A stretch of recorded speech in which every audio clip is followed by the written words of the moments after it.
Quick little microphone check. Good morning, 1, 2. My God, my voice. Holy smoke. Sounds like I've smoked a pack of cigarettes this morning. Live in 2 minutes, guys.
Hey, professional streamer mode. Where's the game gone? Oh dear, hang on. There we go. Perfecto. Howdy, howdy. Good morning, boys and girls. Welcome, welcome. Coffee's at the ready. Good morning to you all. Well, what an interesting first day of pre-patch we had yesterday. Or at least for us over in the EU. For any of you North Americans, then I imagine it's you've now had 2 days of pre-patch, but you get to do some of the live beta testing for us. That's how I call it anyway.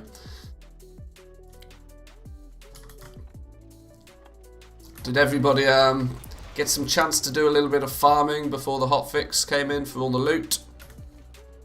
That was ridiculous, I have to say. When the game decides it's going to drop 600% loot, or, well, as Student Albatross called it, 600% loot. I don't think it was quite that ridiculous, but he made a good point. Let's turn these tunes down just a touch, so I don't end up shouting up over them. Oh, not that far. That'll do, that'll do. I'll get me one of those fancy stream decks once upon a time. Do this for me. But now we can actually start. Now we've seen some of the chaos and some of the hot fixes have come in. For reference, you can no longer farm green items out in classic zones like they're candy. That has all been changed. We can actually now start to do something somewhat constructive. Somewhat constructive. I'm now in the mode of leveling up some toons, because of course leveling is now super quick and easy, not to mention when you slap on some heirlooms and basically get free experience from the rested boost. We can get our final couple of characters. I like to have one of every single class maxed out before I go into a new expansion, simply because it then means that regardless of what changes happen, I mean, to be fair, I've played a hunter pretty consistently for the last couple of expansions, but if there comes a day where I might decide to not want to play a hunter, I would want all of the other classes available to me. And not to mention I'm a bit of an alcoholic, so that is what we're doing. You may notice we're on our stabby rogue boy right now. If I'm honest, I have no clue how to play a rogue. I've not played a rogue for about 5 years, but I've done my best to kind of keep his level somewhat relevant.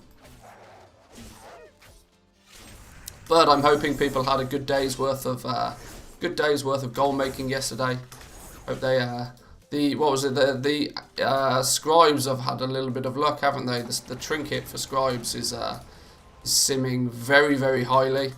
I'm surprised that people are.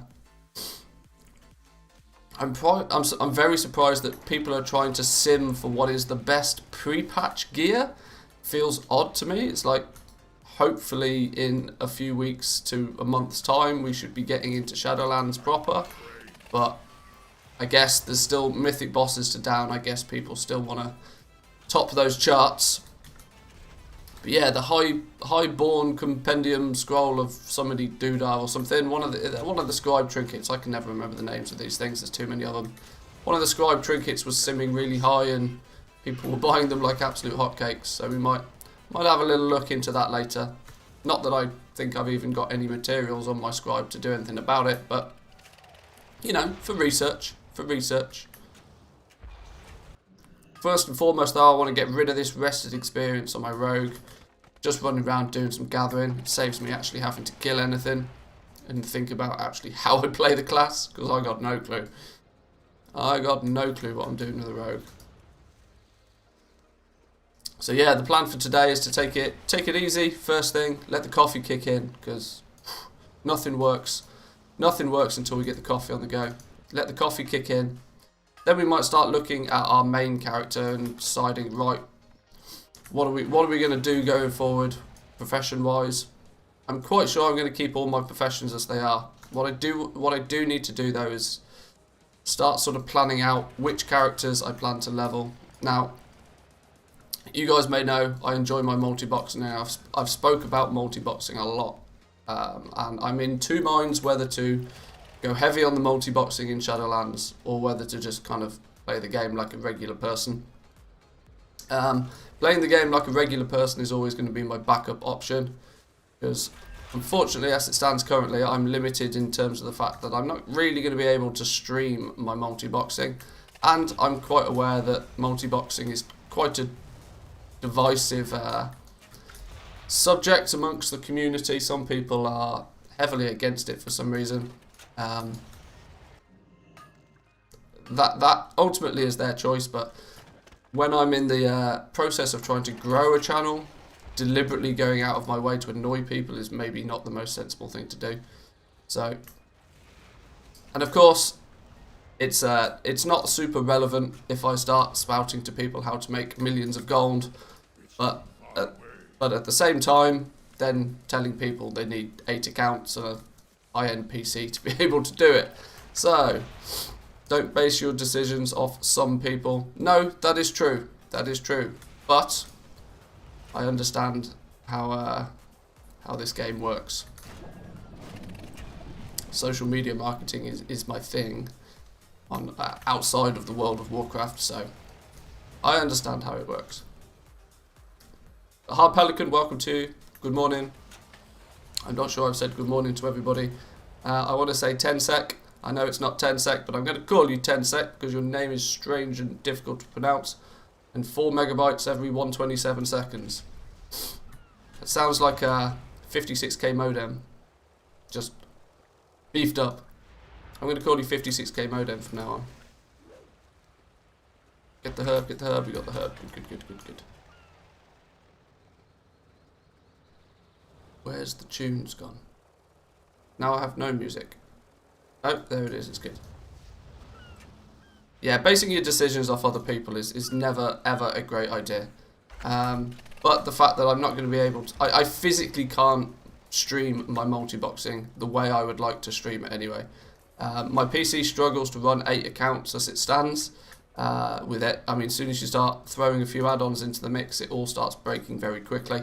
To then try and throw streaming into the mix as well, it's just not going to happen straight away. So I'm not overly concerned. I've got the accounts. I've got 8 Shadowlands accounts ready and waiting. I've got characters mostly leveled up on all of them. I can switch it on at a moment's notice if I ever need to or want to. I've not given up on my multi-boxing. I'm just putting it on the back foot, I think, for a while.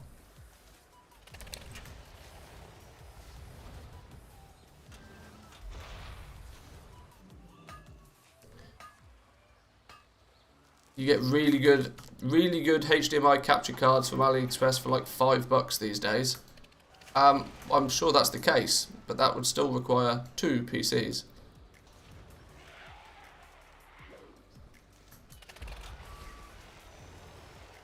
Capture card is not necessarily the problem. It's trying to stream and run 8 accounts all off the one machine.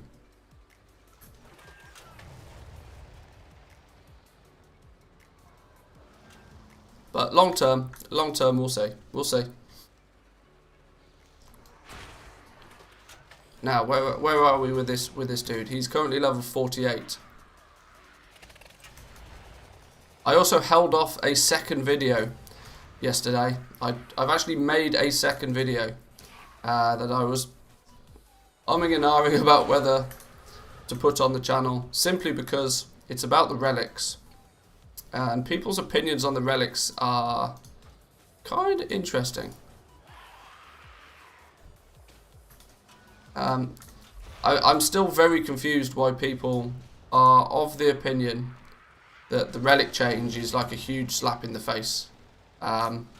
Because realistically, the relics are completely balanced. Like absolutely completely balanced. How am I in combat? What am I in combat with? Stealth out of it, it's fine. It plugs into the USB as a video input stream.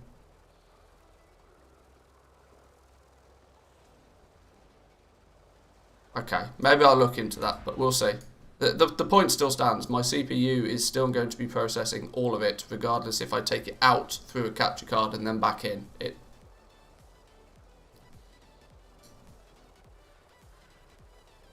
I truly don't see how the relic change affects anything. Well, yeah. I mean, people need to forget that the relic's intended purpose was for...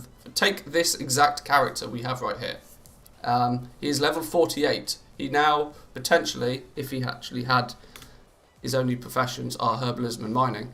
But if he had a crafting profession, he could now use a relic to make some gear that is specific to his level and item level, and it's balanced. Look, I could make I'm now I've hit level 47. I'm 48 to be fair, but I could make item level 54 gear for my character. So like these gloves I could replace, this belt I could replace, gain an item level increase. These boots I could replace.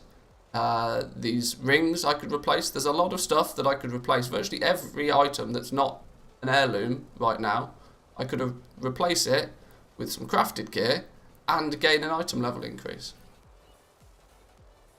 It's balanced. I'm not sure what people expected. I think I still have the honest opinion that people believe that when you ding 50, you're going to be item level 100, because they're running around in their basically what is in essence now super twinked out level 50s.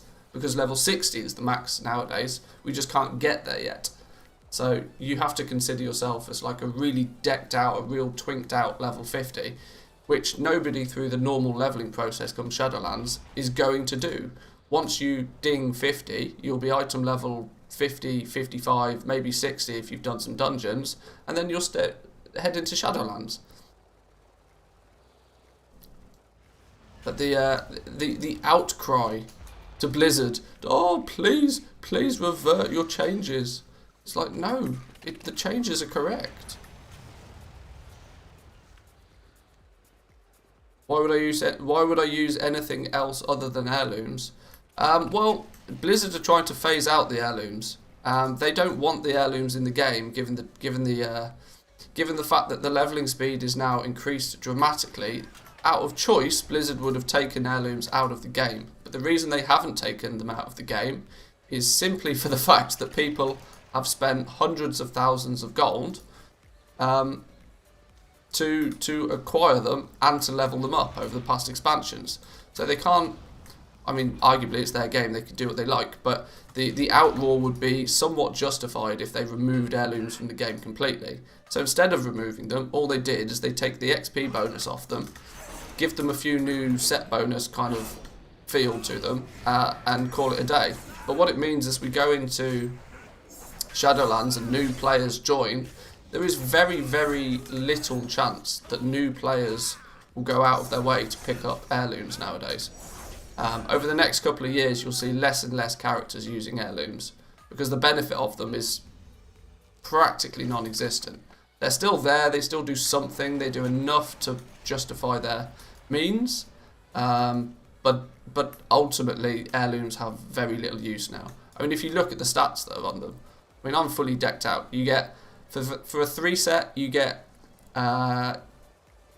your rested experience consumed is reduced by 30%. Once you have the full set, that goes to 60%, which you could argue is still some sort of an XP bonus, but it means you can't power level. You have to obviously earn that rested experience to then be able to use it. And by earn, I mean it's a time gating system, of course. By the time you then add a little bit of out of combat regen, no real issue there so much. That the burst, what do they call it? Burst of knowledge, dealing 2,000 holy damage to nearby enemies and granting you 2 minutes of 40% agility is a nice little power boost, and you can maintain it for a maximum of 4 minutes. But that's not really huge. It's not a huge advantage. They made the heirlooms cheaper too. Yeah, it looks as if they are slowly but surely trying to phase it out. And by the time that they somewhat get phased out, this Relic of the Past system is then going to be a more viable option for people. The argument of you level fast is true, and when the result of leveling fast is usually the fact that you have a couple of slots in your gear that are way out of date because you've gained 5-10 levels since you picked them up, and you've not had a replacement piece for them. That's where the relics come into play. I would be okay with a complete refund too. Yeah, but Blizzard are never going to do that. Blizzard are never going to refund you the gold you've invested on an item. That's just this is a game, not real life. Do you see any value in BFA crafted items like Uncanny past Shadowlands launch? Well, yeah, there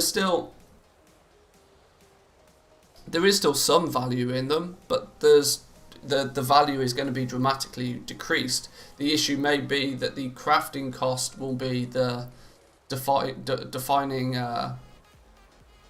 answer to your question there. The fact that the cost of creating the uncanny pieces, they're pretty cheap now, but that's because materials to make Expulsum is pretty readily available. The issue we'll have going forward is the Expulsum shuffle may not necessarily be very profitable going forward, and you may see a sharp decline in people even actually crafting the uncanny pieces. But it's like anything. I mean, a max level, even transmog, that they'll still sell for. There'll always be use for them. That's just it will then become old content. And unfortunately, the way that Blizzard structures the game is once content is considered old content, it usually diminishes in value quite considerably, unless it has a super cool effect or on use, or it just has a really strong appearance. That's usually the case. Morning Manthieus, now that it's virtually easier to get into the Sky Golems, given that you only need a level 10 compared to a level 80 to 90, do you think it's a good idea to stop stockpiling them? Currently sat on 16 Sky Golems. Yes, it's considerably easier to start creating Sky Golems, but remember that it's still time gated in the fashion that you can only create one Jard's particular source thing once a day at a cost effective way. So there's still the factor that, say for example, what are we now? We're halfway through October. Even if we don't get Shadowlands released for 2 months, even if the game doesn't come out till halfway through December, that realistically means that a single character is only going to be able to produce 2 Sky Golems within that time. Now we don't know when Shadowlands is going to come out, but as soon as we get a release date for Shadowlands, that will give us a good indication of when you should start selling them. I've already suggested to people that if you've bought a few Sky Golems, don't just hold them in your bank. You can put them on the auction house, but just list them for a price that you want to sell them for. You don't need to undercut. Never know what happens. Put it this way, everybody who's wanted to stock up on Sky Golems already has their Toon factory pumping out Jards.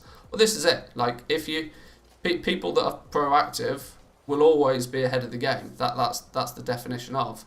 But the likelihood is of there being more than a few people on each server that's doing that is quite slim.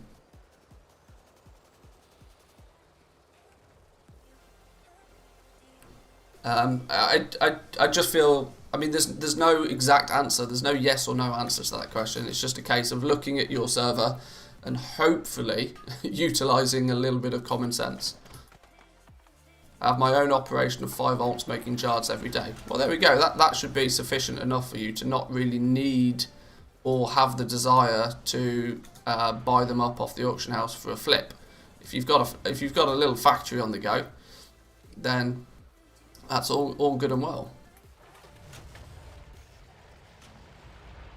But the likelihood is the fact that you're going out of your way to do that puts you in a much better position than average Joe that won't be thinking about it. And you got to remember your main customer, should we say, when it comes to Sky Golems, are going to be either newer players that don't already have one, obviously, and then due to the fact that they're newer to the game and they don't already have one, they are likely not going to be too well informed about the whole goal making side of things, and they probably don't even know how they're made. You're selling to, you're primarily going to be selling to people that might have a lot of gold, might have a lot of real life money and be willing to buy tokens, and will just buy one because a YouTube video told them that they need it. Does the TSM app update work for you? Well, let's check. When was the last time? TSM last updated prices were 1 hour 34 minutes ago, so I presume it is.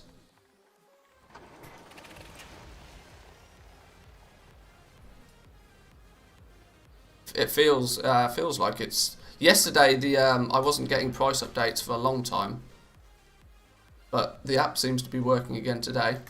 Maybe Trade School Master had some server issues. I don't know. I had like an 18-hour delay. Yeah, that's never helpful on patch day, is it really? The one day where you would kind of hope to have up-to-date prices is the day where a lot of auction house activity is probably happening.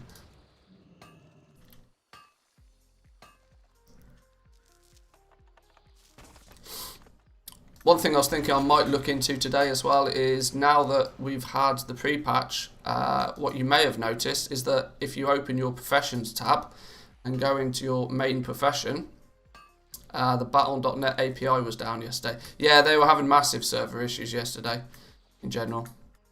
But yeah, what you might notice if you open your professions tab now is you can actually see all of the patterns for Shadowlands, which doesn't mean that they're not still subject to change before we get to Shadowlands, but what it does mean is that we can start cracking on with getting our TSM profiles ready for when Shadowlands comes out, so that we can hit the ground running.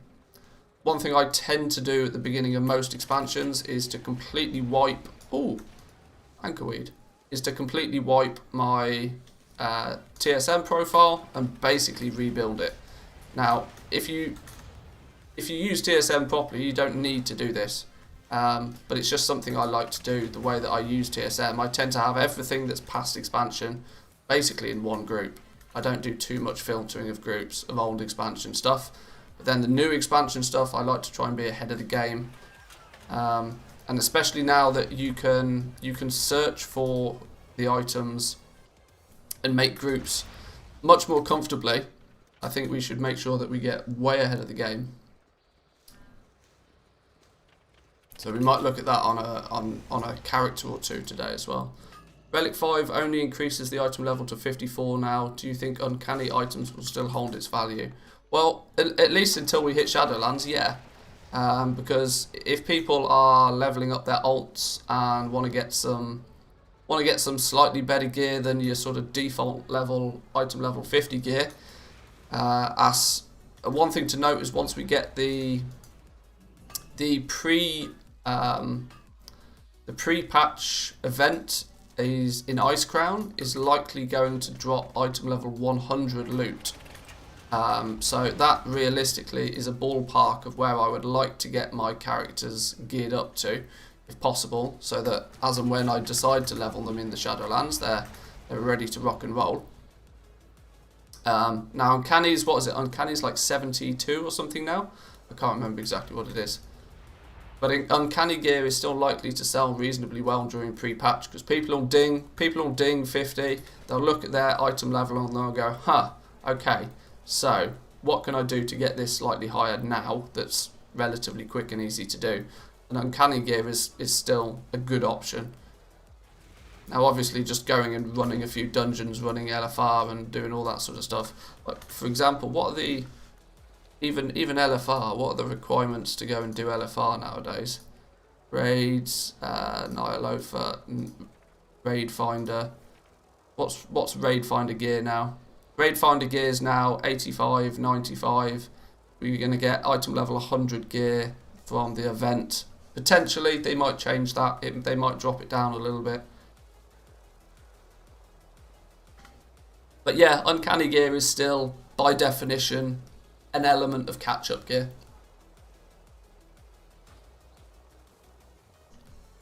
Catch-up gear should be coming really soon though. Well, there's not going to be, I mean, well, we don't know exactly how they're going to structure it. I didn't play the PTR in great detail, but the way that it looks is that we're going to get somewhere near what is in essence heroic raiding gear from the pre-patch event. They might drop it down to like maybe 85. I wouldn't be surprised to see the gear drop down to 85 in item level.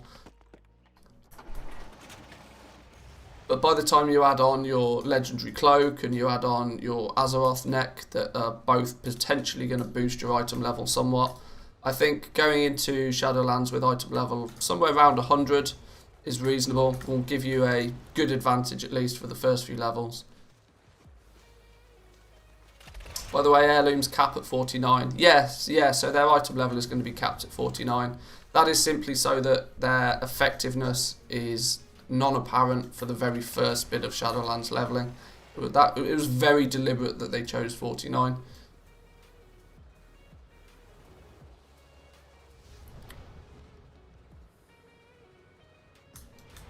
Oh, more anchorweed. I genuinely don't need any of these herbs or any of these materials. I'm literally out farming simply for this number here.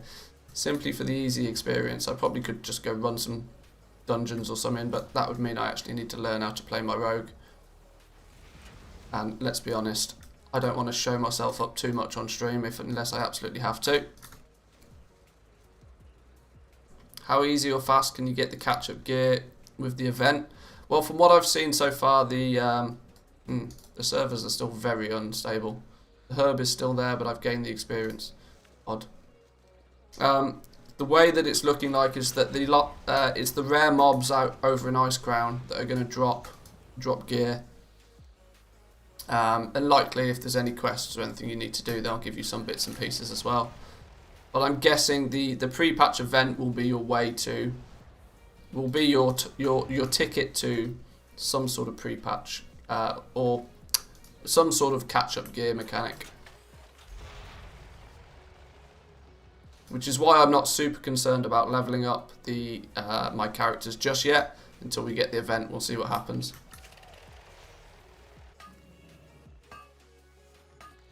There have been tests and it's not very quick, like 7 hours for a few. Well, the theory stands. It's like, well, if you want the gear, you need to play the game, you know?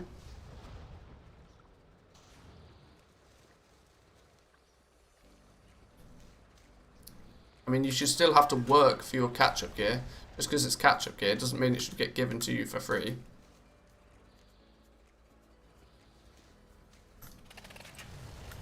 And bearing in mind that the second we hit Shadowlands, it might get you, even if you spend 7 hours like twinking out your level 50, it's not really going to be of benefit to you for more than a couple of hours once we get into Shadowlands.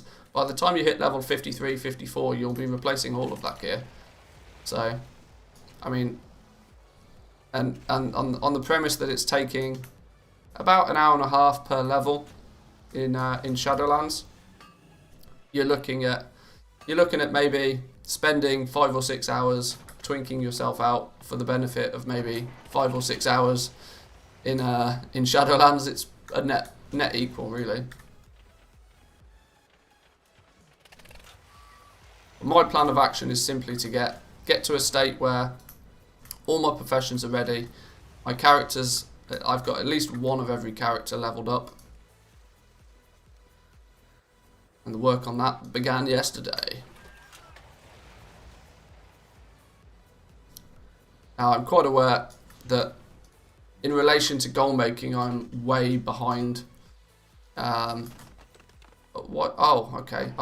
It appears my rested experience is over. I'm kind of way behind on the goal making side of things because I've not actively played BF8 for a good portion of time. I've got my professions are all a little bit scattered and all over the place right now. I've already seen a few people making a lot of gold yesterday. People who had a decent amount of items crafted already have started to make bank. Enchants, weirdly, were something that have gone up.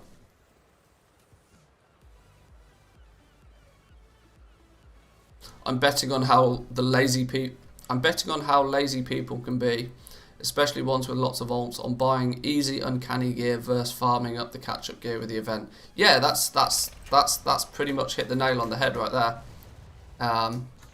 The reason auction house goblins do so well is because they're catering primarily to lazy people. I mean, arguably, the higher end content you do in the game, the less desire you have to go anywhere near the auction house for your gear until you get to that crescendo of like mythic, of like heavy competitive mythic raiding, and then okay, maybe you might want to buy some BOEs occasionally, but it's the lazy people that fuel the economy, and there's plenty of them. There's always plenty of them. Tide spray braces can't proc blue items anymore. Do they not? I've seen a whole bunch of changes regarding the tide spray braces. Plus the scrapping is a bit doodah at the moment. Considering tide spray linen braces, they take tide spray to make them, but then when you put them through the scrapper, you're getting all of the forms of cloth out of it. Which feels very odd. It may mean that we see somewhat of a surge in the amount of materials on the auction house.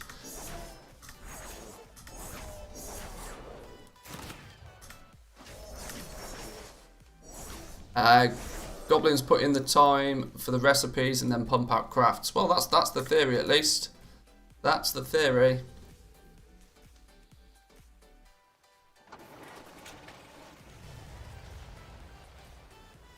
Now we've almost dinged 50, 49. My rested experience is finished now, so I'll ding 49 and then we'll park this dude up. Boom, there we go. I'm in no desire to speed this dude. I'd rather just run around, pick up some stuff. It's half back. Oh, my Hearthstone still sets the trade district. That's not intended. Give me a flight point. There's a flight point over here, isn't there? Morning, Frizz. Good morning, good morning. Where's the flight point? He's up here, isn't he? And on that note of talking about goblins putting in the time for recipes, we are likely going to need to spend a bit of time just ensuring that we have all of the, or at least a good quantity of the plans and recipes. The last thing I want to do is have to spend time in Shadowlands, coming back to BFA to continue to get some plans. So that might be on a few characters utilising our impressive influence boost to help us get some of the reputations we need for a couple of the final plans on some of our characters. Just kind of ticking those boxes as far as BFA is concerned. Kind of getting things sort of finished off so that we can hit Shadowlands and not have to think about BFA again, at least for a good period of time.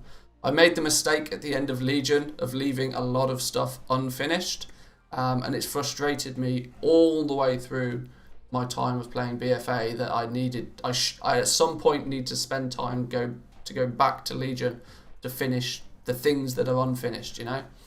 And the completionist side of me gets really frustrated by that sometimes. So we need to tick all of those boxes. We're not going to the degree of working our way through all the things, but we need to tick some boxes at the very least.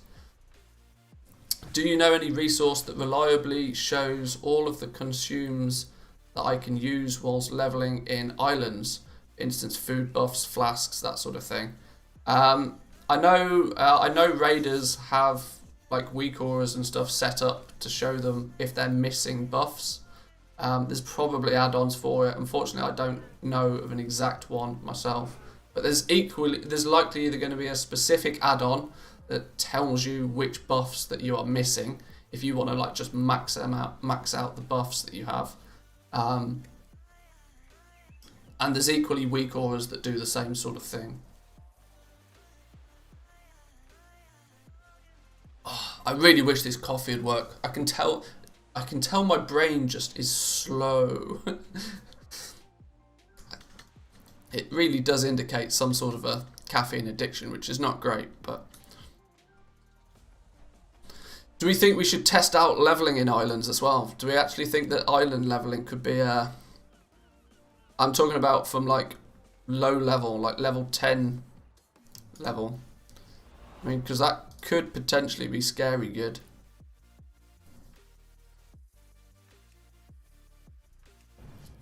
I mean, I'm really hoping that, because somebody will find out what is the quickest way. A few people, Mr. GM is the one I can think of off the top of my head. A few people have been testing leveling in different ways. Obviously yesterday we did a little bit of testing via gathering, and at least whilst you've got your rested experience, it's not only profitable, it's also super quick. We were getting levels, we were banging out the levels in 8 to 10 minutes yesterday just by gathering, not killing a single mob. It does mean that your gear is going to be heavily diminished. Maybe you could use the relics of the past, you know. And just a thought. Just a thought. But okay, so the reason I logged onto this dude is I believe, at least for both leatherworking and jewel crafting, I should have most of the professions I want going into Shadowlands. Equally, like I said earlier, if you actually go to your Unlearn tab now, you've got all of the Shadowlands designs. You've got all of the items have got their IDs in the game. They're accounted for as far as the client is concerned. And this ultimately means that we can start making our TSM profile, which is good news. You gatherer leveling. Yeah, yesterday. If you spend... obviously it works primarily Well, yeah, pre-flying is the issue. It probably doesn't work fantastically well pre-flying, but once you ding level 30 and you can start flying, what I chose to do was go to Valley of the Four Winds and pick up Ghost Iron Ore around Valley of the Four Winds, because there is literally hundreds of spawn locations for Ghost Iron Ore out here. And I basically was able to bang out levels, like, with rested experience, it was a level every 8 to 10 minutes. It was super quick. Obviously, you're going to burn through your rested experience at a super fast rate. But if you've got heirlooms on, then you've got like a 60% buffer on that. But it was really quick. Really quick. Really good for like your ults. If you craft like if you're crafting Sky Golems and you need Ghost Iron Ore, if you're crafting the Panther mounts and you need Ghost Iron Ore, it's really good to have like your Herber Miner that's leveling up. Put them in Chromie time in Pandaland, and just let them fly around, gather up some levels, gather up some materials. You know, killing many birds with one stone is always the best way to do things, where possible.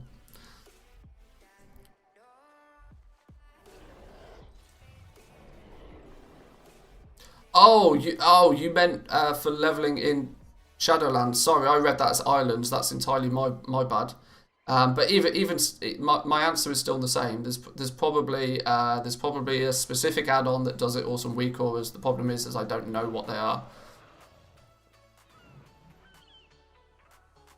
Panthers seem to sell really well, but I never get around to getting them on my Jawncrafter. It's well worth doing the time. You can actually pick up the reputation that you need for the Panthers. I'm trying to remember who it's with. You can actually pick it up really quickly nowadays. It's Order of the Cloud Serpent. You can see in Mr. Pandaria, this character literally is exalted with the Order of the Cloud Serpents entirely for that one reason. You can get experience with these guys super quickly. Although I think it's changed now. You used to be able to like champion a faction, which would give you bonus reputation for them. But either way, the best way to get your reputation with them is if you go to Pandaria, you go to the Jade Forest. There's where is it? They're located around here somewhere. Or is it up here? I can't remember. But this island, this big island here, fly around here, and there's like these black onyx eggs, I think they're called. You pick up a bunch of the onyx eggs and they turn in for like 500, 1,000 reputation or something each time. Just park your Jawncrafter here and then log on every few hours, quickly do a lap, gather up some of these onyx eggs, and then turn them in. You turn them in at the quartermaster, and you can get the rep up to exalted really quickly. But they are traditionally pretty good sellers. One thing I tend to do though is you've got to remember that the Jawncrafting Panthers, the Orb of Mystery, is basically the limiting factor for these.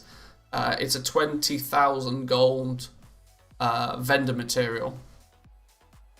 So that really creates a price floor for the Jade Panthers themselves. And of course, the big boy, the Jeweled Onyx Panther, is obviously just 4 times the cost of a regular one because, well, you know. Which 2 professions are you going to level up ASAP at the start of Shadowlands for gold making, or are you going to level up every profession equally? Well, I'm going to do my absolute best to have access to all of the professions as quick as possible. Of course, to be able to do that properly, I need lots of max level characters, so that obviously is going to take some time. But my focus, considering this is the character I'm going to level up first, it will be leatherworking and Jawncrafting. 2 professions that give me access to a whole variety of base legendary items.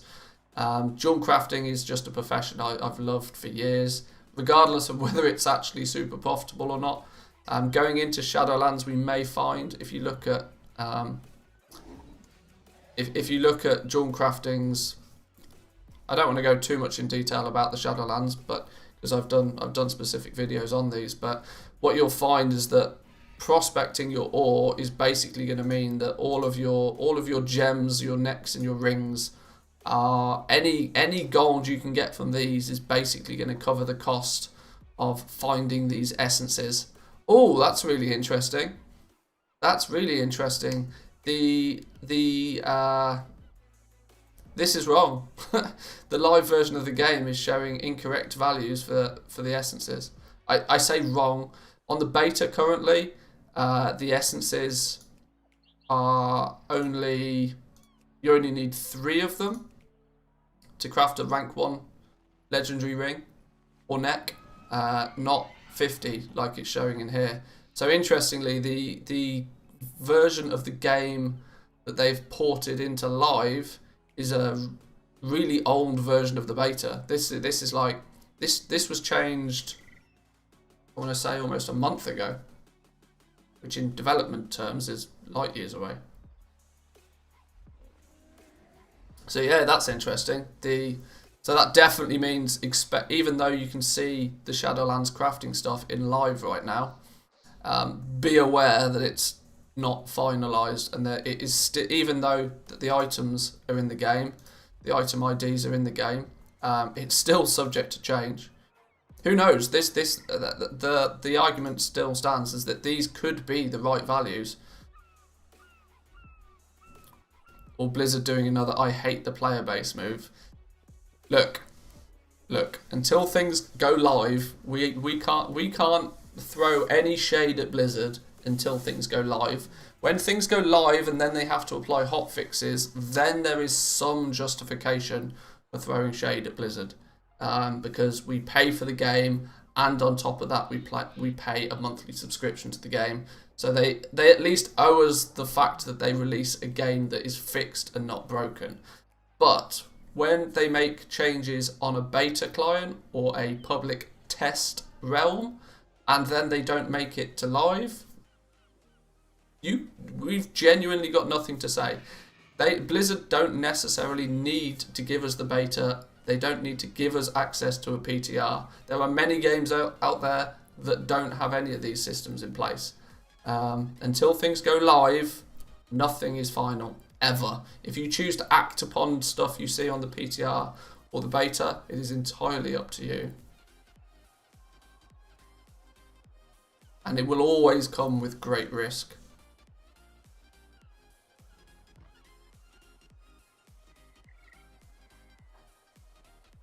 So should we wait until we craft things? Well, you should definitely wait until the content is available for sure. Well, Relics went live as it is currently. They completely trashed an idea that many of us were excited for. Yes, but okay. I'm not going to go off on Relics again.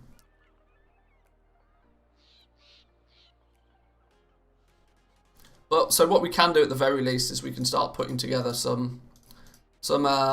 we can put together some TSM groups for this sort of stuff so that we're ready for it ahead of time. It's nice that it's in the game. You can see though, I'm still actually missing a whole bunch of stuff.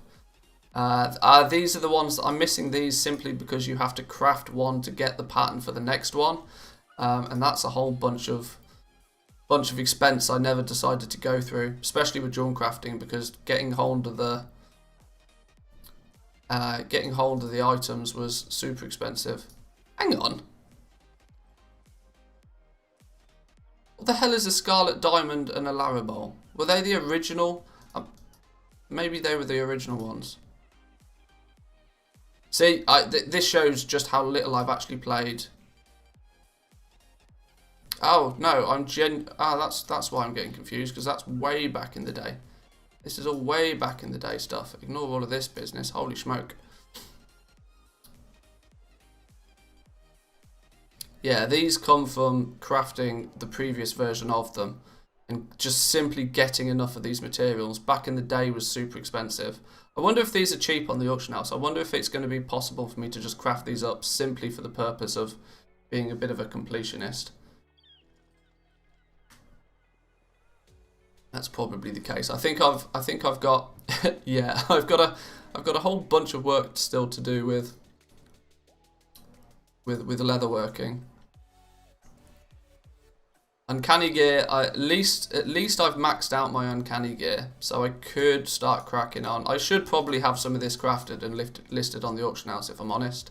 That would be somewhat sensible, because at least for now it's still beneficial to do such. Getting the additional ranks for stuff is probably not worth my time anymore. I'd have to actually do some PvP. What do we still need for... Oh, we can go and actually claim our relics of the past, apparently, on this dude. Where's the vendor? Where's the leatherworking dude? He's over here, isn't he? Are you going to teach me some stuff? You are going to teach me some stuff. Well, there's half of the plans. What are we still missing then? We're missing items that we get simply by crafting other ones. That's not a surprise. Is that the only things we're missing? Probably.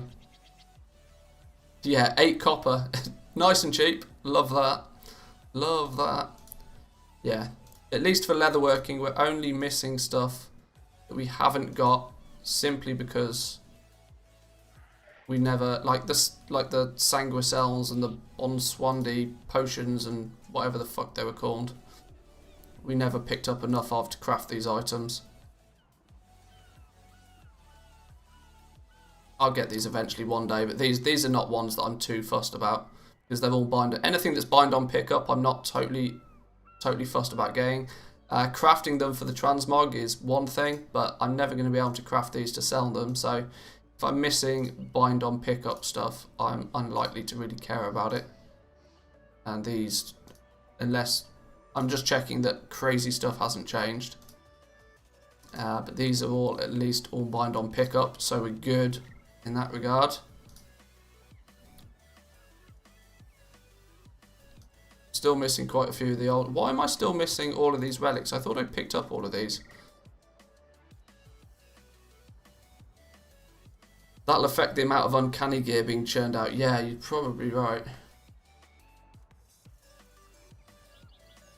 Yeah, I'm still missing a whole bunch of things.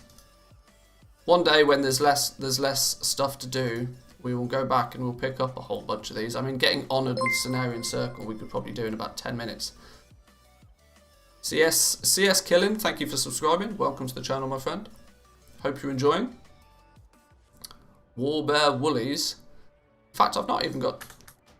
I can start turning some add-ons back on now, can't I? Since we've had some updates. Let me just quickly check there's not any additional add-on updates. Nope, we're all good. Now we can start turning things on. All the things I like to have on my main character because, you know, completionism, why not? Accountant is helpful. We want to keep it basic. Don't need any of this autopilot business. Bank stack, no. Bigwigs, no. We need a little bit of maybe some, nothing of, easy scrap is apparently complete. That's what I would like to have a look at, the scrapping actually, because that's had some interesting changes. We could do with, where is it? I'm looking for one specific add-on. Pawn is helpful. Postal is very helpful. We'll go with a bit of recount because people always love to see some DPS meters. Threat plates. The default Blizzard ones are Garbo. And a bit of Trait School Master. That's realistically all we need.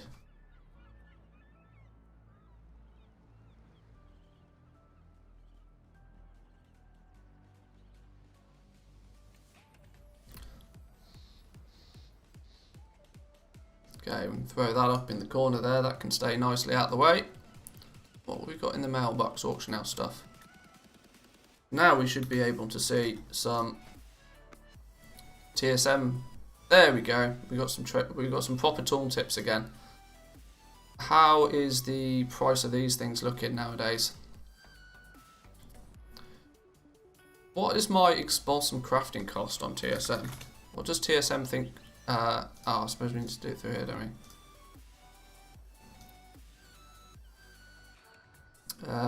Where is it? Materials. Have I just set a gold value for Expulsum? I have. That's probably not very sensible. I probably should have something more constructive than just 500 gold to make an Expulsum. This was from back in the day when I knew exactly what the Tidespray Linen thing was. Having a flat gold value for Expulsum nowadays is probably not very sensible. Where's Billis and Ixia when I need him?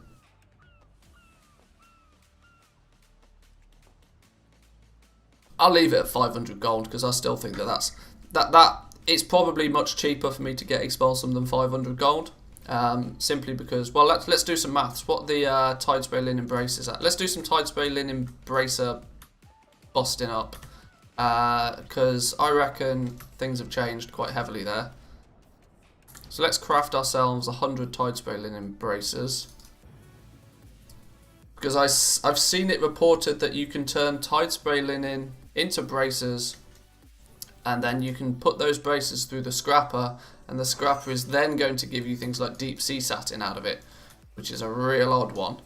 But I'm like, okay, sure. Tidespray Linen Bracers. Do I genuinely not have any Tidespray Linen on this character anymore? What is going on? These materials, they're all over the place. Add-ons. What did we say? Let's just put TSM on. We don't need anything else. We could probably do with Postal. In fact, we don't even need Postal, do we? Because we've got TSM to do it for us.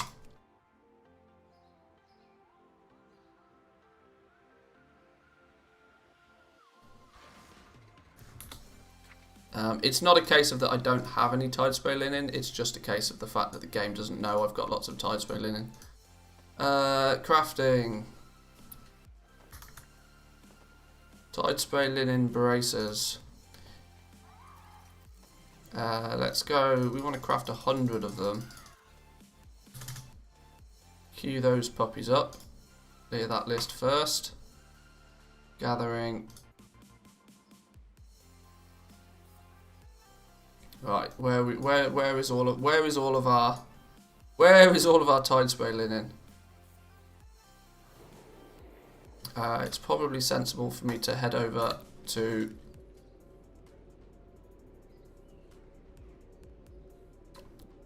because it used to be you'd roughly get one Expulsum for every 6 to 7 Tidespray Linen Bracers you would shuffle. Travel to Nazmir, okay, sure, whatever. Yet, now I don't think that's the case. Why is it telling me I need to buy 500 nylon thread? I'm absolutely positive I've got Tidespray Linen thread in abundance somewhere on a character. I can't believe I don't have any on this dude. Oh, that's because none of my materials are here. Sure. Let's go to Material Matte. He's probably got most of our materials. Classic Transmog is hurting due to the high green drop rate yesterday. Some say it was a bug and others say it's not. Do you think it's a good idea to jump in and buy high-end Classic Transmog right now to sell later? The logical answer is yes. The logical answer is yes. But my realistic answer is probably not. After yesterday, it's very dependent on your server.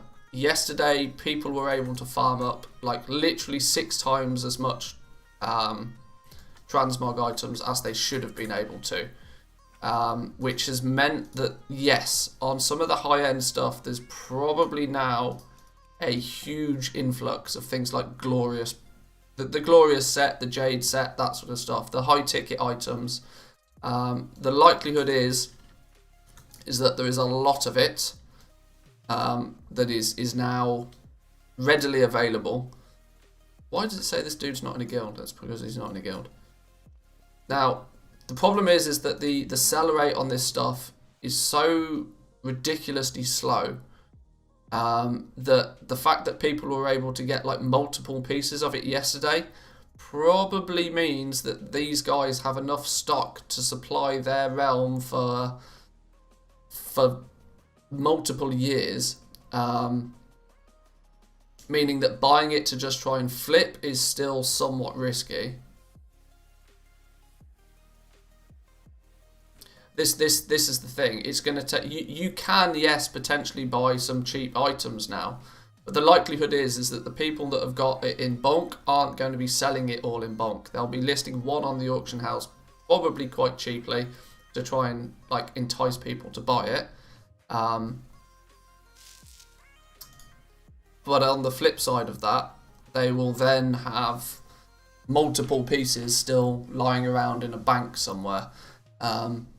What you see on the auction house is very unlikely to be what is actually available on your realm. So just if you see something that's too cheap to say no to, and you've got so much gold, it's an investment that's not going to hurt you long time, sure, go ahead. But my suggestion is just be very cautious, because when it comes to transmog, it sells slowly, and there's now possibly an awful lot more of it than there was just a few days ago. So be careful.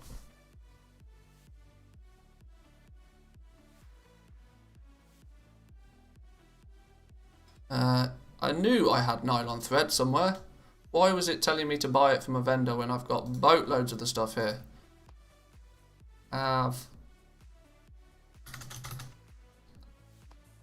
we go. Howdy Trackster, good to see you, my man. Welcome, welcome. Oh, now it's not sent that either. Okay. Some nylon thread. Send. That should be everything we need now.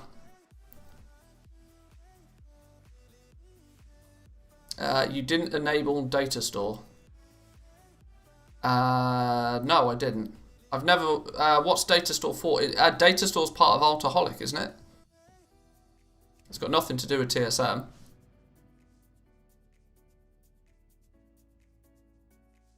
Not to my knowledge, anyway.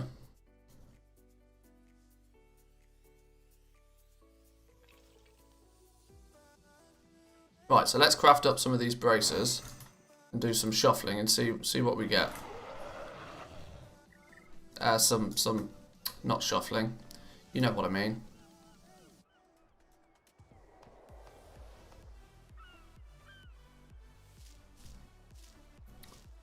Anybody know of a plugin that can show gold on all characters on all realms combined? Accountant does a good job of showing you all of the gold on all your characters. It doesn't show you all your gold combined though across different Titan panel possibly, but Titan panel I think only looks at your characters on that same server. It doesn't go across. I don't know, it might do. There might be an option for it. At least from what I've seen anyway. So, 100 Tidespray linen braces. Go.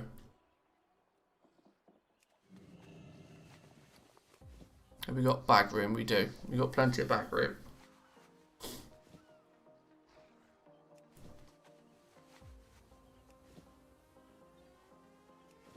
The thing is though, do you think in some months the prices on the auction house will be in general lower, since the squish is also introduced in the gold farming? I guess people still have too much gold. There's a whole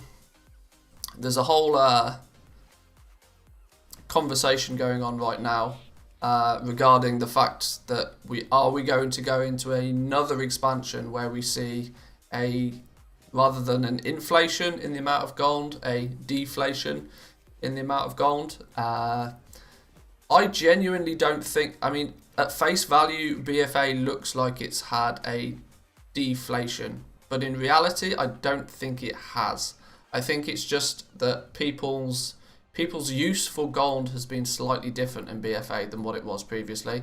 The amount of people that have been trying to save up 5 million gold to get their longboy is pretty astounding. And then, of course, the second they have got that 5 million gold, all they've done is given it straight to a vendor and it's been deleted from the game. And trust me, 5 million gold is a nice percentage of an entire realm's total gold. I still think due to people, there's this weird mentality that's been introduced in BFA. I'd not really seen it so heavily in past expansions. But there's this mindset of the raw gold farming and like vendor flips and this sort of stuff is the primary way to make gold in the game. And so a lot of people have navigated to it. It's probably something to do with the with YouTube content being very heavily, gold makers on YouTube very heavily seem to have focused on farming spots, and like drop rates and gold per hour values, simply because it makes good thumbnails, it makes good titles. There's nothing, I've got nothing against those people doing that. It just means that the other methods of making gold that are potentially way more profitable and take way less time has kind of been swept under the rug a little bit in BFA, at least from what I've seen as a whole. There seems to be a lot less people out there producing content around other methods that are anything but farming. Farming is a completely legitimate way to make gold. I'm not knocking farming in any way. I'm just saying that it's long term. It should be a means to an end rather than continuously doing it. But what it does mean is that people have this impression that if the raw gold farms are nerfed, that all of a sudden we're going to have a massive deflation in gold and nobody will ever have gold ever again. And it's a panic mentality. At least that's how it looks to me. I genuinely think that there is a lot of people out there that currently have millions of gold and are just sitting on it waiting for Shadowlands. I think we're going to see a lot of that gold come out of the cupboards and into general population again come Shadowlands.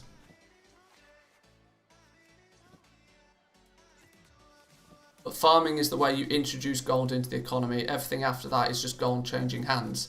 Yes. Well, yes and no. Farming is the direct input of gold into the economy. Playing the game, though, is the other primary, is the greater source of gold into the economy. You do a quest, you get given gold. You kill a mob, you get given gold. You complete a dungeon, you get given gold. Literally playing, you complete your emissaries, you get given gold. You complete your world quests, you get given gold. If you don't get given gold, you get given loot. You either then probably disenchant that loot if you're smart, or you give that loot to a vendor. Hey presto, more gold. Playing the game is the primary source of gold being introduced to the economy, and the only way that will ever stop is if people stop playing the game, which farming is just another way that is a more direct way for gold to be injected.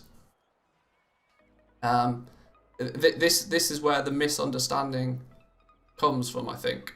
I think people, if people don't have that one spot they can just mash their keys to and kill things for hours on end, they think that all of a sudden there's going to be no gold in the economy. It's just not true. Just not true.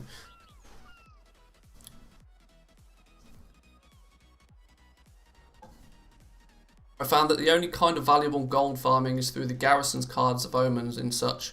In the long term, transmog farming and such is just luck dependent on your realm. Yes, very true. Farming is an easy entry for anybody to do. This is it. Farming is the entry method into making gold.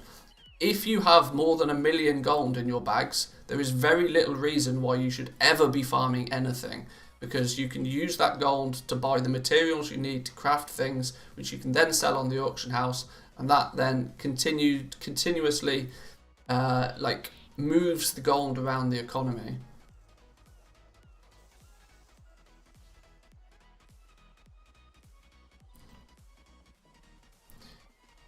It's the same in the Star Wars game. All of the continuous playing, doing raids and dailies end up with all the money. Yeah, of course, because literally playing the game is the primary way that gold is injected into the system. And then Blizzard has ways to take that gold out of the system again.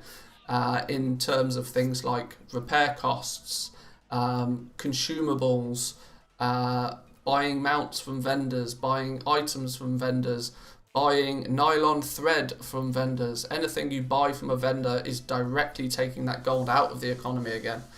And Blizzard, behind the scenes, have ways to balance this. It's when the scale tips one way more than the other, you get either inflation or deflation. I personally enjoy farming, just my kind of thing, but it's by no means what I make the majority of my gold on. Yeah, of course, I'm not knocking farming as a pastime that people enjoy doing.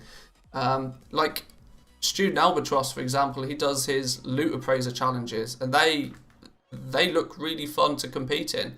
People arguably aren't doing it for the gold making potential. They're doing it because they're competitive. It's a competitive way to make gold. And that, in a fashion, is fun and enjoyable. And if that's your thing, great, absolutely, go ahead. Now, if you then sell those items on the auction house and make some gold as well up from doing it, double bonus. But people that literally will just like farm for hours and hours and hours and then also don't enjoy doing it are doing something wrong. Is it true that the Shadowlands inscription vendor will allow you to trade Shadowlands herb pigment for the last expansion pigments? If true, Legion pigment is easier to get, which will hurt glyph prices. Is it true that in Shadowlands the inscription vendor will allow you to trade Shadowlands herb pigment for past expansion pigment? Honestly, not true. Honestly, I've not checked to see if that is true. If true, Legion pigment's easier to get, which will hurt Legion glyphs. I'm not entirely sure. I've not checked, if I'm honest. It's something I can try and remember to check next time I'm on the beta. By the way, thanks for all your content. It's been very insightful and interesting in every one of your videos. Well, thank you very much. I hope it's helpful for you at least. Lord Ruin, good morning to you. Good morning, good morning.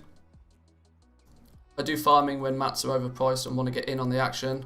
An hour or so every morning of Elementium at the moment, and selling the bars. Made 50k on that one alone yesterday. Yeah, finding those little markets, that's the long-term trick to gold making. Once you find those little, or not necessarily find them, once you know how to go out and look for them, you can make a dramatic amount of gold pretty quickly and pretty easily doing things like that. Right, so we've made 100 Tidespray linen braces. Let's scrap a whole bunch of these and see what we get in terms of materials back. Because this is the odd thing to me, the fact that we're getting embroidered deep sea satin and regular deep sea satin just from scrapping. It's like I didn't put those materials in to make it in the first place. Why am I getting them? Why am I getting them now? It seems a bit odd. Let's do some scrapping. Blues do not proc anymore. Yeah, I didn't get a single blue Tidespray linen bracer. That's a good thing to note.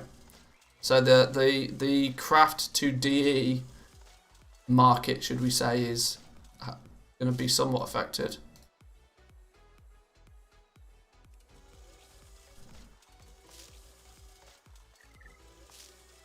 %80 of gold comes from the Blizzard side into the game. Blizzard is the biggest gold seller and they're trying to nerf all sources of gold making. Blizzard don't sell gold. There's no way to buy gold from Blizzard.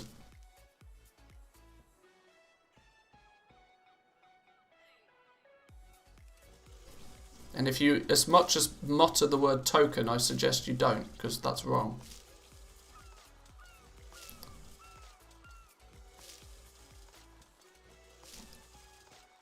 There is absolutely no way to buy gold from Blizzard. Yeah, I knew you'd say token. Everybody's going to say token now. Piss off, the lot of you. No, it's a misconception, but it's an easy misconception to make. The token doesn't actually produce any gold. It doesn't create gold. It doesn't take away gold. The token literally is a way to transfer gold from one player that has too much of it to another player that wants more of it. And Blizzard just likes to take a nice real life cut of that transfer.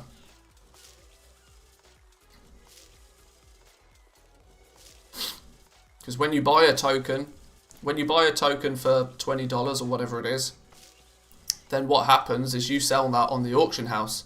And so somebody who has the gold then buys that from you on the auction house.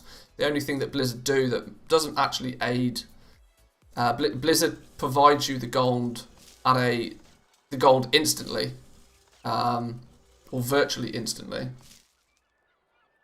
So Blizzard, the value for the token fluctuates depending on supply and demand. This is why a few days ago somebody in the EU bought like literally all the tokens. There was a period of time where there was no tokens on the auction house to be able to purchase, and the token price spiked by like 20,000 gold because of it.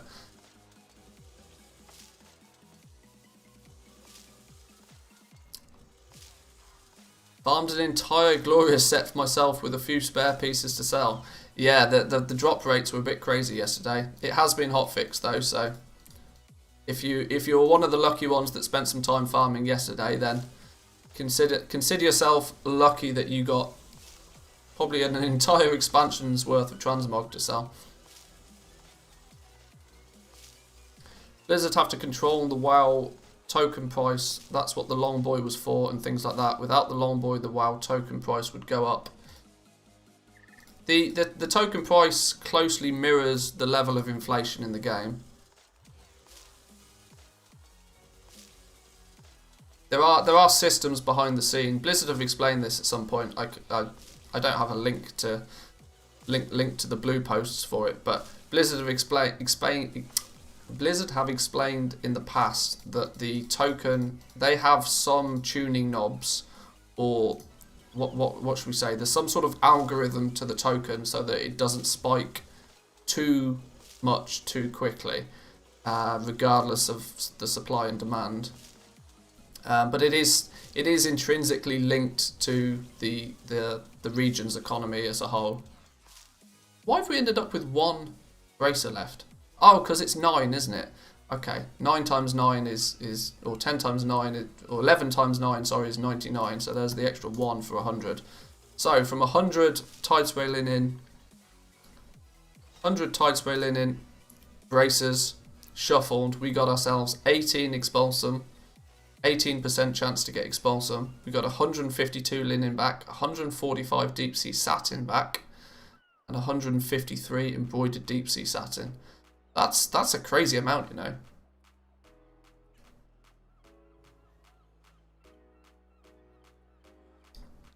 So from what did we put in? I can't even remember what went into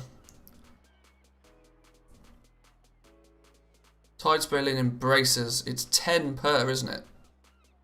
So we put 1,000 in and we got 152 out, plus the Expulsum and other stuff.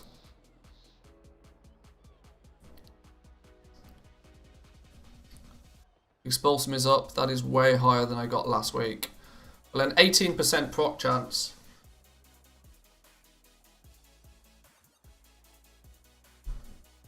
That's almost 1 in 5, isn't it? If we got 20, that would be 1 in 5. I think I was probably just ever so slightly lucky. Got 1 or 2 more than I probably would do above average. I think because it used to be about 1 in 6. That's the number that I've had in my head for most of BFA when it comes to Expulsum. Is that 1 in 6 average that you take for every 6 pieces of Tidespray linen bracers you pump through the scrapper, you should get an Expulsum out on average. I was getting about 1 in 10 last week and did about 5,000 bracers. Okay. I mean, your sample size is obviously 50 times higher than mine. But I literally just did 100 then. I mean, the easy way to do this is to do another 100. Should we do another 100? I mean, I've got materials falling out my ass, and I could do with the Expulsum. I could do another 100 just to clarify our results. But interestingly, we could actually make 15 more. With the materials that we got out of it, we could pump them back into braces, make 15 more braces.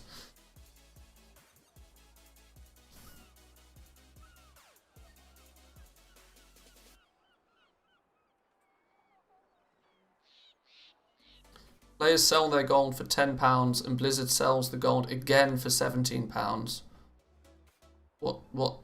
What's this means?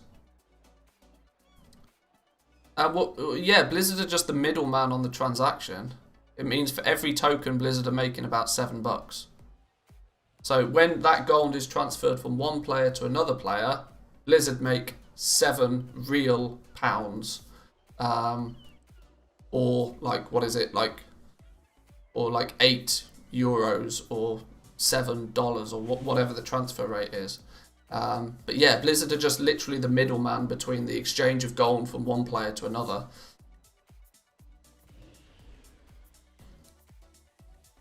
What am I going to be crafting with the Expulsum? Well, I'm thinking that the Uncanny Gear is arguably still going to be a pretty hot seller. There's no reason for me to not be. Nowadays, with people leveling up their alts and stuff, and not on this. Oh yeah, I probably shouldn't have scrapped them all on this character, should I? Well, that was a derp move. I've got Expulsum all over the place though. Uncanny Gear is going to be the target for my Expulsum, just not on this character. I don't know why I scrapped them on this character. This was dumb. I should have sent them to my other character first.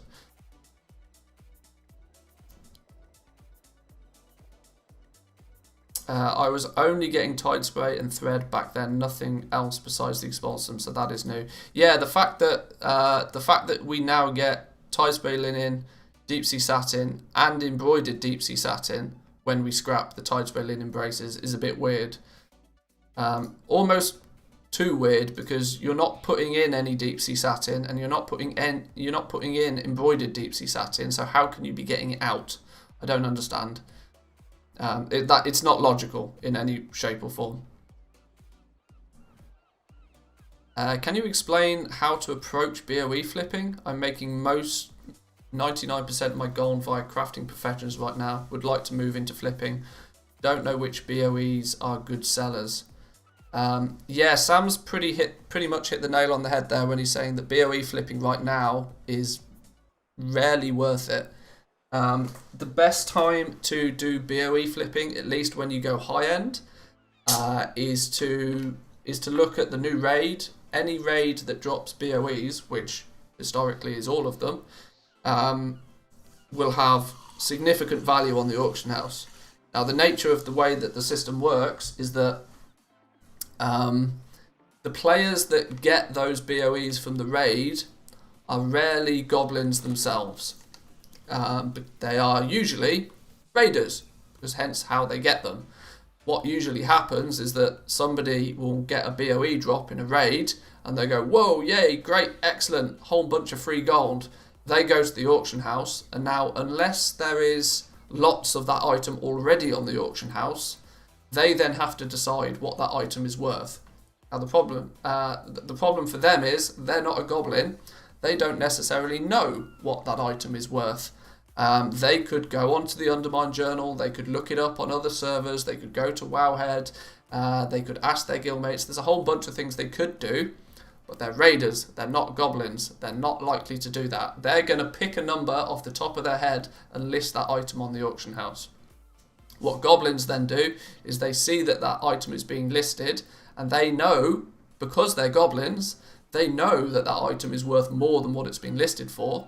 Simply by the fact that there's only one of them on the auction house usually makes it more valuable than what it's listed for, and the goblin will buy it and then relist it at a higher price, something closer to what it's worth. And that, in essence, is raid BOE flipping. The difficulty comes from obviously actually reselling the items.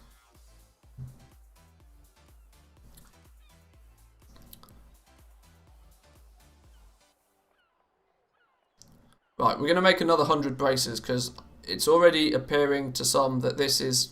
Maybe I was just overly lucky with the amount of expulsum that we got. Let's do 100. Queue those up.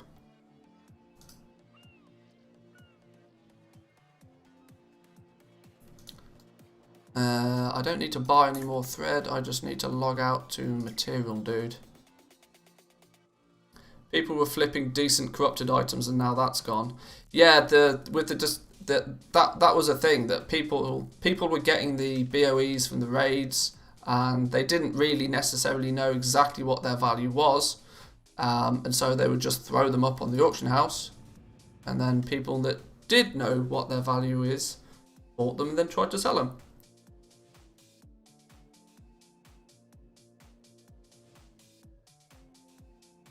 The sad part is you cannot use embroidered deep sea satin to make anything that does not require expulsum, because then you could have made another shuffle for D'ing or scrapping.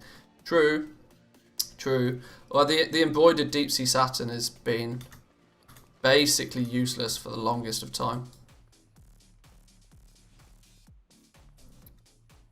I mean, up until recently, the value of that stuff has been basically nothing.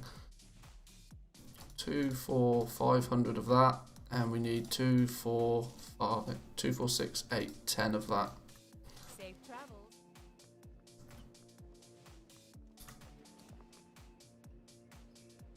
Send to Veranda.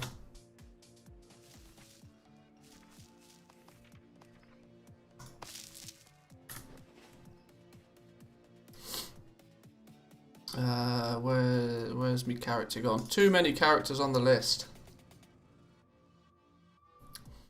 Trial account Toons can't use mail anymore. Was able to just fine last week. I don't possess a trial account. I wouldn't know. Blizzard have definitely put a significant amount of systems in place to actively prevent people creating accounts just for the purpose of like barking in trade, or the fact that you can't use, where is it? The pre-made group list is now only available to max level characters, for example. They've put a few things in place to just somewhat prevent what can I do for you? To prevent people creating accounts for just trying to sell things.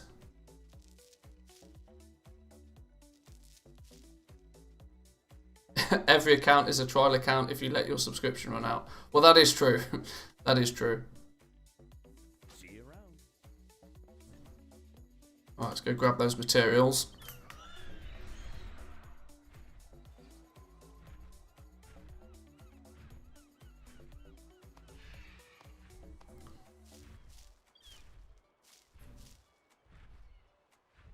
And let's craft. In fact, let's be smart about this. Let's not.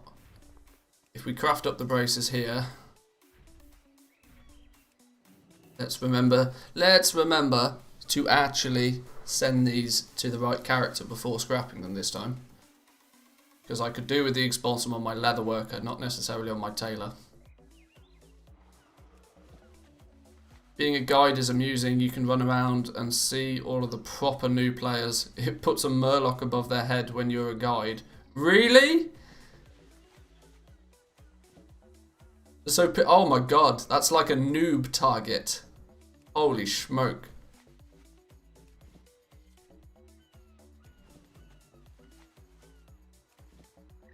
Oh dear. I really worry that that system is open to abuse. I'm not necessarily sure how it's open to abuse, but I definitely know that giving experienced players the ability to help new players in the game, it's never going to work. I mean, it's absolutely going to cause... I'm not sure how, but it'd be an account ban if they abused it. Yeah, guides are supposed to be kind and helpful, but welcome to the internet and welcome to the gaming community if you believe that to be the case. Gives you a new chat channel, so yeah. But oh yeah, I genuinely think that this is open to I don't know. Like just imagine Blizzard doesn't want to pay for GMs anymore and tries to make the players do it for free. Yeah, that is kind of how it feels like. Not that these guides have any actual power over the game. You imagine new player buys an account, new player also buys a couple of tokens on so that they have some gold because they're used to pay to win games like Call of Duty. The guide then says, if you transfer me all of your gold, it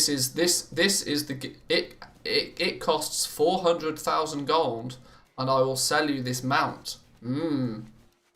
Transfer me all the gold. And off they run.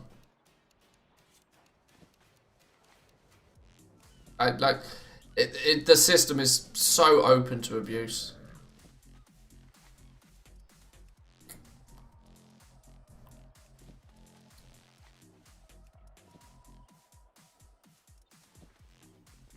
Where there's a will, people will find a way to scam other players.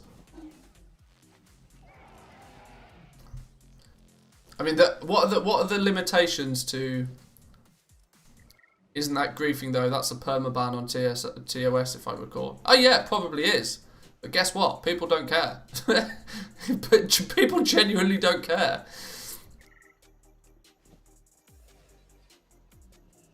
If they can get away with it a few times, this is why people actively hunt out exploits. There's the risk of getting banned, but they don't care. I'm not saying it's a sensible thing to do. I'm merely saying it will happen.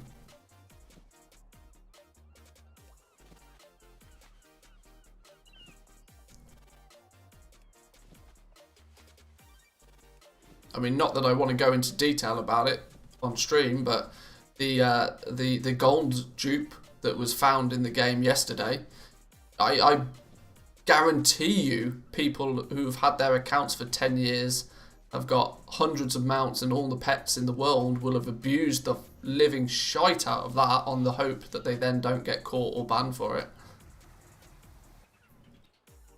It's just what happens. Right, let's send these over to... We need to send them... Who are we sending them to? We're sending them to our actual leather worker. He can do the shuffling. What's the quick way to... Okay, there isn't a quick way to send everything. Great.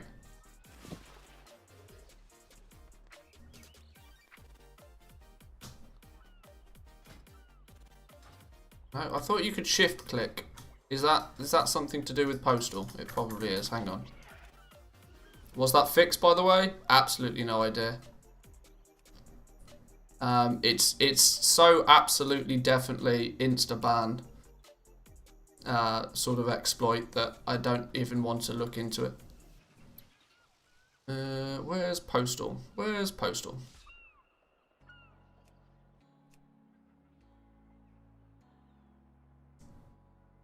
Ah, okay. It sounds like it's been fixed, but either way, you can guarantee that where there's a will, people will have abused that one, and people will get banned for it.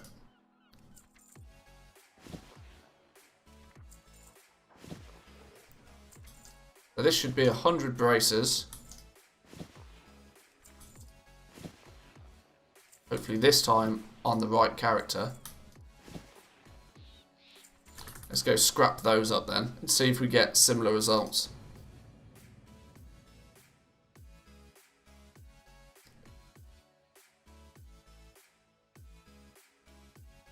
So what did we do? We got 18 expulsum from our first 100, didn't we? Backpack space, loads of backpack space, good.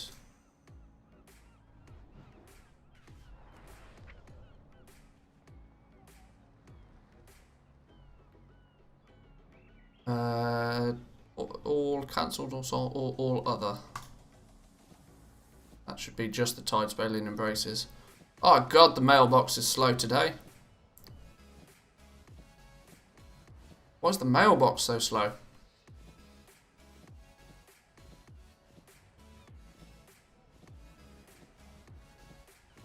Holy smoke.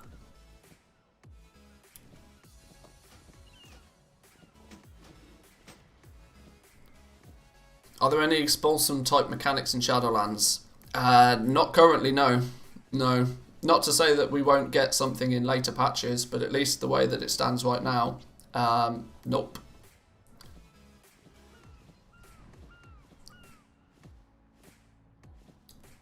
In a weird kind of way though, I'll kind of miss it, as we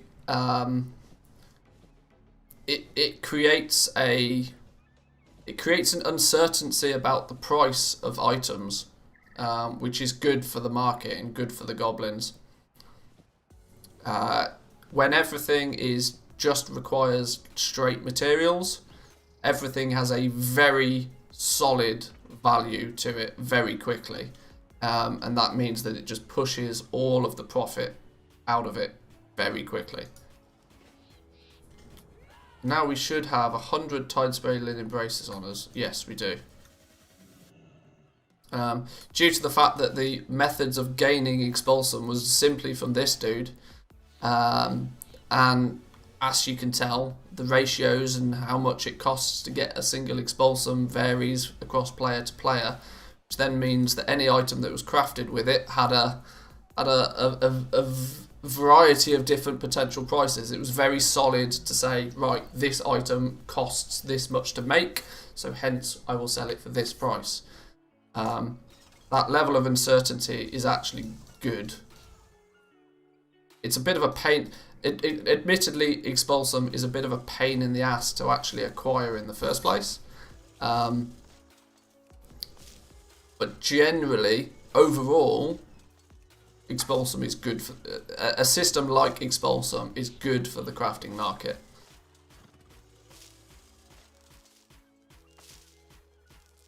We've had our first expulsum there. Look.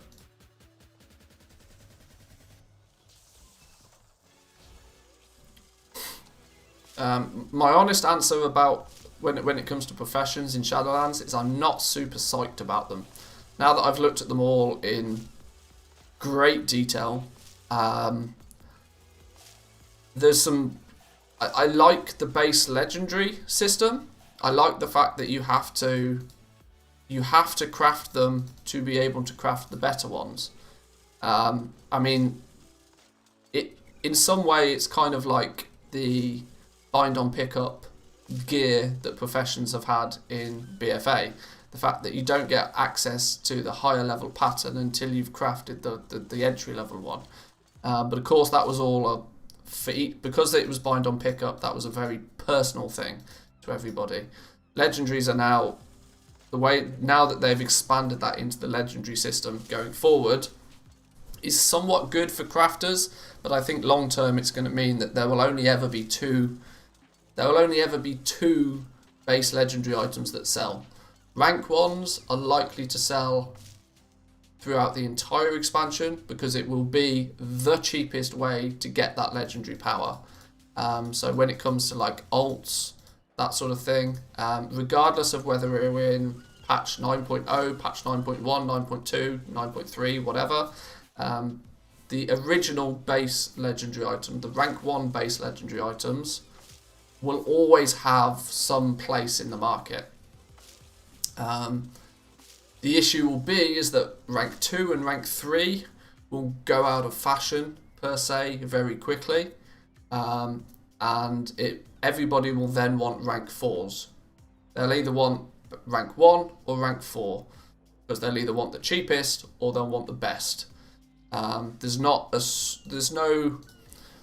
unless you are cutting edge. There's no real reason for you to go from 1 to 2 to 3, then to 4. Which is a concern I have for the base legendary system. The other concern I have is that they will just continue to increase the ranks as we go through the expansion. We'll start with 4 ranks, rank 1, rank 2, rank 3, rank 4. But then patch 9.1 will come out, or patch 9.2 will come out, and there'll be a new raid, and the way that Blizzard will keep the legendary systems in the game is they will go rank 5, rank 6, rank 7, rank 8. And I think the difficulty could be is how they scale them in terms of A, getting the patterns, and B, how much they cost. Because they're already, rank 4s are already going to be super expensive. It's 10k vendor materials just to craft a single rank 4 item as it stands now. So we'll see what they plan to do with it going forward. The issue we have, firstly though, is that Blizzard are struggling to make legendaries even exciting now. So it's going to be interesting to see what they do going forward. I found it funny that Preach even pointed out that some of the legendary powers now are literally just glyphs.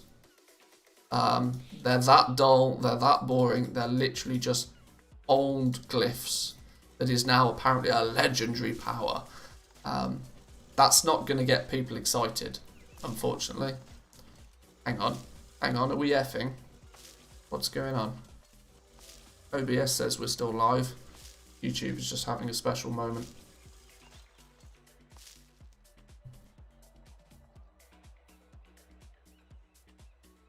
So we're almost through this next 100. We're already up to 16 Expulsum.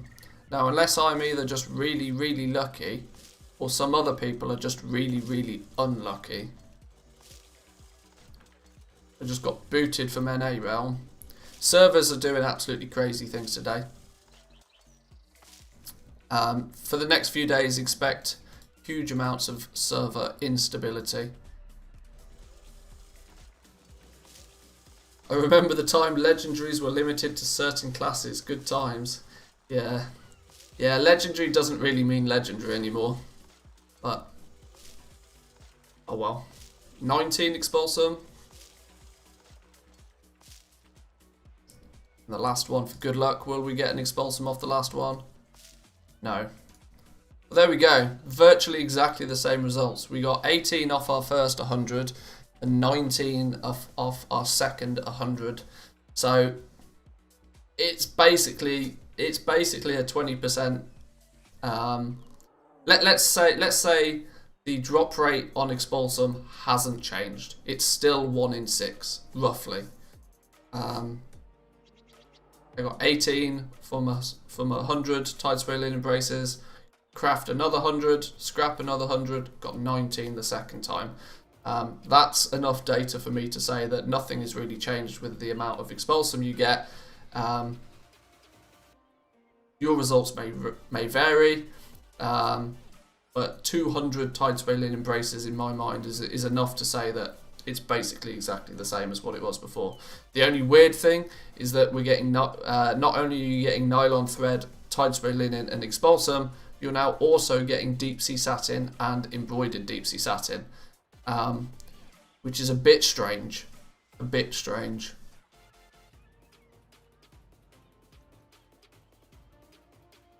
Isn't it that materials in Shadowlands can be broken down or built up, which makes enchantment prices more at a fixed price? Yeah, the enchant mats are all sort of somewhat interchangeable. You can take, let me see if I can remember the names of them, Soul Dust. You can take Soul Dust and you can turn it into, you can take dust and turn it into shards, and you can take shards and turn them into crystals. But you need patterns to start going the other way. So to turn crystals into shards, you need a pattern, which I think you need to be enchanting. I think it's like level 70, something like that, to turn crystals into shards. But then to turn shards into dust, you need a pattern that is locked behind reputation. So that's presumably going to cause you to be level 60 before you can get that. So that's going to lock that aspect of it off to just max level characters. If you've got enchanting on an alt, you're not going to be able to take shards and turn them into dust. You can build up, but it's more difficult to build down, if that makes sense.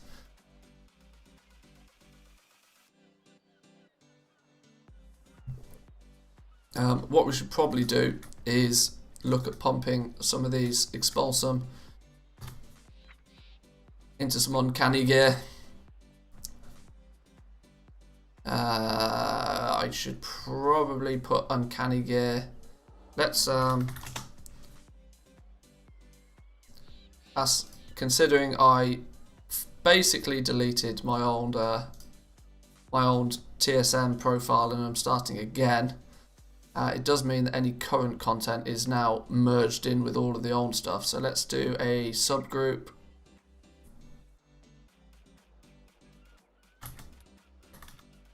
Uncanny gear.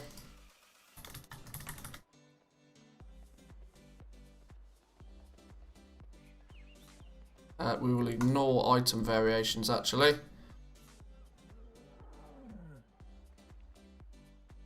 Because we're not going to be crafting enough of it to make that much of a difference. The uncanny gear in there. What's the operation on this? Default 1, max 100 gold profit. Sure.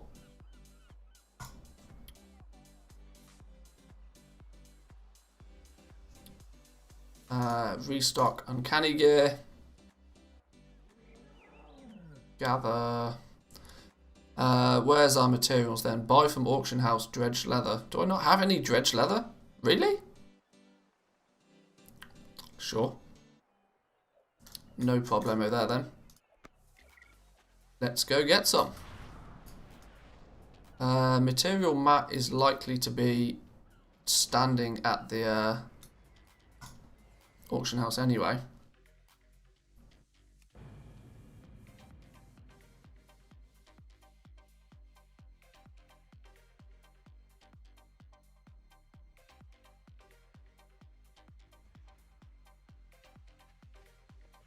A whole bunch from the bank. Let's go buy some dredged leather quickly.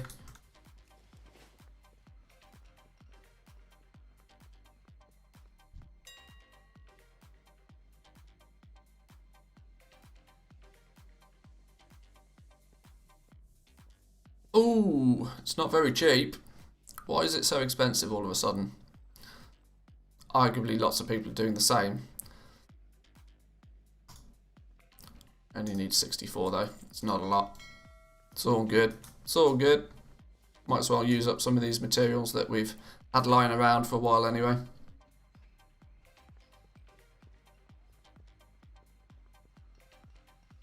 Good day to you. See you around. Okay. Now we can get the rest of the items.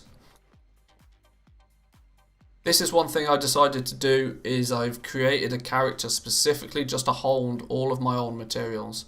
Once he runs out of bag space and runs out of reagent bag space, I will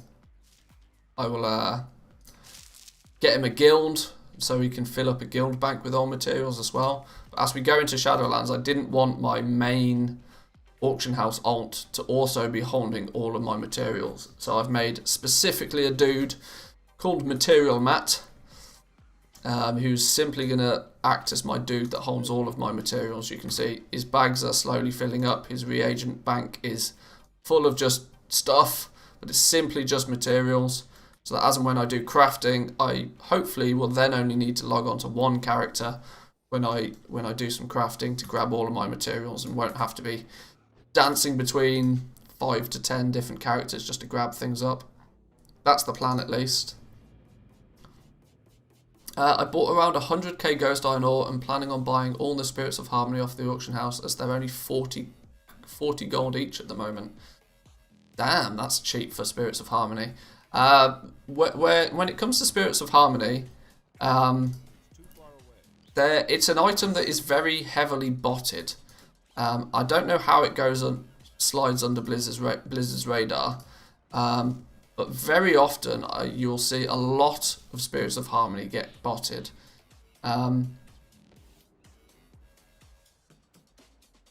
So when you do see it posted in large quantities cheap, it's worth buying, is the honest answer. It's definitely worth buying.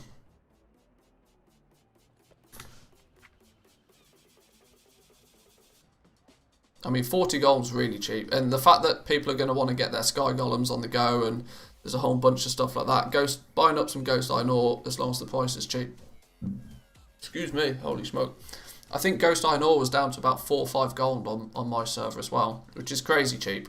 You should realistically be able to sell Ghost Iron Ore for somewhere in the region of like 10 to 15 gold each. It does hold quite a lot of value still. Crafting. Let's create these items then. The question is do we actually have enough expansum for all of this? Probably not.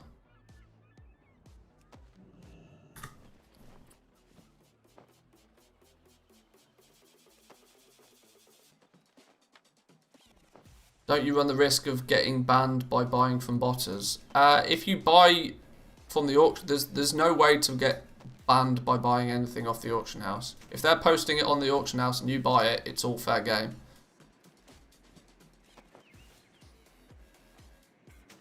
If you buy directly from them, from a trade, then yes, you're somewhat subject to being considered part of the system. But if you're buying from people on the auction house, it's all fair game.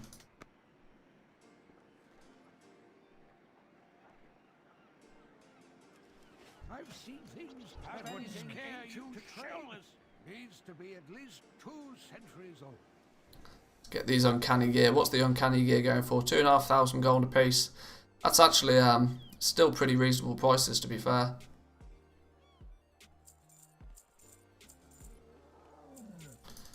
Elementium bars still going strong at 83 gold. Yeah, I imagine so. Let's what's it? Let's do a quick.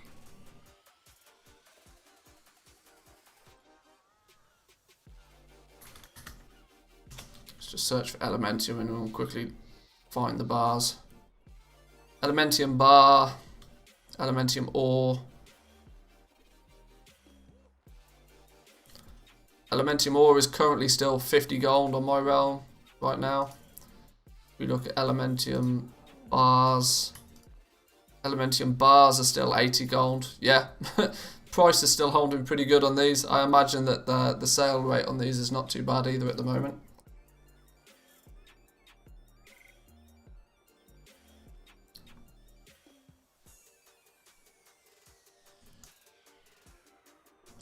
I seem to have a whole bunch of items that I should get listed back up on the auction house as well. Let me quickly post these while there's a convenient long boy standing next to me. This druid, his guild bank is called Cloth Incorporated. I wonder what he's holding in his guild bank. Do you think he tried to take advantage of the relic changes? Oh, the mailbox is real slow right now. Have anything ancient to trade? Needs to be at least 2 centuries old. Auctioning, leatherworking, go. I'm building back up my stock slowly but surely of crafted gear to have listed.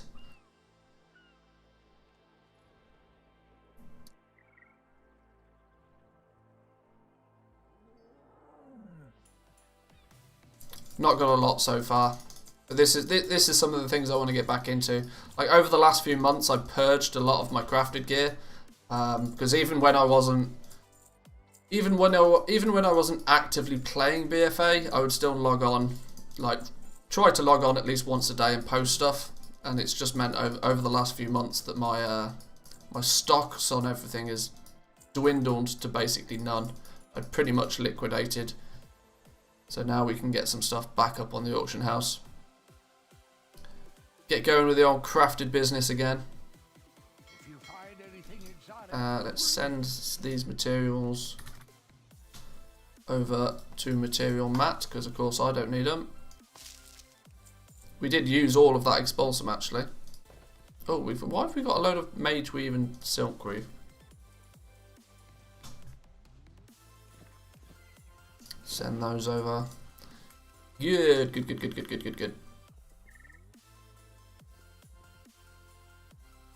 Alrighty, so let's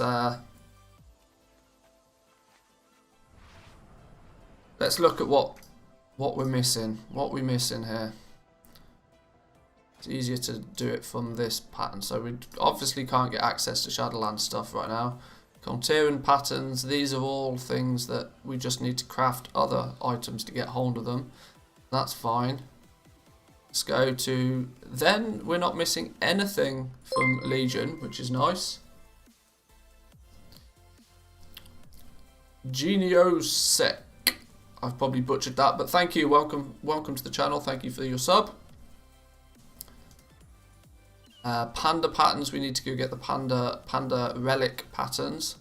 And then there's a few things. Golden Lotus honored. Golden Lotus honored. Golden Lotus honored.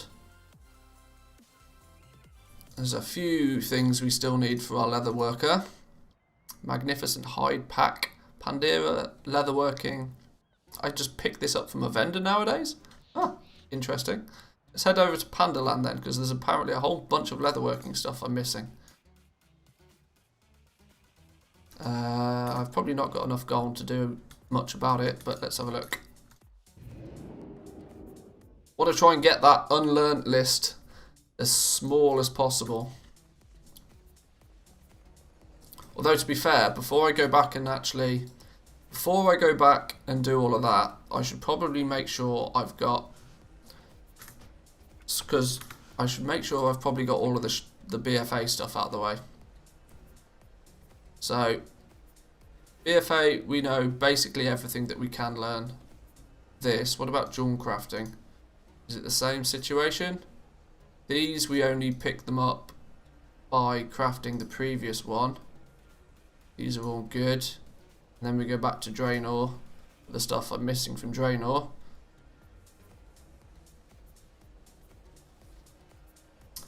Legion Gathering enchantment is now instantaneously when outdoor gathering. Eh? The Legion Gathering enchant, is it bust, is it? Is there a way to pre-make groups for TSM for Shadowlands using the Unlearn tab? Yeah, sort of. So, for example, my TSM groups, we've got Professions Leatherworking, Old is in there currently, Shadowlands. So you can make a group for Shadowlands. Now what you can actually do is, let's say we want to add, let's open up. We've got Shadowlands Unlearned here.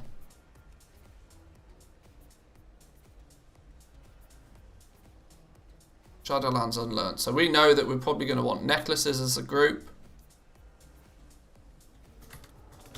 Next, we're probably going to want another group being rings. And now what you can do is you can search the base group, and the base group, you should now be able to find these items. So you can see here, if you have your profession tab open, and you shift click on the item, it will type it in for you. And there we've got Deadly Sinvir necklace. So we can now select this and we can go add to group. You select the group you want to put it in. You can either make a new group to put it in, or if you've made one already. So this is a Shadowlands neck, we want it to go in that group. And then once you've selected the group that you want, you can go move item to group.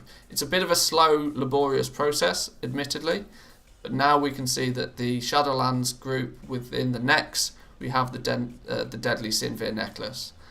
Now, of course, when we go live with this, we can make some basic groups now, but it basically gives us a way to start making our Shadowlands groups now. So this is the layout I'm going to have for my profession groups going forward. Everything BFA and before is going to be an old. And I can subcategorize things as and where I see it beneficial to do so. But going forward into Shadowlands, I'll have things broken down a little bit more. It'll make it easier for restocking. So necklaces, rings. Why did I put this in? I should have put this in jewel crafting. Derp. Well, we'll ignore that for now. But you know, the process is the same.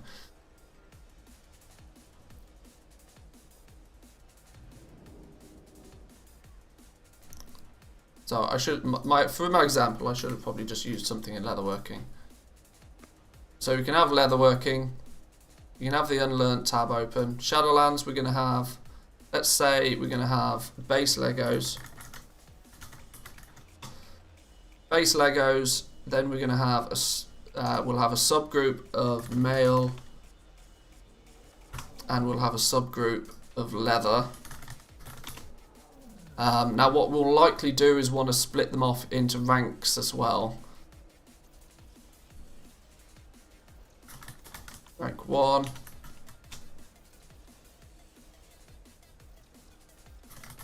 Rank 2.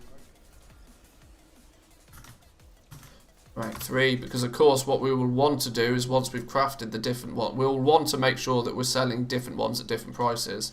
And you may want to have different operations for rank 1s to what you would have as rank 4s. Now it's a bit laborious to do this, but it's what I feel is the sensible way to do it.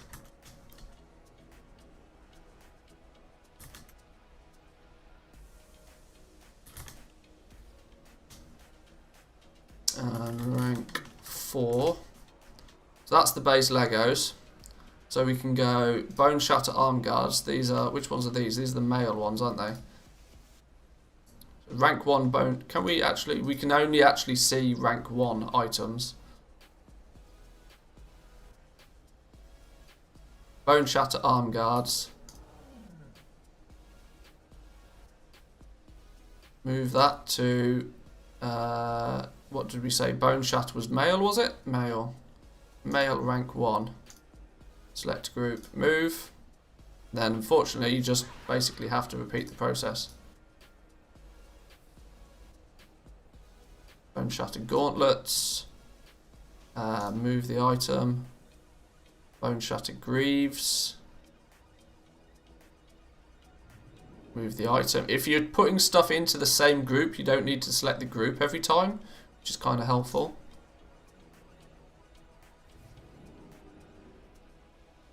Bone Shatter Helm. Bone Shatter Pauldrons. I could probably just search for Bone Shatter, to be fair. Yes, I can't imagine there's many other items. This is literally just a search box. So now if we do Bone Shatter. Interestingly, if we just do Bone Shatter, it doesn't. Do we need a capital? Is it that ridiculous?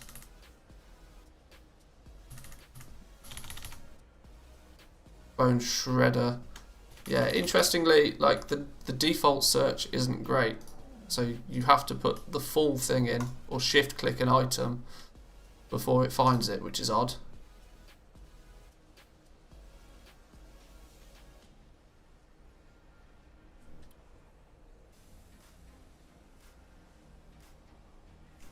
Bone Shatter Waistguard. Right, that should now mean that all of the rank 1 Bone Shatter stuff is in here. Yes, so 1, 2, 3, 4, 5, 6, 7, 8 items are there. So these are the rank 1 crafts, item level 175, they're in there. When you start crafting, making us the Shadowlands groups, yes, I will, once I've made them, I will share them out there, so you guys don't necessarily have to do it all, but you may want groups in a different fashion to me. But then once you've got, you could probably go as far as using item IDs for rank 2s and rank 3s right now, but the simpler thing is probably just to have the rank 1s in there, and depending on which one, as and when you rank them up and craft them, you can put them in these groups, because that's not necessarily super, to have the rank 2s, 3s and 4s is not super useful for day 1. But then we can do the same for the leather ones, what they're called, Umbra Hide.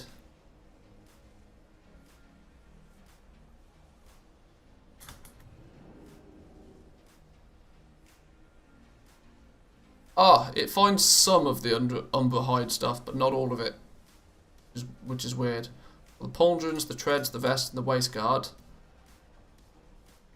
it found. You can add them into leather rank 1s.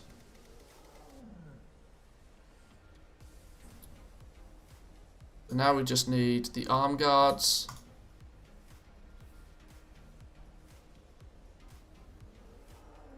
We need. Did it have the gauntlets? Now I can't. Now I genuinely can't remember which ones I've already found and which ones I haven't. Umberhide helm.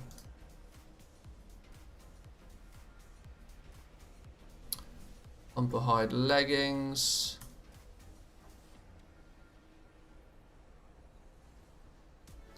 I'm wondering whether it should actually. I'm wondering whether it should be ignore item variations. I wonder how they're actually going to plan it out. I don't know behind the scenes how the rank 2s, 3s and 4s are listed. Whether they're listed as their own individual items or whether they are... Because if they have their own item IDs, then the ignore variations doesn't matter. But if they're all listed as the same item but then with different additional IDs, it means you have to make the groups in a different way. I hadn't thought about that. Are the old Legion Legos just vendor trash now? The effects are legacy. Transmog, yeah, it does kind of feel a little bit that way.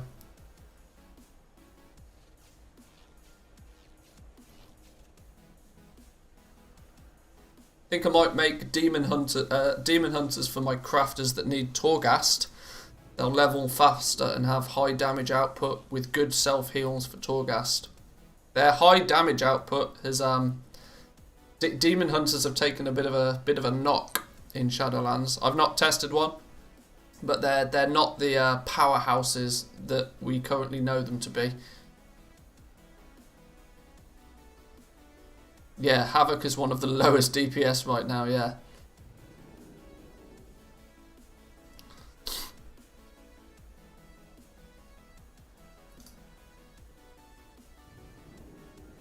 Ah, now I search for Umberhide pauldrons and it's not there. That means that's probably one of the ones that was already added.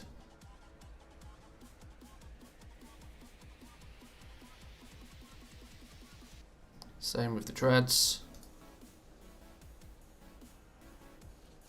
Same with the vest.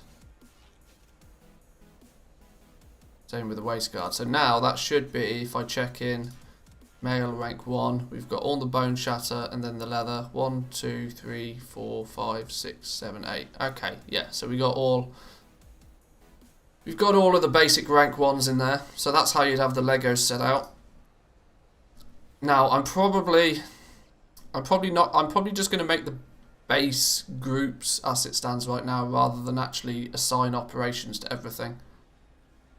Because I don't want to start assigning operations to everything and then have to change it all because they change things.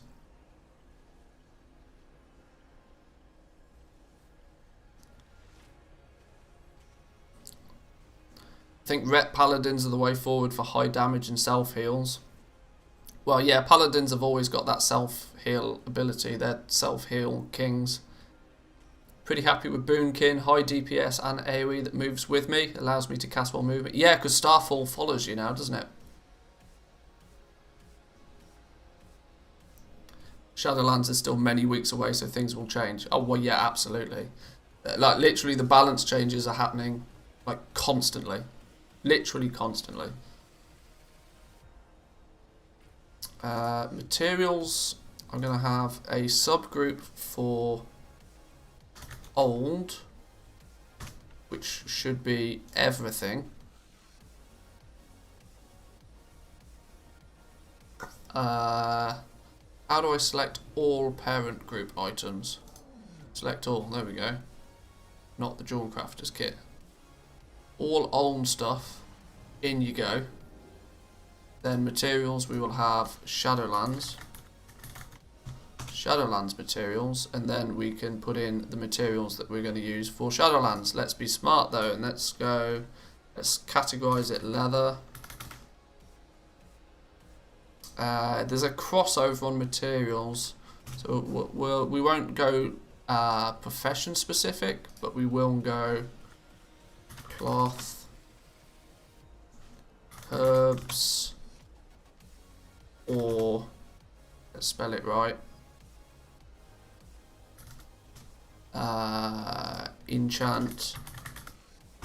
enchanting materials. We'll have a group for essences, because that's for jewel crafting. What else have I missed? Cloth, leather, oh, meat, fish, all of that jazz. Meat, fish, cloth, leather, ore, herbs, essences as a bonus, enchanting materials. That's everything, right? Is that all the material groups that we're... That feels like all the material groups.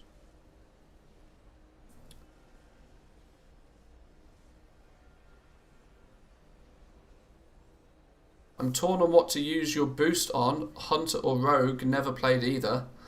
Well, Rogues, I would use it on the Rogue personally. Hunters, not only are they quick to level, they're super fun to level. But I know I'm biased. I've mained a Hunter for years. And have lots and lots of Hunters. Prot tank is one of the funniest tanks.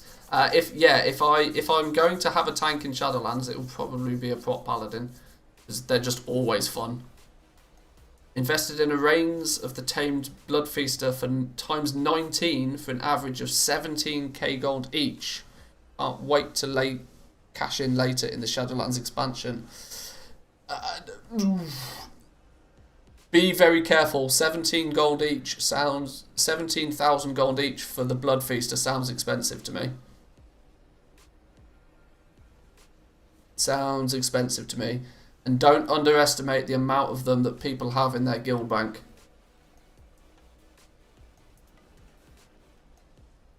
The Bloodfeast amount on many servers has been as low as 8 to 10k. Someone's been watching Dollar GG's videos. Yeah, maybe.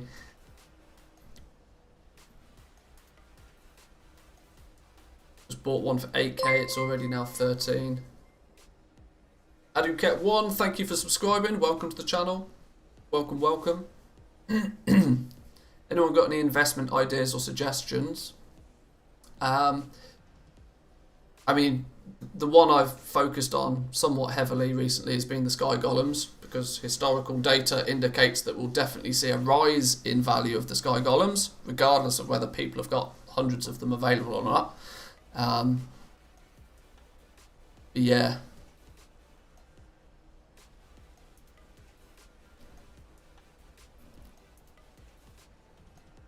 Paid 6,500. See, that's a good price for a Bloodfeaster. The reason the tamed Bloodfeaster is so cheap is because for many months the #1 multi-box farming spot has been in Nazmir, meaning that there are multi-boxes out there with literally hundreds of those mounts, and I'm talking literally hundreds of them. I potentially could sell them for 10k all day long. Yes, they're likely to potentially see a rise in price. At least the other world BOE mounts are likely to have hold their value slightly more so, as they were less easily farmable. But be very careful with the Bloodfeaster, because that thing was super easy for people to farm. But yeah, Woo's made a really good point. Bags are a great investment at the moment. Either buying up the Deep Sea Satin or the Tidespray Linen, because it's a lot of the farmers are concerned that their Tidespray Linen is now worth nothing because they can't craft something and make gold when they give it to a vendor. Obviously though, Tidespray Linen still has its value. It just doesn't have any value when you're crafting stuff to give to a vendor. So there's a good chance that you can pick up some Deep Sea Satin and some Tidespray Linen pretty cheaply, as people think that it's worthless and just dump it on the auction house. If you can save some of it up, because Deep Sea Satin bags will sell pretty much all the way through. There's no reason that a Deep Sea Satin bag won't sell during Shadowlands, considering the only new bags that we have in Shadowlands are the same capacity. So Should be a good one. Bags should be a good one. But don't buy the bags because you can only have one bag in one storage slot, and unless you're willing to make 10 guild banks just to store your bags, it's better to have the materials and then craft the bags when you want to sell them.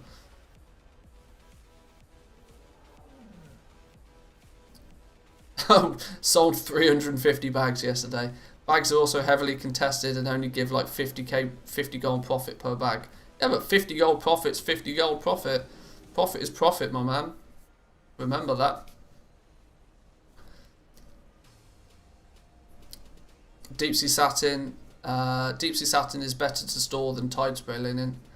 Well, you need both to craft the bags, so there's no point having all of one and none of another. You do need. I can't remember what it's like 30 deep sea satin and like 20 tide spray linen or something per bag. I can't remember. Just sitting here crafting bags at the moment. They're selling for 180 gold. Made 500k yesterday, not with bags, like 100. Okay. What would you do if you got burnt with the linen cloth and got stuck with a few 100,000 gold of linen cloth? Firstly, I would cry into a corner. Secondly, I'd probably scream into a pillow. And then thirdly, I would... Yeah, there's not really a thirdly.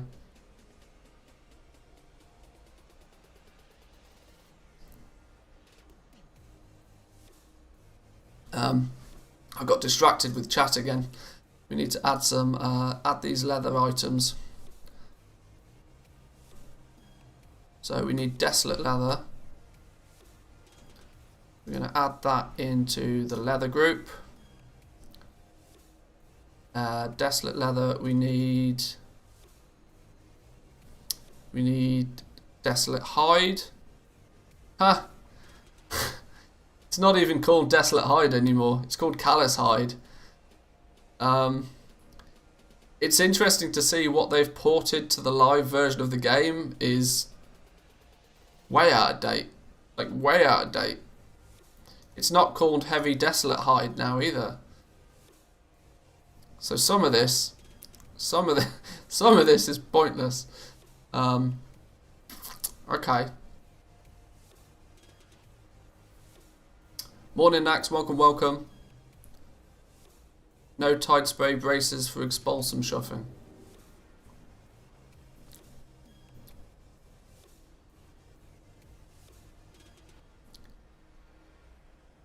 Seeing chat about one of the uncanny trinkets simming about as well as any raid trinket at the moment too, so checking that out if you have inscription. Yeah, the what was it called? Yes, there is a scribe trinket that's popping off right now. Dust Cave and Top Hat times 7 for an average of 35k each. Please tell me this is an okay investment. Any top hat, it's going to be, if it's the one I think it is, it's transmog, and yeah, any cool transmog item will always sell. But check the Undermine Journal and make your own analysis. Yeah, the Undermine Journal is a great resource to keep your eyes on. It's fun to just sit and watch shit sell. Yeah, I agree. They're the crafted top hats. Obviously be careful with anything that's crafted. Because of course, nothing is ever rare if it's crafted.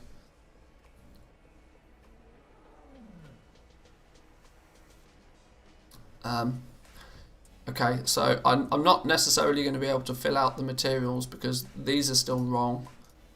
The sinful, the purified, the unseelie, and the death's leather. The unseelie, sinful, purified, necrotic leather don't really have much of a purpose in Shadowlands right now. So the fact that these are still here is a bit odd. Okay, leatherworking. We're gonna want armor kits as a group. Am I going to spell armor correctly, or am I going to spell it the way that Blizzard spells it? Should I spell it correctly? I'll just spell it the way Blizzard spells it. So in armor kits, we're going to want, what is it called? Heavy, it's Desolate armor kit. That's going in this group, armor kits, and then there's the heavy desolate armor kit. Heavy desolate armor kit, move that in there as well.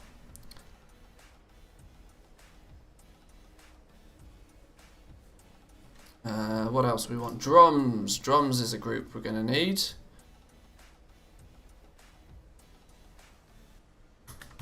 Drums.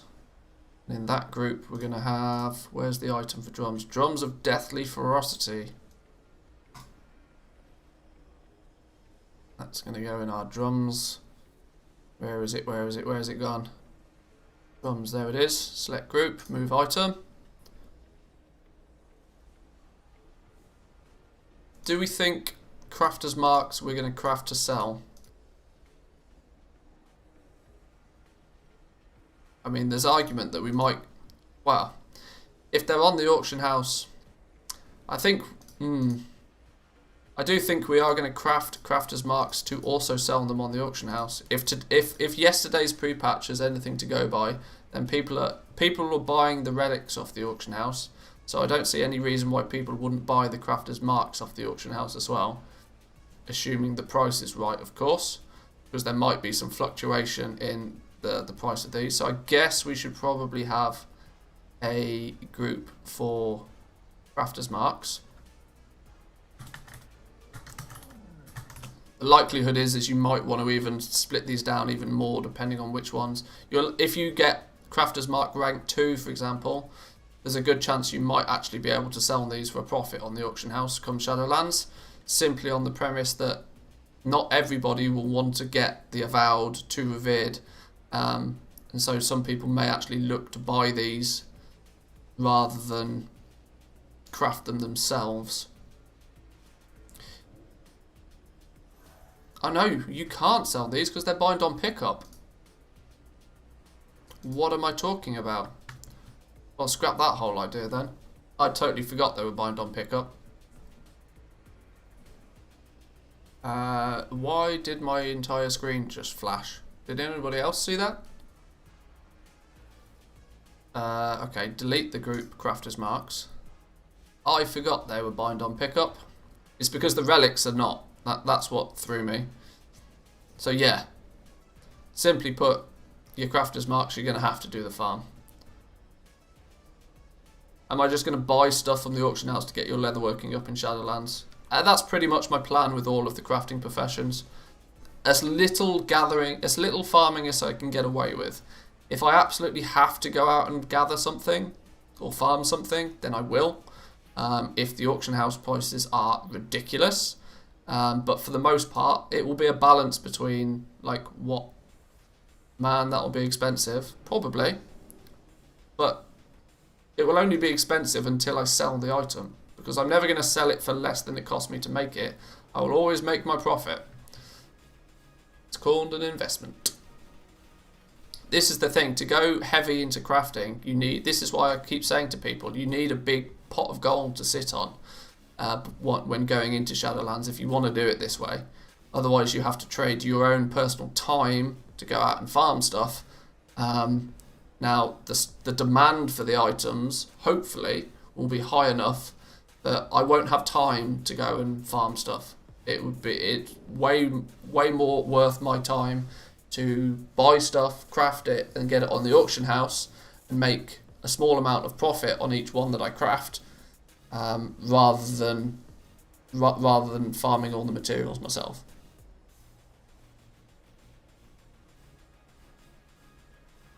Now my question is how am I going to do the gear because what I don't know, does anybody I think if anybody knows it might be Woo. When we add optional reagents to items, does it change the base item level? Does it change the item ID for that level? Or does it add a modifier to the item ID? Because that will dictate how I set my groups up for it. And I don't know how I can go about finding that.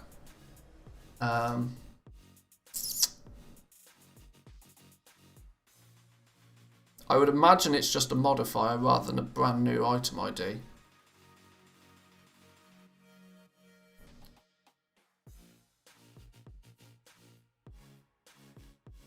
Yeah, don't know, sorry, I'd ask Billis for a question like that. Yeah, if Billis was here, I would ask Billis that exact question, as he's likely to be the person that would know. I'm wondering how I could potentially work it out. Let's look for let's take desolate leather pauldrons.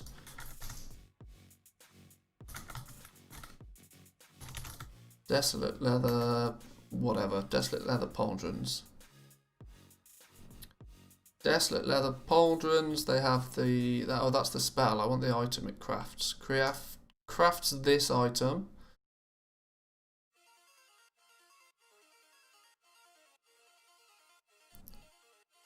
Create one, add it to a group, then export the group. You'll see the IDs it's used. Ah, yeah, sensible. Ah, yes, you're right.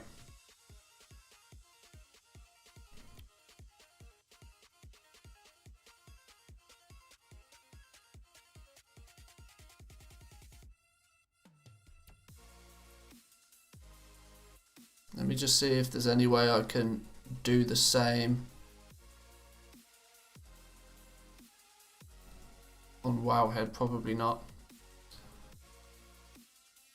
Just test with one relic on some lovely linen pants. Well, the likelihood is the way that they treat the new items might be different to how they treat the old ones. I'm thinking more about making my Shadowlands groups rather than the old ones. Yeah, maybe we can just do the whole linen pants thing. I made relics. I made a bunch of relics on this dude yesterday. Where did I put them? Let's just make something. The mechanic will be the same behind the scenes. You would hope so. You would hope so.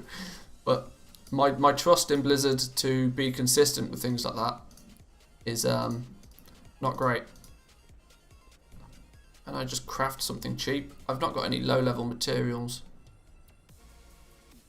Where did I put all my relics? Let's send my relics over to my... Let's work this out. Let's work this out, because if we're going to make groups for... If we're going to make TSM groups for Shadowlands, we might as well try and make them right the first time.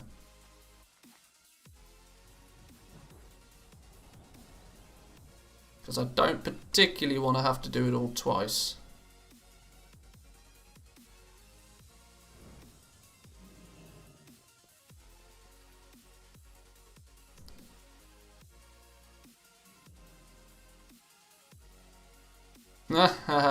This is a... I'm going to show you something now. Unlock the window. Let's put this here. I'm going to show you an example of a true goblin at work. Okay? An example of a true goblin at work. This dude, Ovi Bank 2, he's obviously got multiple bank characters. This is an example of a true goblin at work. They are currently trying to sell the full polar set. Polar boots, polar vest, and polar cord. They've obviously gone back and they've crafted all three of them. And they're trying to sell them as a set. This is smart. This is very clever. They're doing it in trade. They're simply then asking, like...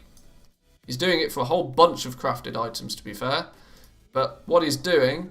he's getting people attracted to the fact that these are prismatic sockets. People might be buying these just for the extra sockets. Now their market value at the moment on my realm, this is not selling price, this is just the buyout price. 20k for the boots, 16k for the vest, and 14k for the waist. Now he's trying to flog all three of them for 35k, when in reality the crafting cost for each one is about 1,000 gold a piece. 1,500 gold, 1,000 gold, 1,000 gold. It's probably cost him maybe 3 gold, 3,000 gold, 4,000 gold to craft these items. Obviously he's got to have the pattern to do it in the first place and the materials and all that sort of stuff. But if he sells all three of them as a set to somebody for 35k, fair play to him. He's doing the same with lots of low-level stuff as well, to be fair. Elementium Edge Scalper. He's trying to flog a whole bunch of low-level stuff, but the fact that he's put the polar boots, the polar vest, and the polar cord all as a set, holler it in trade, try and get people to snag on the fact that it's got prismatic sockets. Smart. Smart. Time-consuming and annoying to people that sit in trade chat, but smart all the same.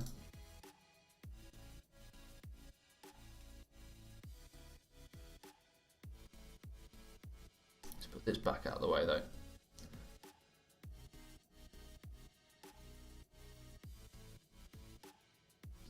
I need to put it there. I want my camera to hide chat as much as possible. There we go. Why was I here? I was looking for my relics, wasn't I? I made a bunch of relics yesterday. Where the hell did I put them? Here they are. Light bless you. Hold up. Can you relic Sulfurin's hammer and then upgrade it to the legendary hammer? No idea. I don't even think I've got the plan for the Sulfurin hammer, so I wouldn't know. It's a good question, though. I'll give you that much. It's definitely a good question.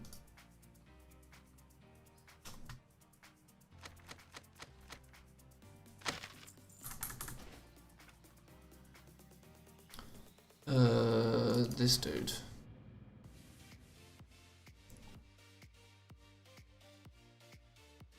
So that's craft a couple of tide spray linen, not even tide spray linen, brown linen pants.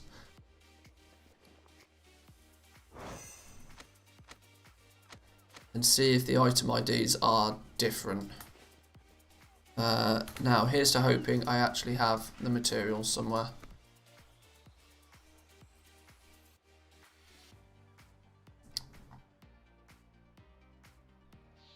Of course I don't have any. Of course I don't have any of these.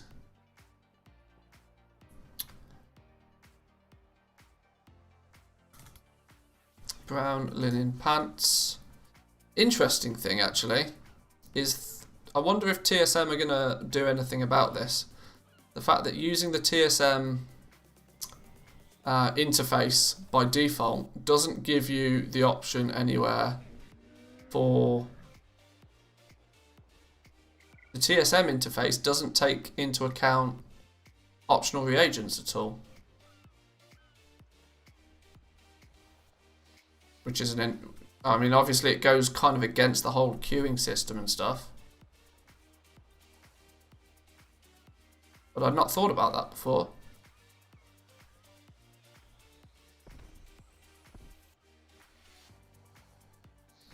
Does Sulfurion have a relic slot? Why would it? Most special weapon crafts simply don't have a relic slot. Yeah, there's a lot of stuff that doesn't. That the Blizzard's choice on whether it does or doesn't have a relic slot doesn't seem to be very very consistent. Some things have relic slots, some things don't. You're just going to have to work out which ones do and don't.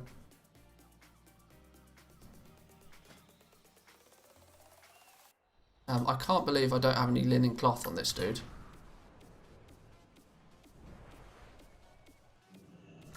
I've got linen cloth in the guild bank somewhere.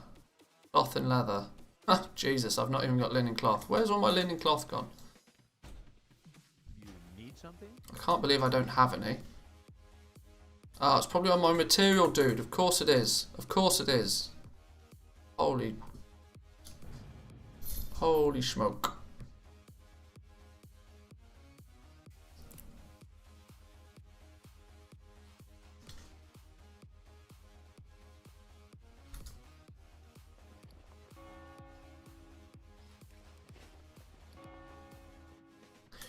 Be cool if you can. Hello. Be somewhat cool, yeah. Linen cloth or bolts of linen cloth. Somewhere. Here we go. Bolts of linen cloth, regular linen cloth, coarse leather. There we go. That's everything we need, isn't it? How many of this have we got? Loads of it. All good. That's what we needed. Let's send that over to Have some of that. Send mail. Go, go, go. Where's my dude gone? There he is. Guys, I've got to take a bathroom break. I'm busting. Back in 2.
Alrighty, we're back.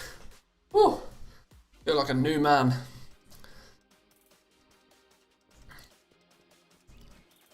There's nothing like that refreshing feeling of going to the bathroom after you've needed to go to the bathroom for like way too long.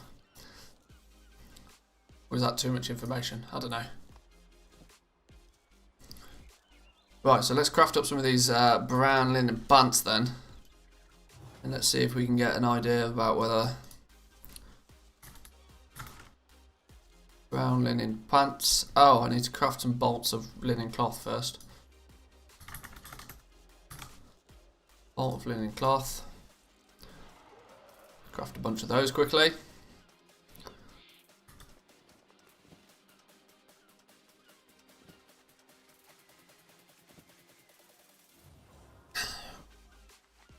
How many do I need to make one of each? Brown linen pants, where did they go? Brown linen pants, there we go. 2 for it. Oh, I've probably already got enough. That'll do. That'll do, that'll do, that'll do. Brown linen pants. Craft a regular one. Uno regular.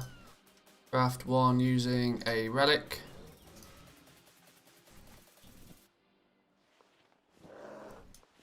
Nothing, rank 1, rank 2, rank... Okay. So nothing, rank 1. Rank 2. Make one with rank 3. One with rank 4. And make one with rank 5. 19, 28, 39, 48 and 54. Okay, now let's put these all in a group and hope that they don't all have separate item IDs. So TSM group test ungrouped items. Are these already how can these already be? Oh, because they're already in the old group category. Interesting. Interesting.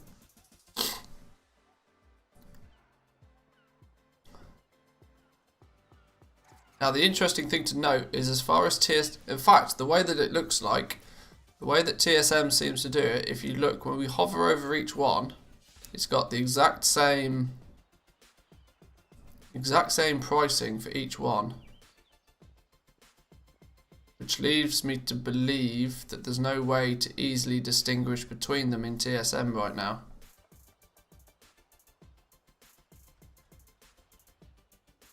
Although that you could have a brown linen pants, all different items.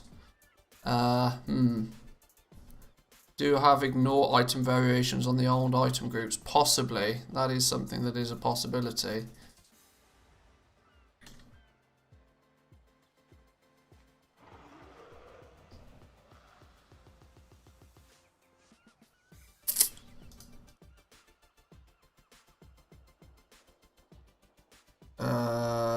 Oh, hang on. No, that was the window I needed open.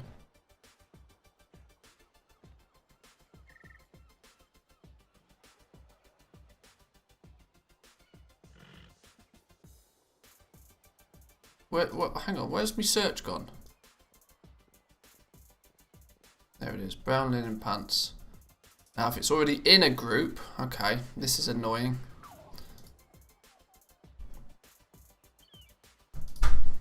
Brown linen pants. Ah, sandwich time. Cheese toasty delivery. How good is that? How much gold will you actually lose on if you relic those pants and sell it? Well, the argument is I probably won't sell them. But I'm not too concerned about the gold. Right now, this was merely for the purpose of testing.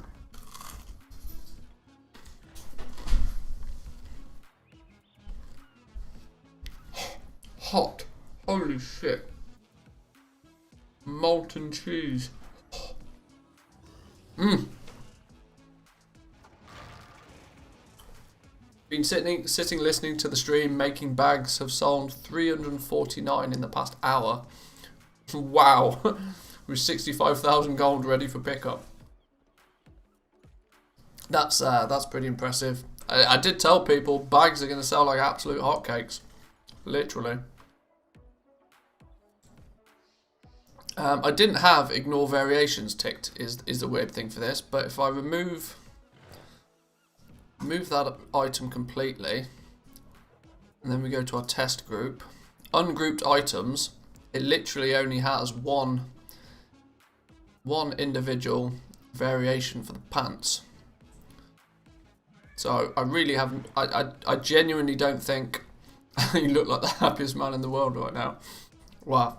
When your wife brings you free food, nothing better.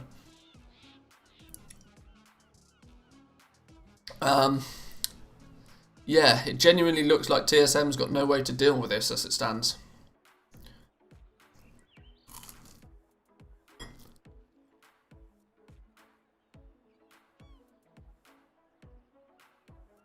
So this is it may be that we can't really go too deep into our groups, because long term the groups you'd probably want to have set out come Shadowlands is you would likely want to have your things. Would you really want to have like crafters mark each item individually? Crafters mark, I don't know, the system gets really messy. These optional reagents make it very difficult for TSM to be clean and simple to use.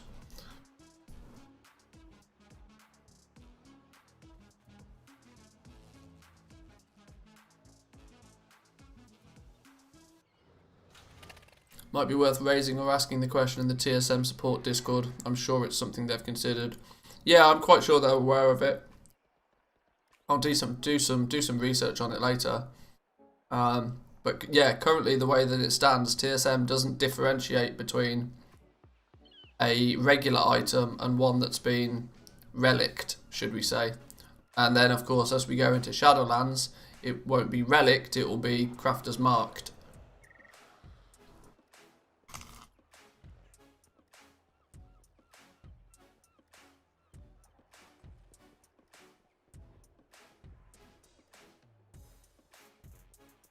The suffix will exist behind the scenes, they just need a system similar to how they deal with pet suffixes to classify them. Yeah, I imagine it's a similar system. It's not something, this is not new to TSM in any way, shape or form. They've dealt with this a few times before. I don't understand why they can't just, well, I'm not an app developer, which is the main reason why, but considering that they must pull the item IDs from the items from the game's code in the first place, why they can't pull the additional IDs that are added to the base IDs like they do with other things. I don't know. I'm sure they're working on it.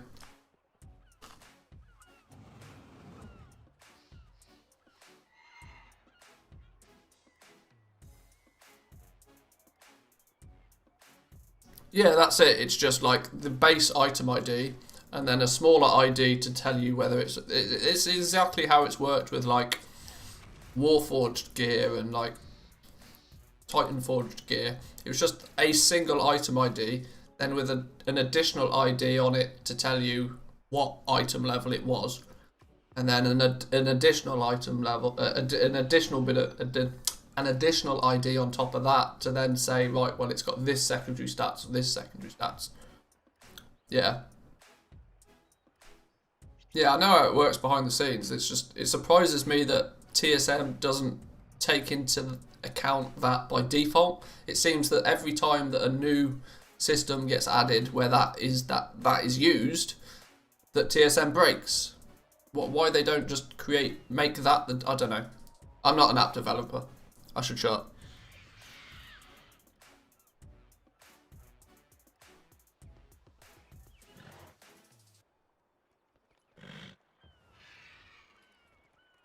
So I didn't mean for this to turn into an eating ASMR stream. I'm almost done.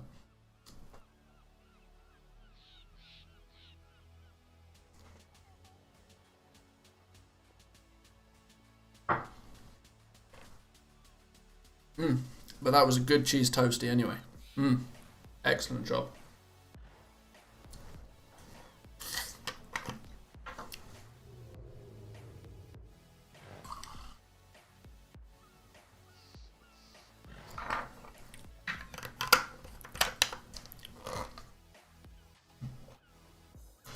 Oh, all good. So what was this,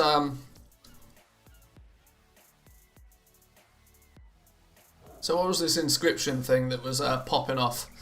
We should probably at least have a bit of a gander at that. I've spent 1,000 gold testing bloody brown linen pants again, only to find out that the system's duff, doesn't work. What was it called? High Lord's Compendium or something. Highborn Compendium of Storms, that's the one. This trinket is currently simming higher than many raid trinkets for quite a few classes on pre-patch. 112 haste with 100% uptime. What's it used? Maroon ink, ultramarine ink, a couple of expulsum and some light parchments. Well, it's cheap as all hell to make it then. Loving your stream, but now I need a cheese toasty. Sorry. I try not to eat food on stream. But when somebody comes and gives you a toasty, you got to eat it, you know.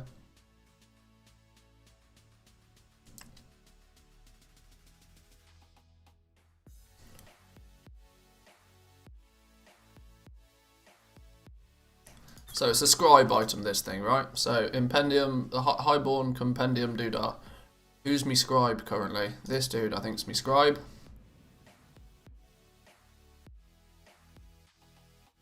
Although, I'm actually going to, although he's my scribe currently, this is changing. He's currently my scribe, but he's actually going to be, this dude is going to be my blacksmith going into Shadowlands. As currently my blacksmith is on my second paladin, of which I don't think I'm ever going to level 2 paladins. Highborn Compendium of Storms, there we go.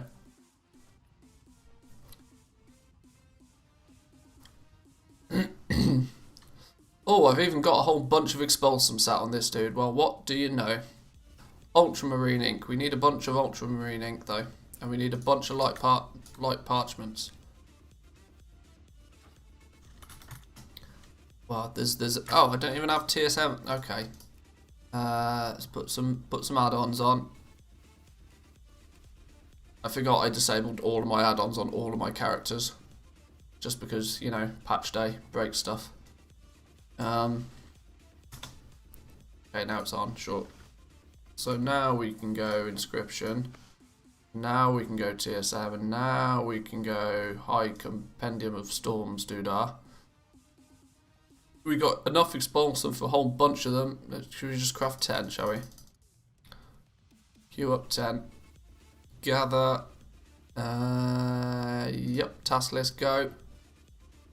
Why, for the love of God, do I need enchanting material? What is going on here? Oh no, that's cooldowns. Sod off cooldowns. We don't need expirations, we need gathering stuff. I need ultramarine ink, and I need a bunch of maroon ink. Buy pigments from the auction house, and buy stuff from a vendor. Sure.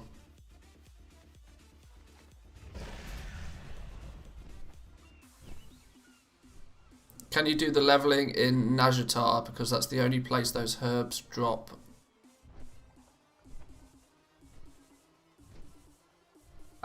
If I'm honest, I can probably just, I'm just going to go buy the herbs is the likelihood.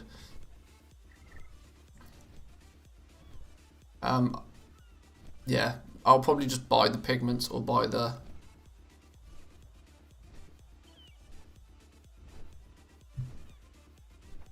Let's go see. If we check the auction house, we'll see.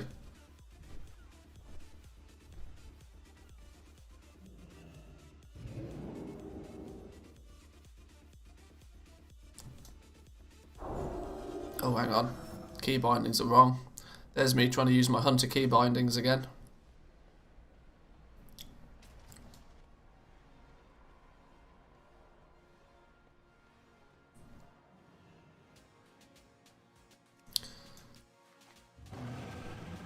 So yeah, if I understand it right, the maroon pigment comes from, what's it, the Najatar herb. I can't remember what it's called. I'm a terrible example of a golem maker right now, but I've literally not played BFA anywhere near enough to...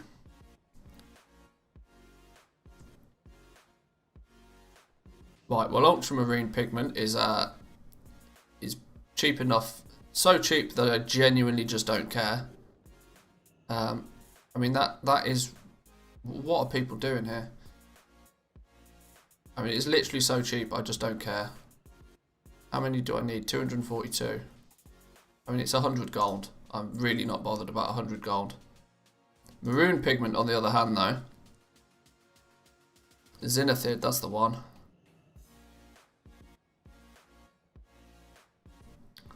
Let's do, what was it called? Zin, and it's got the stupid hypheny thing. Nope, spelt it wrong. Boom, Zenithid. Hey, the prices have been skyrocketed. Well, that's not happening then. That's not happening then. Sure. Well, I've got plenty enough to do something with anyway, so. This is what happens when you're late to the party. Don't buy stuff when it's expensive just because you're late to the party. Admit defeat.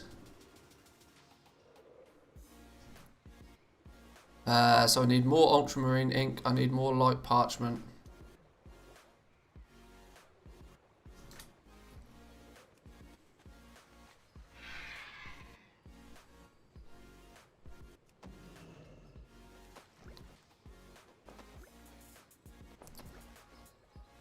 Somebody's already made a tidy profit off resetting those markets. Yes, yes, absolutely. That is assuming that they managed to sell it all, because obviously I knew I was late to the party. I went and looked at it and was like, nope. If you know something's expensive, then you don't need to buy it. I'm not going to get price gouged. No, sirree. And I arguably don't need to make anywhere near as many ultramarine inks now. Should I flip the markets for... Look. I don't know what server you're on. I don't know is the honest answer. If you decide that it's sensible, if you think you can buy them out at 4 gold and sell them for 10 gold, then sure, go ahead. But I don't know enough about any of the markets to know. I saw Hickon's doing it on a few servers. Yeah, I saw his, he tweeted out, didn't he, that he sold one of these things for like 30k or something ridiculous.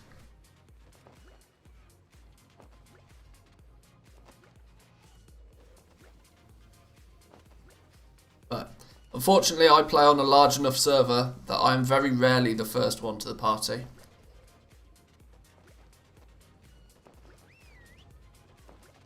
How many of these we need? We got 366 maroon inks. We need probably 200 ultramarine inks in total. And then we just go buy some light parchments and we're good.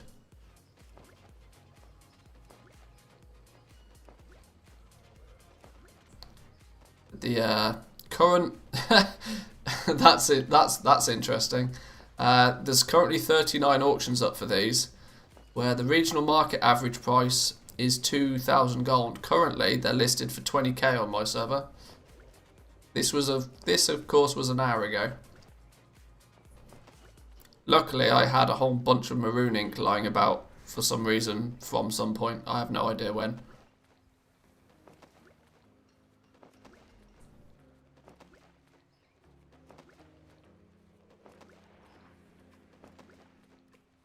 But as you can see, the other highborn compendiums have got like negative profit and then 18k potential profit on this one.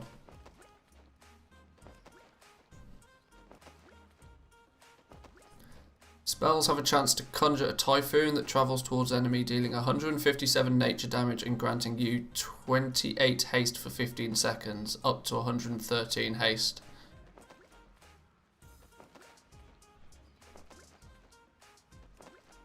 Well, if it sims high, people are going to buy it. Quite simple. How many of these have we got? How many of these can we craft so far? Still claiming only 2. Oh, it's probably because we're missing all of the... Missing a whole bunch of the light parchments, that's why. I wish I'd kept up with Inscription. It seems to have been pretty damn good for professions throughout the expansion. Yeah, Inscription's always had something on the go. Always had something on the go. Something's always been profitable. Obviously, we started off with Darkmoon cards just being ridiculous. Contracts, though, even to this day, you can still craft the contracts, and some of them are, especially the Tortolan ones, because gaining the Tortolan rep is so fucking annoying having to do all those mini games. If you ever need to do it on other characters, you'll go as far out your way as possible to limit the amount of stupid mini games you have to play. Getting Tortolans to Exalted was one of the most painful things I've ever done. And yeah, so it's like Inscription's always had something. I just wish I'd been playing BFA more than I actually have. I've taken huge month-long breaks with BFA. So this is why I'm genuinely a little bit far behind. And I'm somewhat playing catch-up. And admittedly, we're at the end of an expansion. But this is why I'm trying to make sure I'm actually ahead of the game for Shadowlands. I enjoyed the Tortolan quests, but I only did the emissaries. Well, yeah, that was the thing. If you only did it every few days, then for the emissaries, you were only doing like literally 3 quests, maybe once a week. Not really so much of a problem. But if you were trying to grind your way to Exalted, shit me, those quests were genuinely one of the most annoying things in history. Kicking myself for not buying all the Zenithid 3 days ago. Well, we looked at it. I mean, I think you even asked me to look at it on my realm, and 3 days ago there was about 10,000 of it on the auction house, and it was about 2 gold a piece. I should have just insta-bought all of it, but of course you don't see these things happening, do you? Like you have, like, if you're this is my point of that. If you are reactionary to what goes on, you generally are late to the party, and somebody else has already done it. This is the vendor dude, I think, for the stuff I need. Doesn't this guy sell the distilled water? Oh, of course, I've got to be in TSM vendor mode for this to work. Very good. Hey. Luckily, rank 3 Zenithid gathering. True, but I really still don't think even at 10 gold a herb it's worth going out and farming for it. You have a great day now. Right, so now at least I should be able to craft up at least some of these. Where they go? They're over here.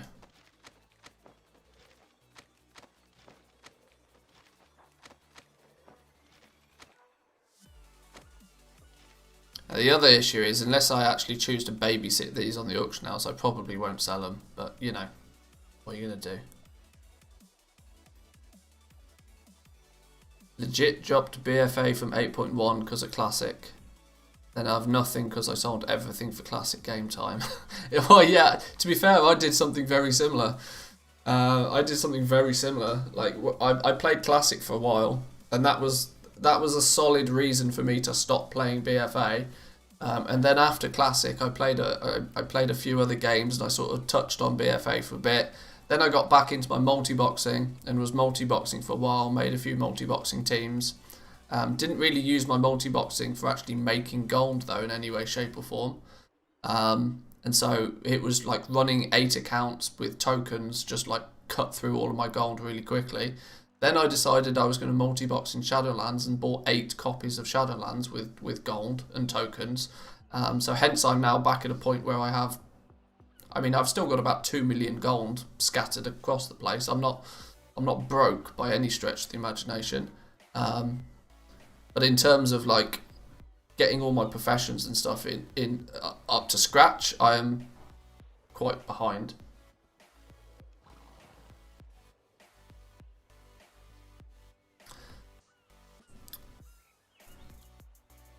It's 60 for me, not 10.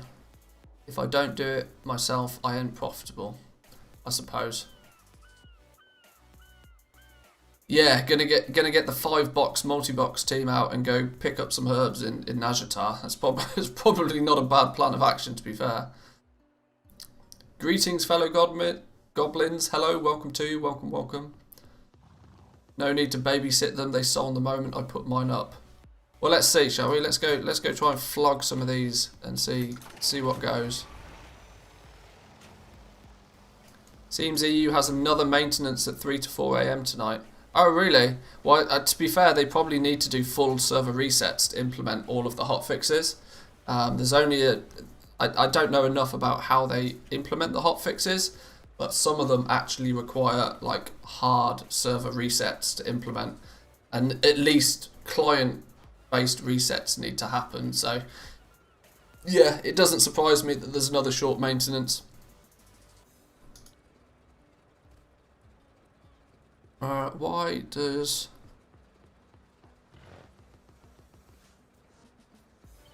Why is my bank character not showing on this?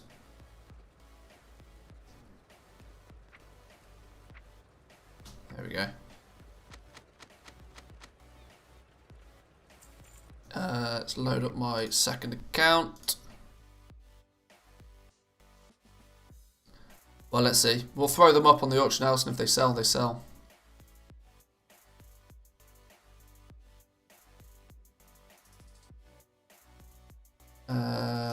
Change account. Oh, hang on. Now, for some reason, it doesn't. Oh, let's just do this. There we go.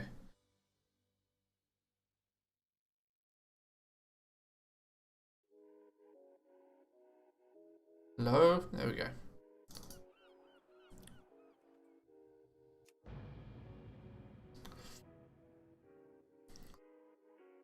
Now the question is how to get Expulsum with my scribe. Well, I mean, Tidespray Linen. Tidespray Linen braces. We scrapped 200 braces earlier and got close to 40 Expulsum. I'm not quite... I don't understand why some people are claiming the Expulsum rates have changed, because at least from my testing they haven't.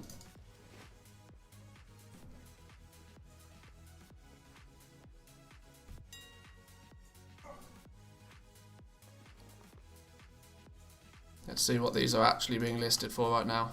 Holy smoke! Okay, people are listing them for 20k, and there's quite a few people who have got them.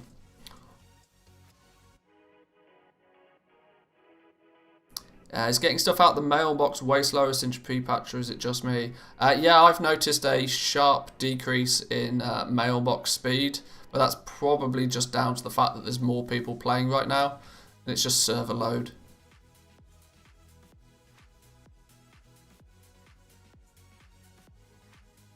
Let's just slap them on the auction house and see what happens. 75 gold deposit fee though. Jesus.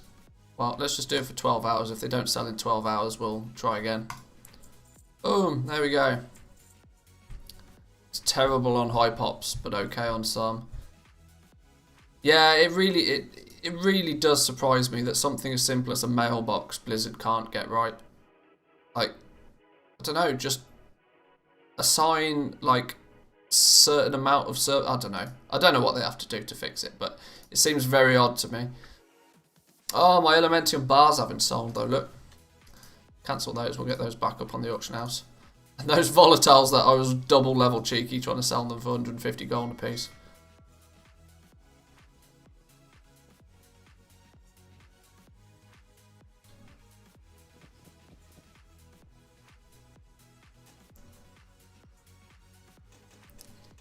Do you remember how broken the mailbox and auction house was at the beginning of BFA though? Yeah, it was cripplingly bad. Like, disgustingly bad. They are scrimping on server fees, you know, yeah, that's likely the case. What a volatile... See, I don't get it. Why are Volatile Earth all of a sudden, like, outrageously high priced? What is the demand for these? I mean, I bought a whole bunch yesterday because somebody told me there's a high demand for them. Now, I don't know what that demand is. It's likely got something to do with this. Pyrium bars. Is it Pyrium bars? You might be right there.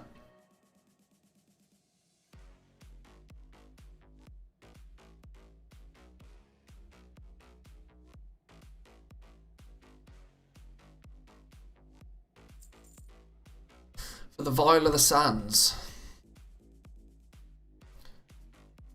Volatile earth.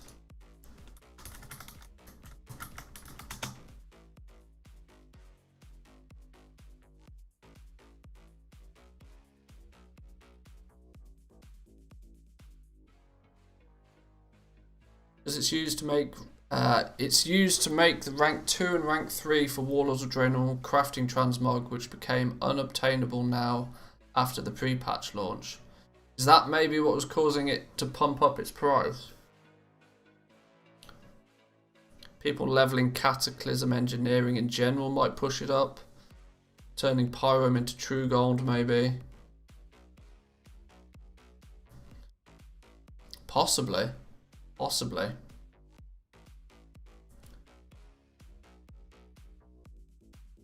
Simply looking at the reagent list.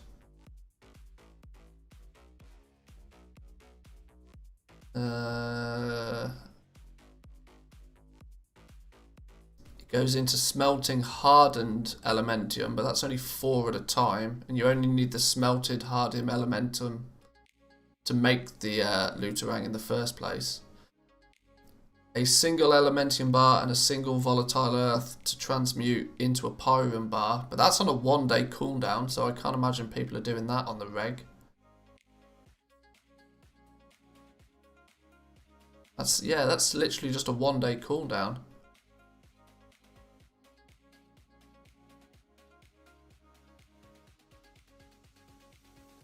There's got to be something that's causing high demand for it.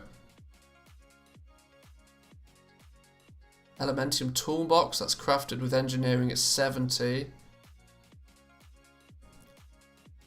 Engineering 25, watch this. Electrostatic condensers.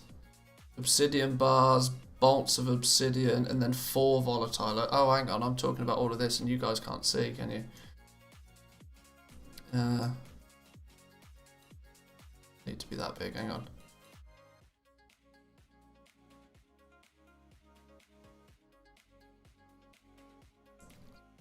So it's not likely to be anything leatherworking or blacksmithing. If people are leveling up engineering, the electrostatic condenser is a possible use for volatile earth. Engineering 70 is the elementium toolbox, but by the time you get to engineering 70, you can already start using the Looterang. So, was it 70 or 80? I genuinely can't remember.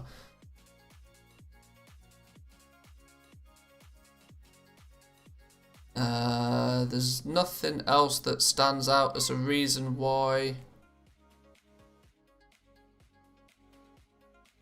No, that's literally it. I don't know why. I genuinely don't know why the price of that's gone up. But hey, if it does, it does, you know. Let's throw some elementium bars on the auction house. Let's maybe just do 600 of them for now, because the deposit fee is redonkulous.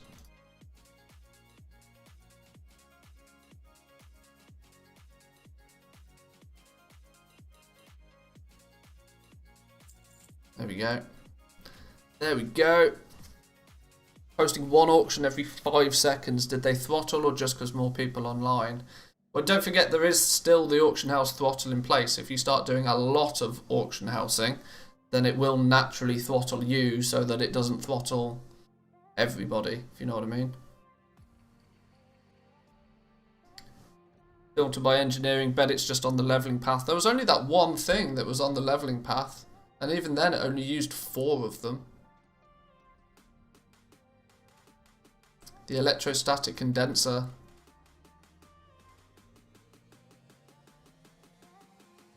I'm not sure. Sometimes you never know why things are in demand.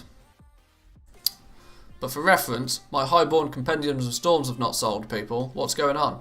You said they sold instantly. You people are lying. That'll do it though if 1,000 people on the server are leveling up engineering. Well, yeah, true.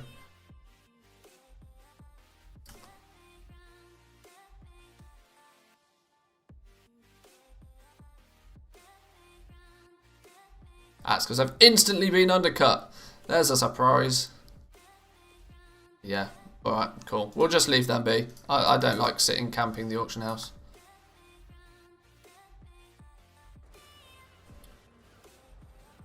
Alright, well, if we didn't get in on that, we'd have felt bad for not making some easy gold off that. So hopefully those will sell. It'll be GG.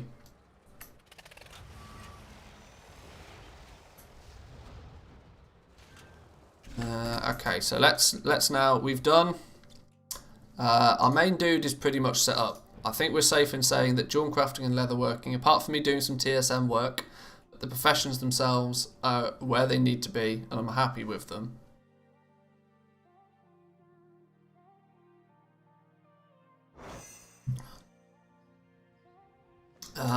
Let's do a double check.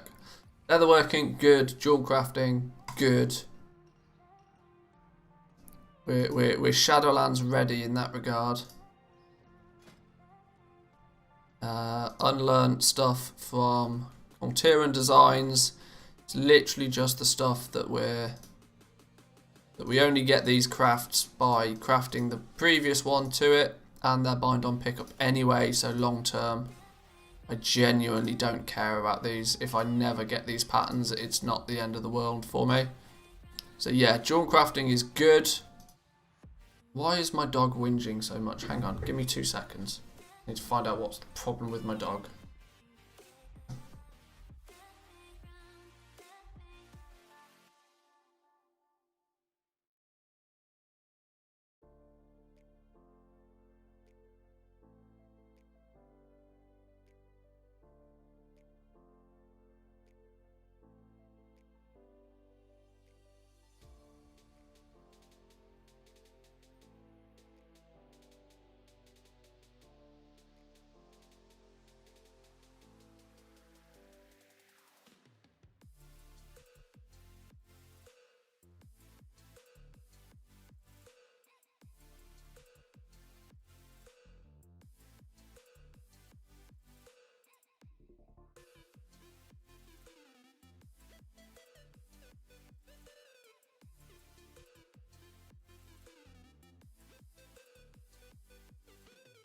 Guys, we're going to set up camera number 2. We're going to have a doggy cam. I've recruited my dog to come and sit in here with us. She's whinging because she can't go in the bedroom and sleep under the bed. Hang on, where's my other webcam? We're gonna go full on dog cam mode. I'm gonna feel a bit like Samadan. But I've got dogs, not cats. Ugh. I've got a webcam somewhere. Where the fuck? Oh shit, that box is heavy. I'm breaking stuff now.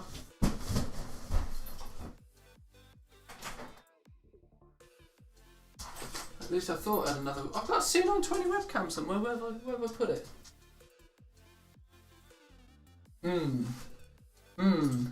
Dog cam gets subs, yes.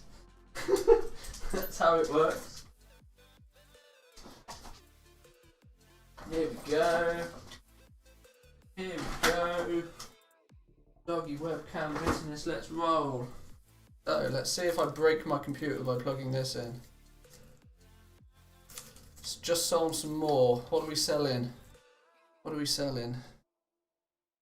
Let's go full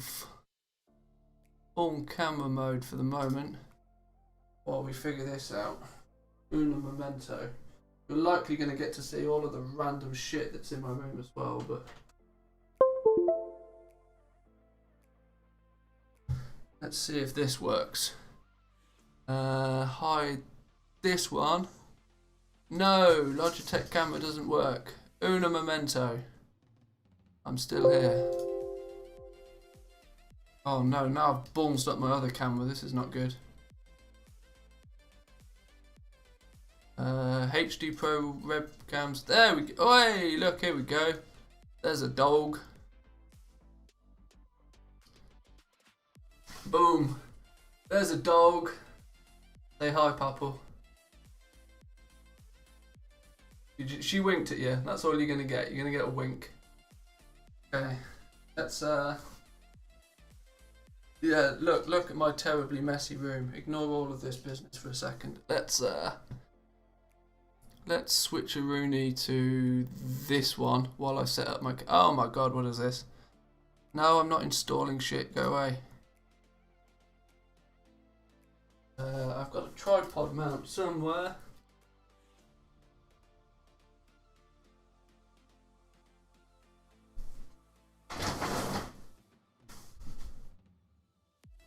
Maybe we can do just a simple little setup look.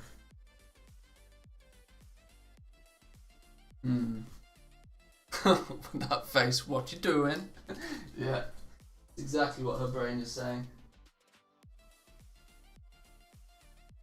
Hang on, where's my little tripod thing? I can get this properly set up. I can't find the fucking thing. What have I done with it? I've got a gorilla pod mount somewhere and I don't know what I've done with it. Hang on.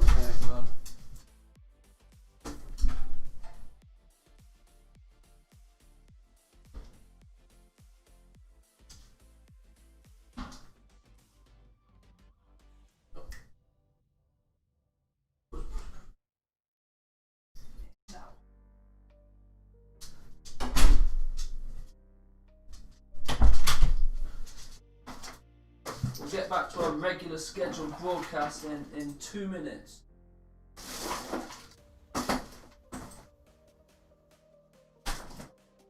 Right, screw it. I don't know where my webcam mount is. I'll do.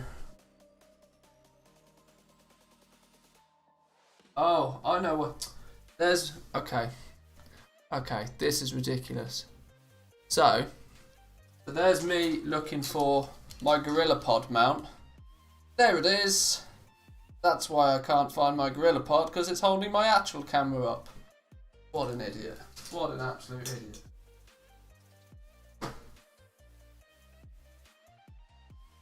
Dog bed. There we go. Dog bed cam. Nice and poofy. And the dog's sleeping under the table. Maybe we'll put the dog bed under the table.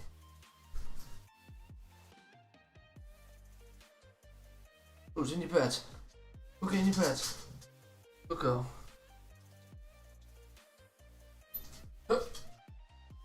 Professional streamer mode right here, look. There we go. Now we're getting up. Now we're getting there. Content, boys and girls. Content. You're gonna sit there, are you? That's a dog cam. There we go. Now you got my feet in it and all. Doge cam, maybe you go over this way. Tell you what, we could be really clever, look. Really clever. Dog cam like there.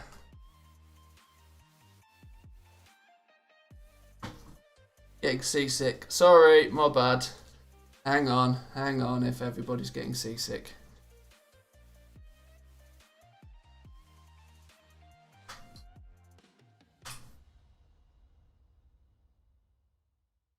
Set this up properly at some point, but now let's add, where's video capture device? Add existing, that one. Oh my god, not so big.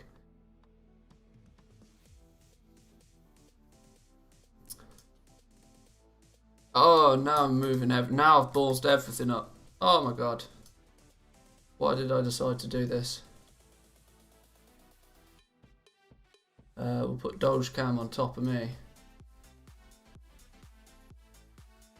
Or mini dog cam in the corner, look. There we go. Mini dog cam in the corner.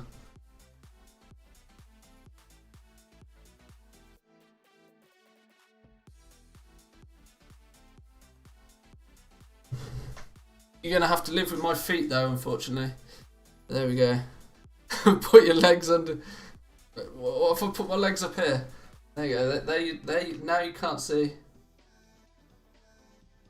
Feet cam. Never buy a VR headset if that makes you sick. Yeah. How do I rig this up so it's not weird and has got my feet in it? Boots, go get in your bed.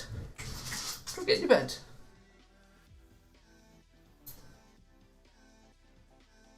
There we go. Good girl. Still there. And then you can entertain the viewers for when I'm boring and not being interesting. Yeah, there we go. Oh, my feet are still in it. It's odd. I'll put my feet here. There you go.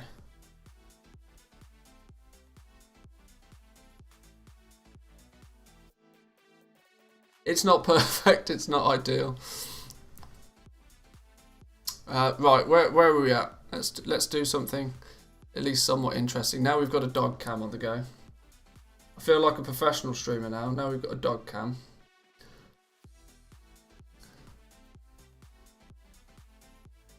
Tell you what, we've got a dog cam. Over 50 people in the chat, and only 13 likes. We gotta smash that like button for dog cam, right? Surely. Got to do some serious sellout here. The effort I've gone to for dog cam. Yeah, all for you. All for you. Yes. Yes.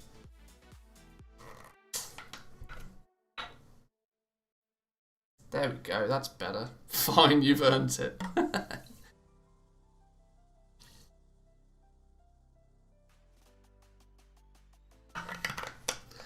Although you can't really see her. All you can see is her tail. The world's fluffiest tail.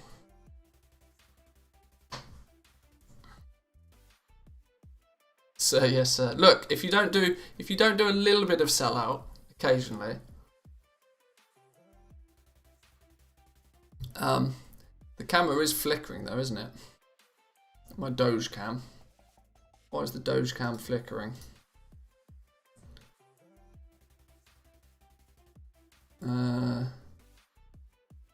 Oh, it's because it's outputting at 30, that's why. There we go. No. Okay, sure, do 30. Stop flickering.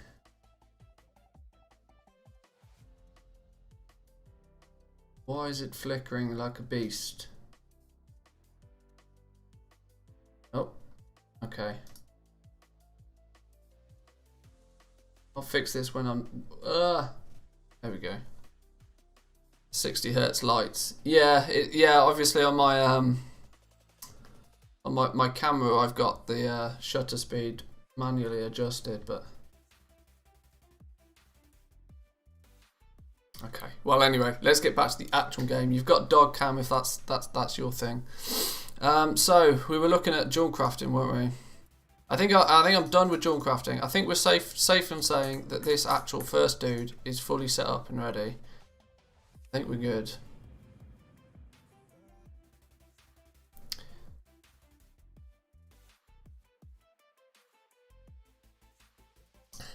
Seems like if you want to level up alts, herbalism is the way to go. Yeah, we did a bit of herbalism leveling yesterday, and a little bit earlier today as well, and it was stupidly quick.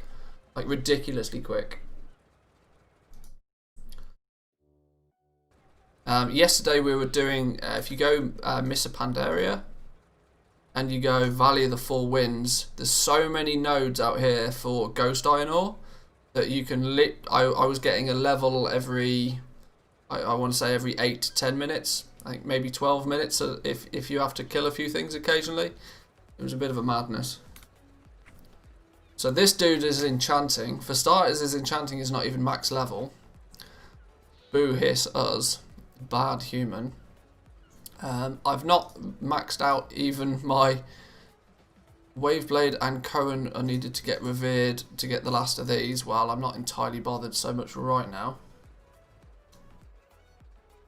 The Professions tab shows Shadowland stuff now. Yeah, it does. The thing to note though is it's a bit out of date.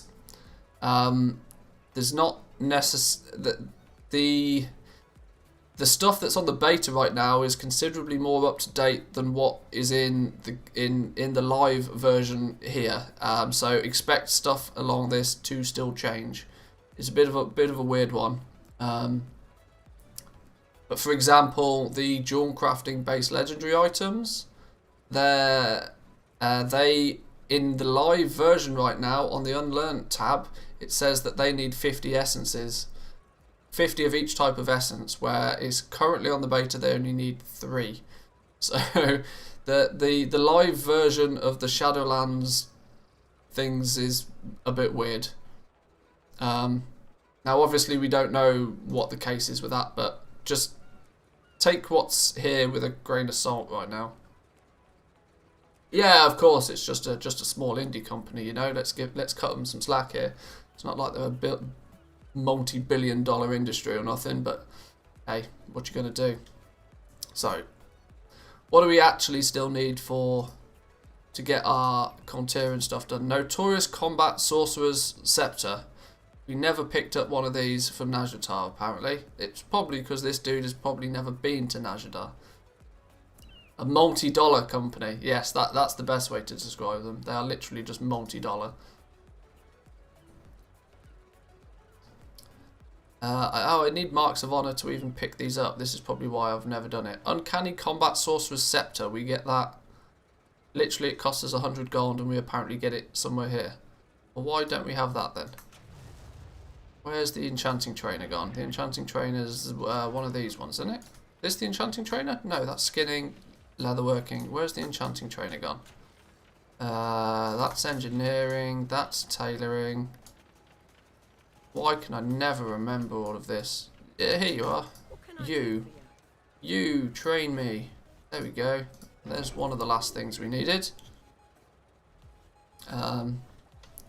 What else? Enchanted Tiki Mask. How do we get this? Treasure of the Zandalari, Battle of Dazalor. Drops from King Rastakhan. I genuinely can't be bothered to go. I mean, looking at the value of this pet, can't see there being much value for me to go out of my way to get that right now. And the Iron's Enchanting Rod, yes, would be nice to have, but it may or may not work in Shadowlands. We don't know. But there is argument that I should probably get this anyway. Somebody was asking in the chat the other day whether this would, whether this is something that's going to work in Shadowlands, and my thought process is I can't imagine it will work in Shadowlands, but on the off chance it does, it's something we probably should have. I mean, we sort of have the ability to go get it.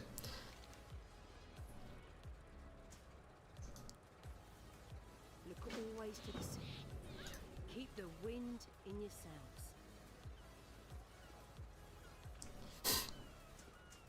sails. Where's...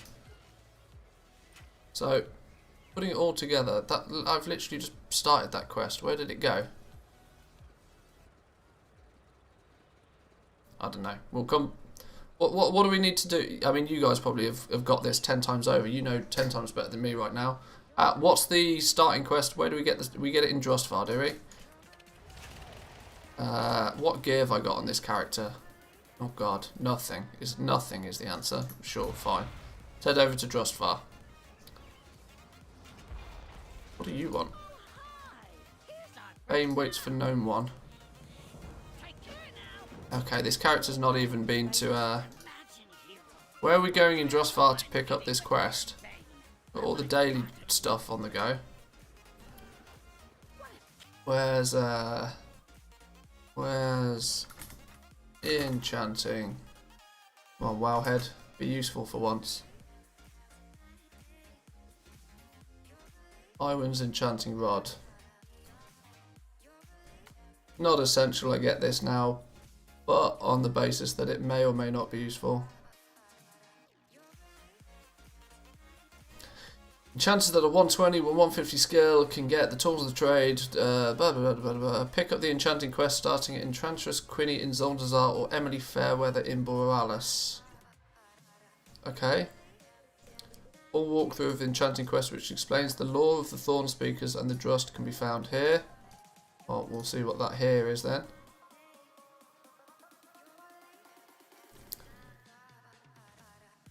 You disenchant a Drust relic to learn more about it. Okay. Learn the secrets of the ancient Drust relic thingy. Sure. Game, just tell me what I need to do. Lingering Dust Essences are a predictable drop outside of WM from the head mistress. After 2 runs through WM. Alright, we need to go to Drustvar. Let's just get ourselves over to Drustvar to start with. Let's get the flight point on the go.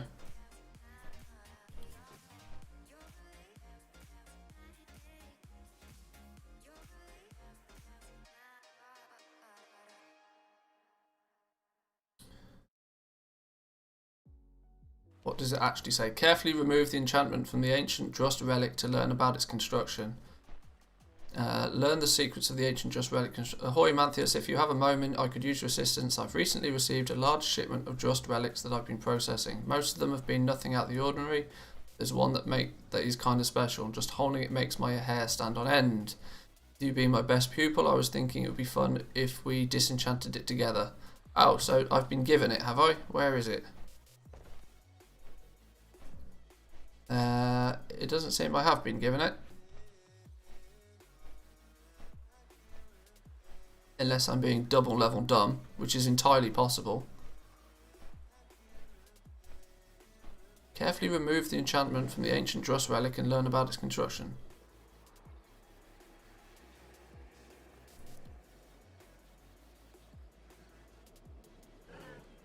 I'm probably being entirely stupid, but I've not been given an item to disenchant.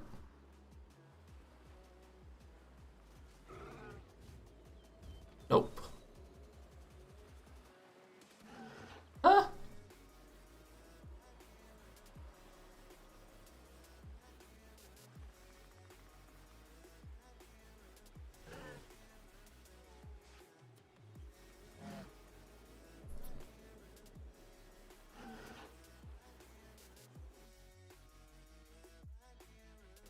Right, hang on. Let's work this out.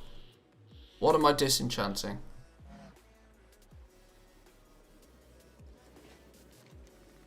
Carefully remove the enchantment from the ancient Drust relic to learn it. What ancient Drust relic? Why am I so confused? Why am I being such a retard right now?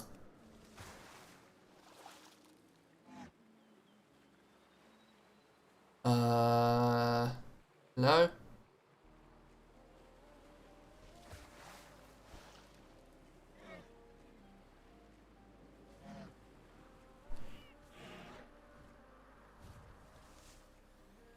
Learn the secrets to the ancient Drust relic construction.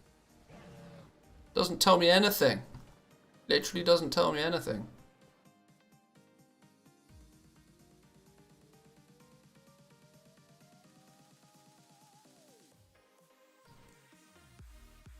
You disenchant a Drust relic to learn more about it. Where do I get the Drust relic though? I don't have a Drust relic.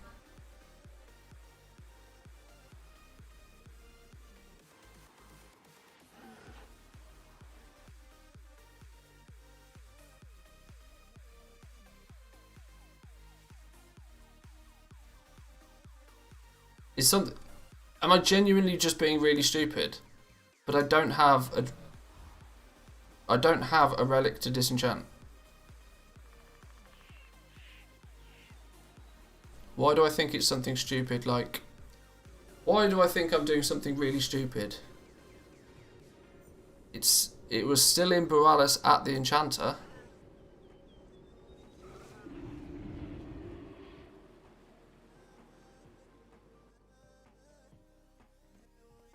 Was okay.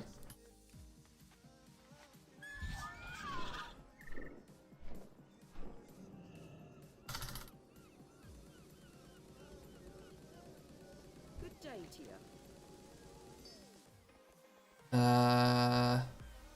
Safe passage to you. What can I do for Do you? you sell one?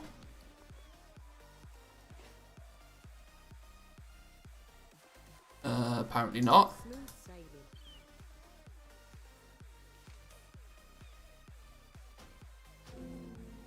Abandon it, pick it up again. That always helps. Carefully remove the enchantment from the ancient Drust relic to learn about its construction. Look always to the sea. Show me this Drust relic. Safe passage to you. Ah, now she's going to... Oh, of course, she's got it right here.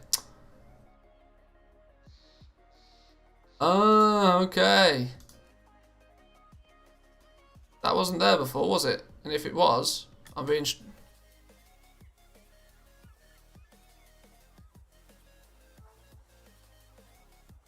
Ah, okay. Now I can click on it.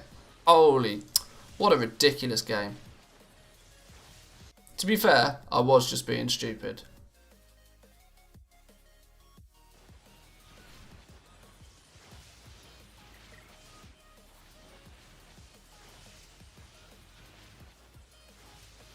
When it tells you to disenchant something, you expect something in your bags to be able to disenchant.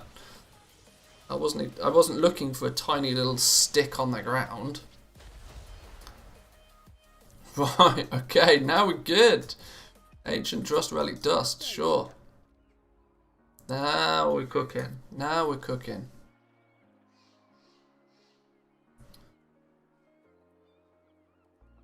Look always to the sea. A voice in the wind. Distant voice fills a mind where enchantments are not lost. Find me in Drustvar in Fallhaven. Seek out the source of the mysterious voice in Drustvar. Okay, now we can go to Drustvar. I get it now. I get it now.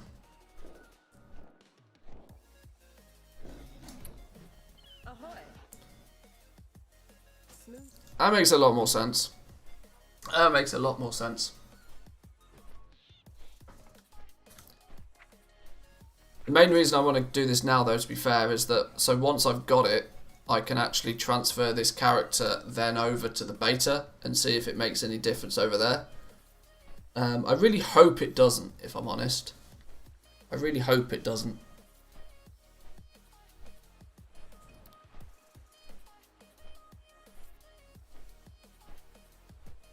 Now, where are we going to get these items from? Strongest golems of the Heartbane Coven managed to retain some life even after being destroyed. Runestone of Thros. Graktul was the first on Azeroth to use the stone to weave difficult and powerful enhancements. That's probably a dungeon then of some sort. Present in many of the ancient Drust enemies and more concentrated in those within Warcraft Manor. So maybe we can just run Warcraft Manor a couple of times to get this. That would make sense.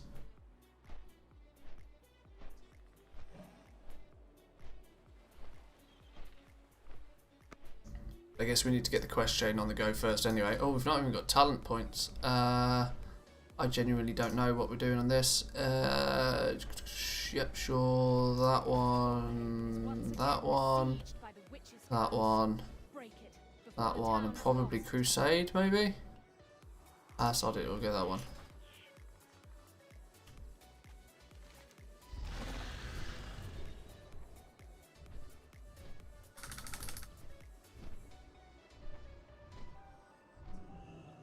Do not tempt my spear. Collect 9 bundles of hardwood.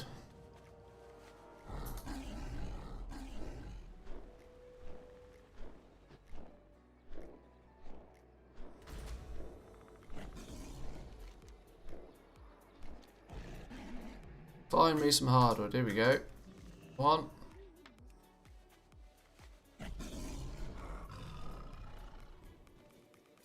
And 2.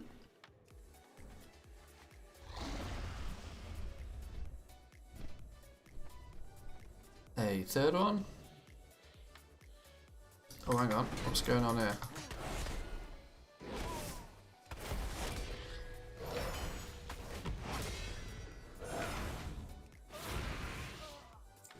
Oh, he dropped me a stack of hardwood and all.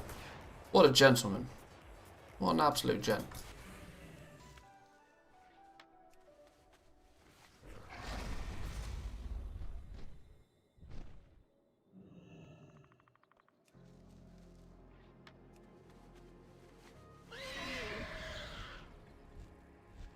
Tell you what, it feels really weird playing a class that's not a hunter. Because even on the beta I've been playing a hunter for God knows how long. I've lost all the wood. Though somebody's killing this dude. Let's at least help out.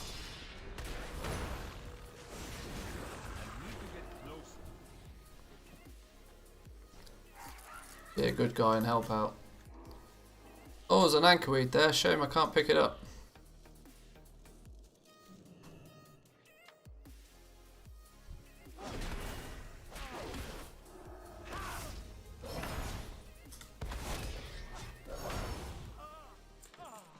Oh, I do like Ret Pallies though. Ret Paladin's a fun class to play. Because you just slap so hard. And then when you like AoE, just Divine Storm everything down. It's so much fun.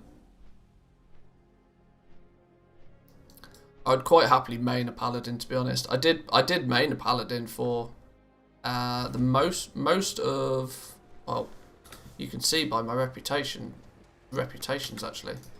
I've played this Paladin a reasonable amount. I actually started BFA with this Paladin before I switched to Hunter. So he's actually got quite a decent amount of reputation. He's at least revered with most people. But Warlords of Draenor, this dude was my main. Mr. Pandaria as well.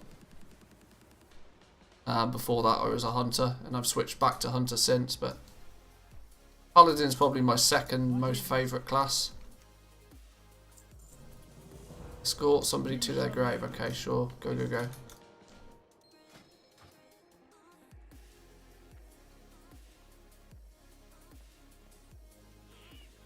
My shield is strong. Able to see the spirits in Glenbook. Thanks. You think it's deliberate that whenever you have to escort somebody, they are super slow? Dog has moved. Dog has moved out of camera shot.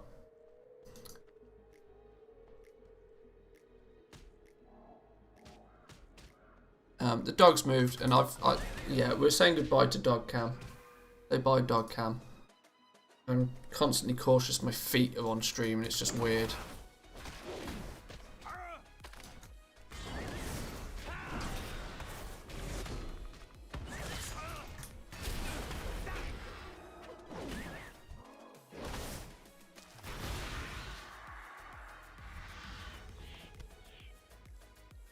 Oh no, I was meant to be escorting somebody and I've totally... Oh no, you're here. What's going on? Why have you stopped?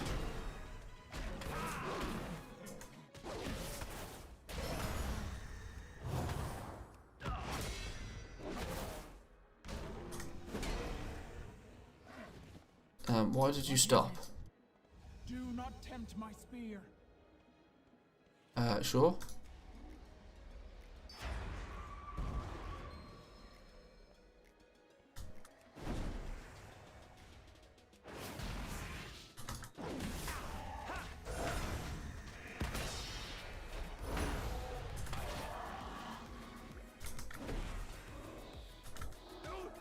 What am I disenchanting now?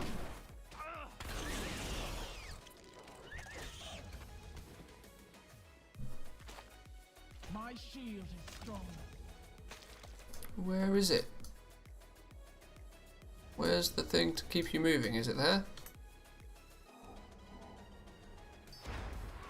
I mean, I am genuinely the worst at playing games. You'll notice the more that you watch me in my stream that there's a very good reason to why I tend to make gold in this game rather than doing other stuff.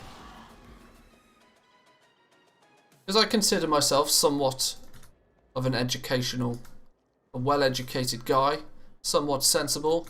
Fuck me, when it comes to quests in video games, I do some dumb stuff.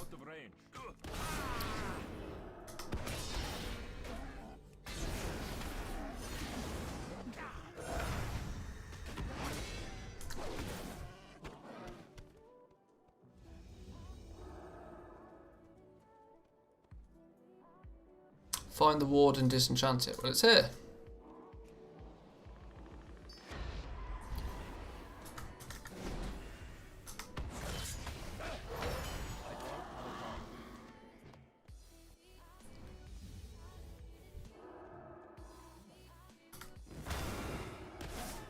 Why does that still work?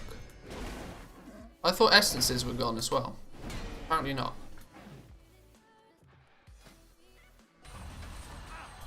Not that I've got any on this character.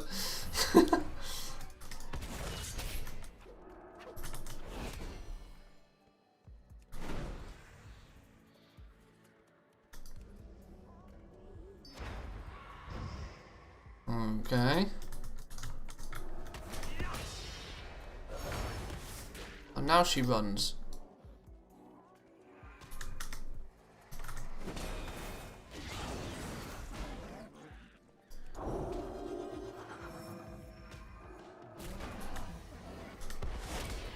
They still work, but only in BFA zones. Ah, okay. I was surprised to even see it on my bars, to be honest. Tempt my spear. I thought it got the chop with the old corruptions.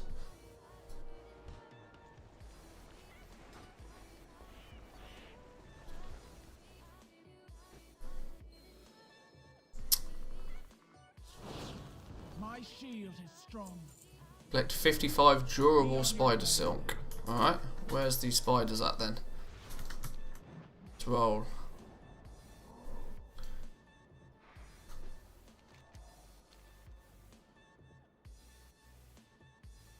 I wonder if there's anybody oh, of course there's somebody farming.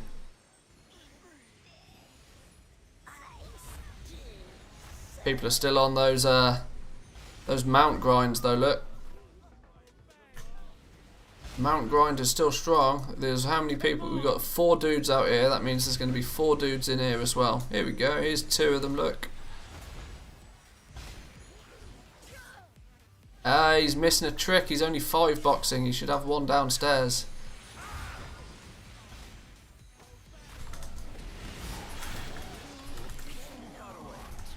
But he's Horde, so I'm not going to tell him that. He's only got 1 dude in here. You can still trigger the hyper spawn by having 4 outside, but he should put 1 of his ones down at the very bottom and he'd get way more mobs per hour. Just saying. Somehow I'm still in combat though.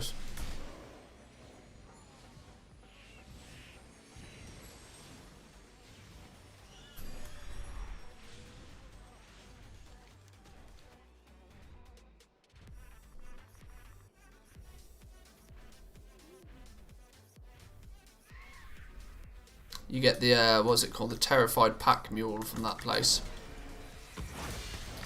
1 in like stupid amounts of kills though. It's one of the more difficult BOA bind on equip mounts to farm. It's good money earner though. Made a lot of gold off that this expansion.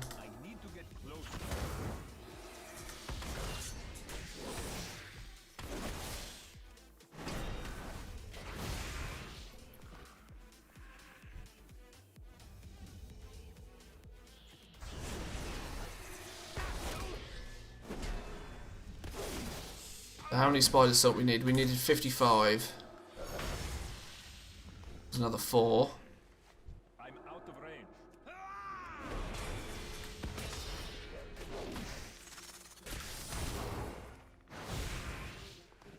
The 5 up to 27.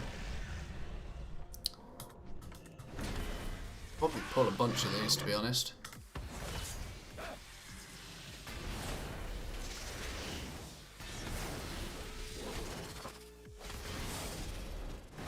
Oh, I do enjoy playing Ret. I like the fact that you manage the holy power. I'm quite a fan of Ret.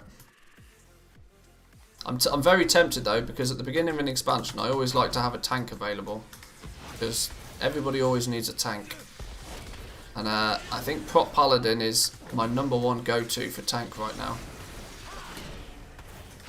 Because Bear is just so boring. Bear form, Druid tank has always been really dull to me. I've never really enjoyed Death Knights very much. I have a Death Knight, it's not even max level. Warrior's kind of cool, but I always think that Warrior is just better suited for DPS. Personally, Prot Paladin is the way forward for me when it comes to tanking.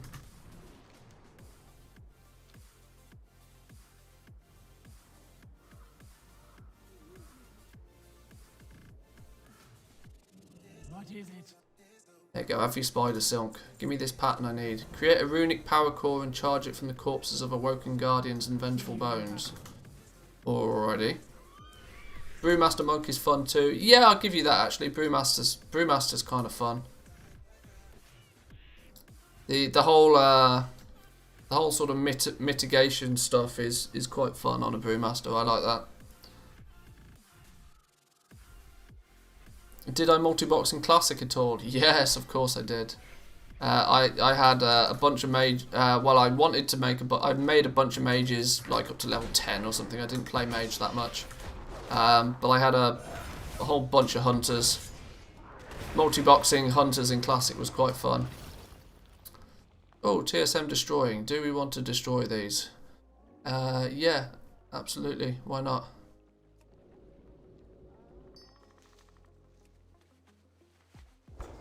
Yes, multi-boxing in Classic was quite fun. I mean, it was ridiculously OP, like beyond belief level OP.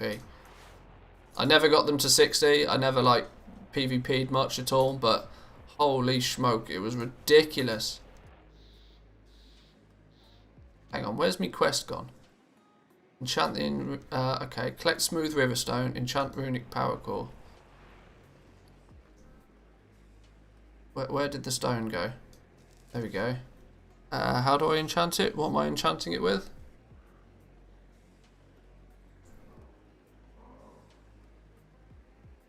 The soul animating the elementals and undead here should do the trick. Right?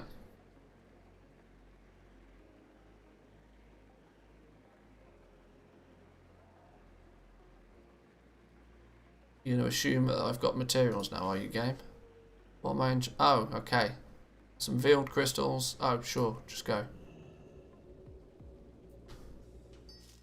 I did 2, actually had 10 on the go. Was a nice challenge. Farmed the hell out of LBRS before the COVID got in the way.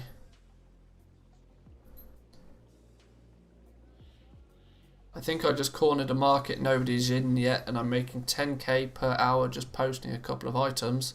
Then shh, don't tell anyone. But GG. Actually first boxed in Burning Crusade.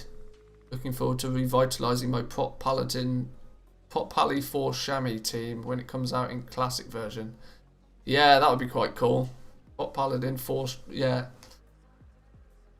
Yes, I agree, that does sound quite cool.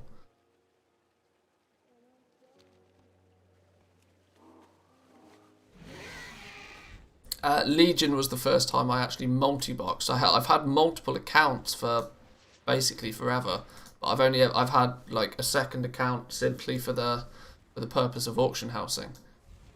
When it comes to actually multi-boxing for multi-boxing purposes, it was Legion the first time I did it. I went into BFA with, I think it was 4 accounts I had on the go going into BFA.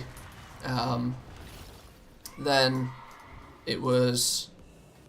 I had 4 accounts and I made a whole bunch of gold pretty quickly and easily. And decided to up it to 8 accounts so I could 2x4 farm solo. And obviously take in all of the goodness.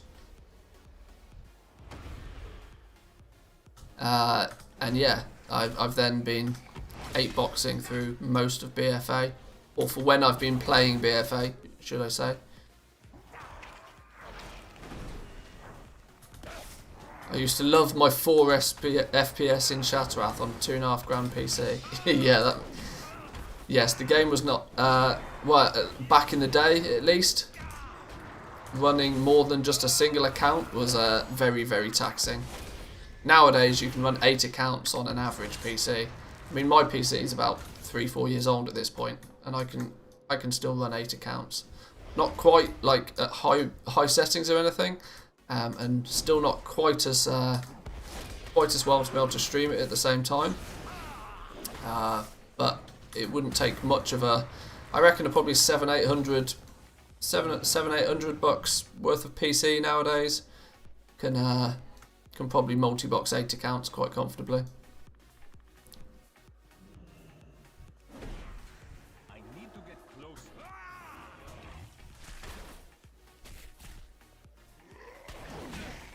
Two boxing here. One is always on the auction house. Second one is crafting and playing with. Yeah, I've had 2 accounts for the longest of time for that exact purpose. Of course, when people talk about multi-boxing, they're generally talking about running around and controlling multiple characters at the same time, not just having separate accounts running. I need to get closer. Once you create a second account, you never go back to one. Yeah, the benefits of having that dude that's just like permanently sat at the auction house was so convenient. If anything, the only thing that could potentially sway me away from having 2 accounts nowadays is the long boy. But 5 million gold for the long boy, yeah, no thank you.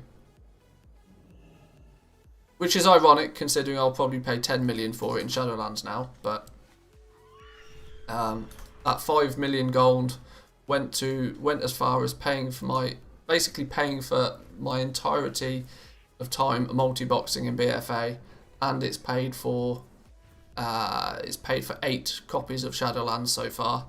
So I chose to do that rather than picking up the long boy. I still need 1 more of these crystals. That's why I can't find what I'm doing.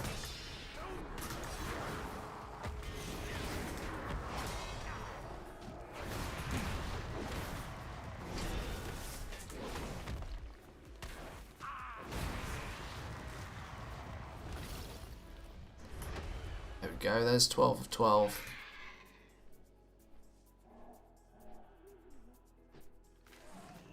Do not tempt my spear. Activate the teleportation runes to enter You the shall live. retreat. Okay, sure. Hello? You told me to activate the runes, and I activated the runes, and you killed me. Well, thanks for that. That's just fucking wonderful. It's like having a second monitor. Never know how I got by with just 1 back in the day. I've had a dual monitor set up for way over a decade.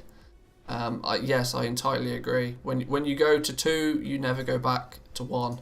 I now have 3 monitors, and I'm always considering, do I need a 4th? It's just an endless cycle.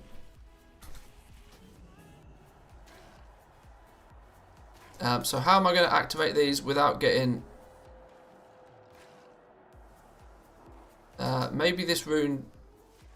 Why am I...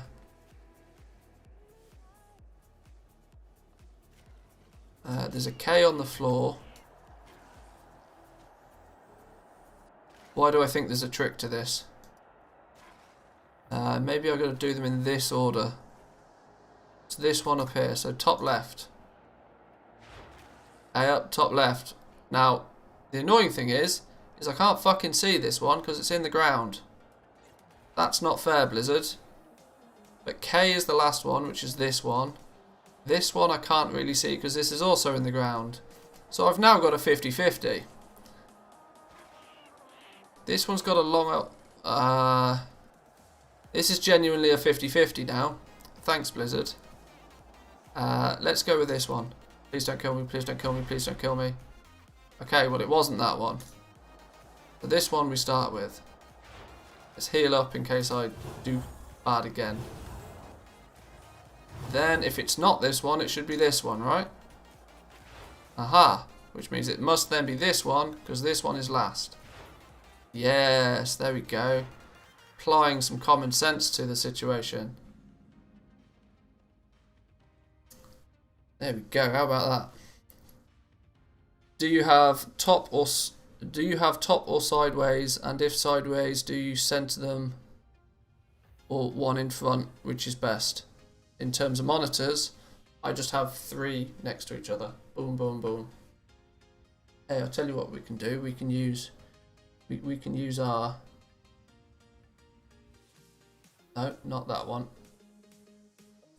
Where'd it go? That one. Dogecam, is it anymore? It's no longer Dogecam. You can see we have OBS on the left. You gotta look up there. OBS on the left. Game in the middle. Other stuff plus chat on the right. All conveniently on a nice funky little arm business that just holds them all. Means I don't see any monitor stands and stuff. It's all gravy. G'day, a dog cam. Yeah, here's a dog. Say hi, dog. Booze. Booze. You sleep. Hey, puppy. Hey, puppy. She's chilling. She's chilling. Yeah, we'll say goodbye to Dogecam. I'll rig Dogecam up in a little bit more of a professional manner. We can have an actual Dogecam at some point. 34-inch ultra wide in the middle for me, and two 24 inches on and a 24 on the right hand side. Sensible setup. Sensible setup. Oh, you're still streaming? Yeah, I'm still streaming.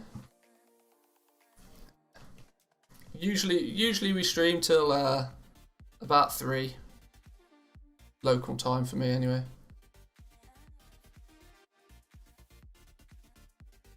What's this? I'm torn. I have 2 stacks of the herbs and they go for like 60k gold, 60 gold on my auction house, 24k in total.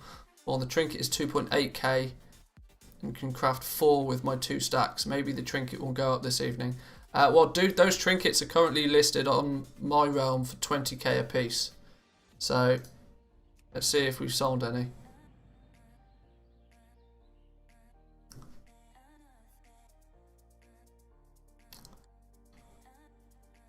I always have the flipping channel next to WoW. That's sensible. Admittedly, we've not sold any of these, but the likelihood is that we've been undercut on them, I'd imagine. Yeah, we've been massively undercut. Somebody's now slashed them down to 13k. What is the fucking point? If you're trying to price gouge people, at least price gouge people properly. God damn.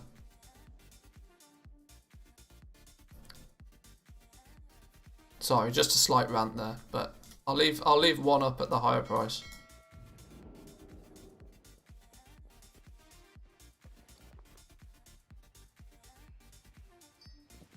Oh no, I meant to press cancelled. What are we doing? Stop, stop, stop, stop, stop.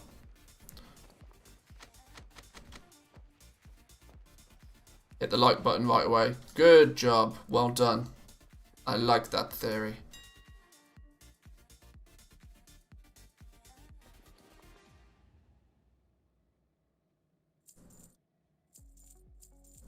There we go. Get them back up. 14k now.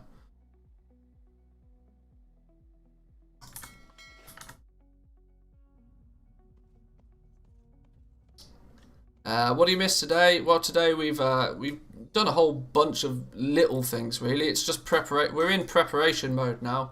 Anytime that we're on the live version of the game, we're in preparation mode. Just getting our professions capped out, getting everything finished, going over a few potential goal-making opportunities. The Highborn Compendium Scrolls of something or other. What are they called?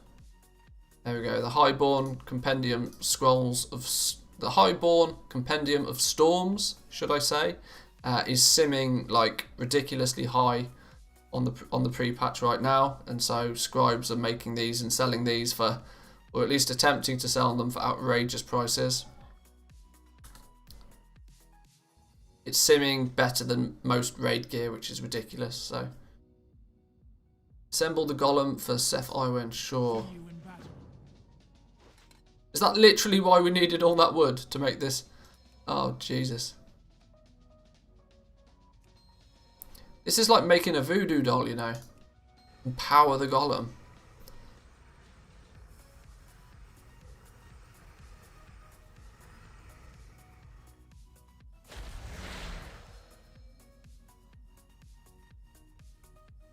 Might just sell the herbs.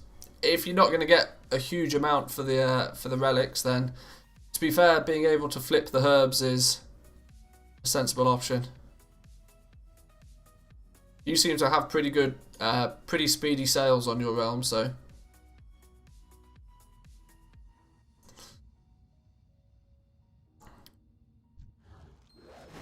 Oh, so now we made this dude. Now we have to kill him. Is that?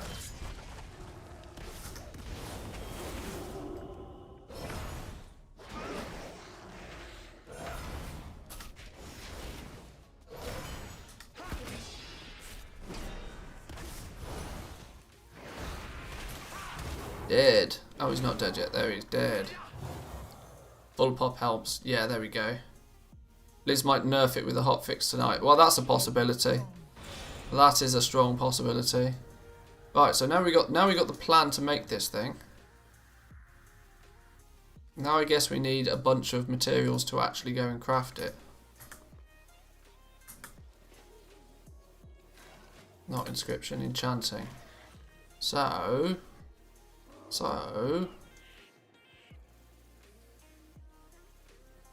Right, so now we just need a bunch of these things. However we go about getting these things. Lingering Drust Essence, present in many of the ancient Drust enemies and more concentrated in those in Warcraft Manor. Sure. We just queue for some dungeons then. Specific dungeon, Warcraft Manor. Warcraft Manor.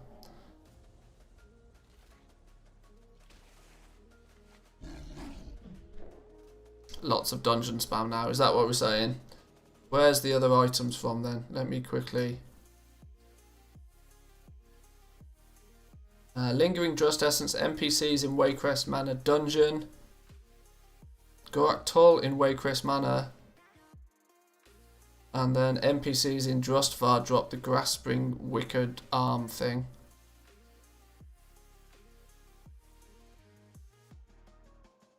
Okay, so it's Warcraft Manor then. I don't really want to tank it because I'm not even sure I've got any tank related gear on this.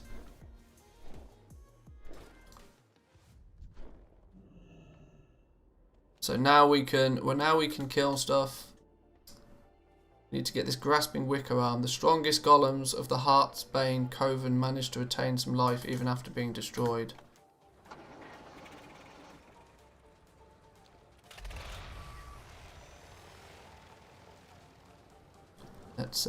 Let's just look at the item itself and see where it drops from.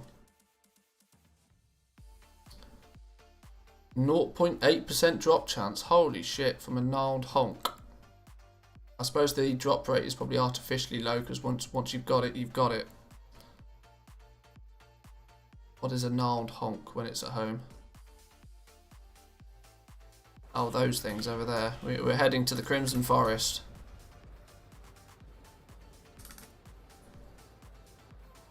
What's the queues like? No idea.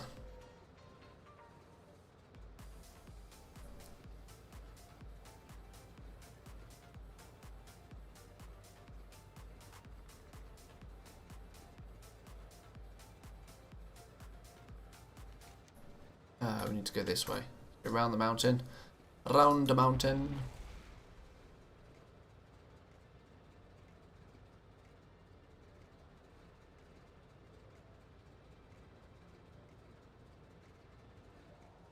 Yeah, there's a scheduled maintenance later on today, which is likely to bring a whole bunch of changes with it again.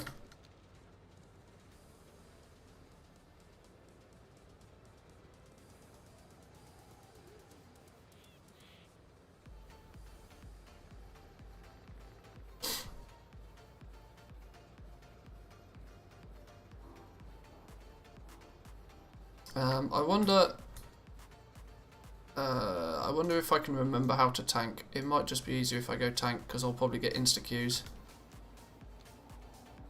None of my gear is even remotely set up for tank though. Right, so apparently I can go kill a bunch of things out here. These things, no? What are the things we can kill out here? What did I say we needed to kill? A gnarled honk thing. There's a gnarled brute. Where's the honks? Where is the honk?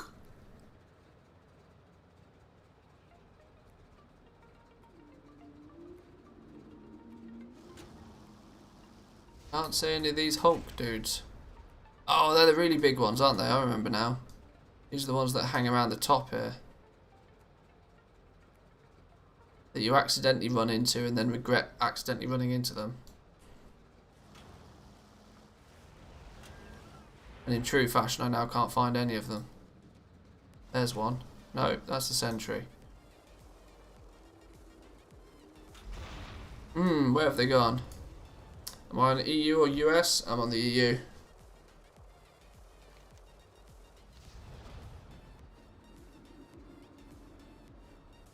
Are they all outside Warcraft? Should we just head up to Warcraft Manor?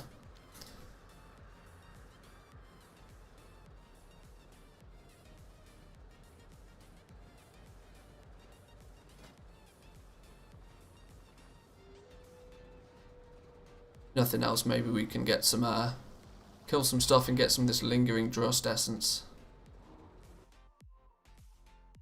Have a quick look. That's only 4-minute average time on the dungeons anyway. Here we go.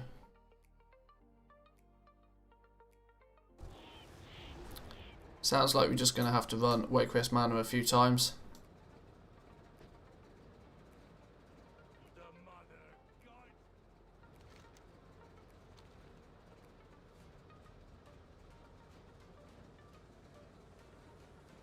Oh, maybe I should just go tank. Let's quickly... I might annoy some people because my gear's not very good and they're likely to pull aggro off me, but let's find out. Oh, how am I in combat? Literally just been flying.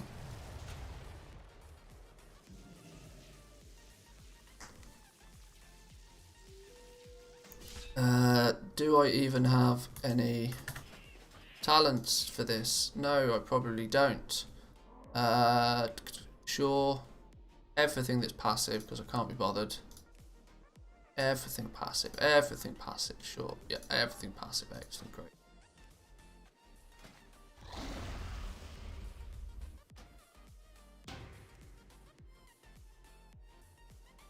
And the likelihood is I'll just do it. What's this? Role unavailable for some dungeons. This role is not qualified for one or more of the selected dungeons. Huh?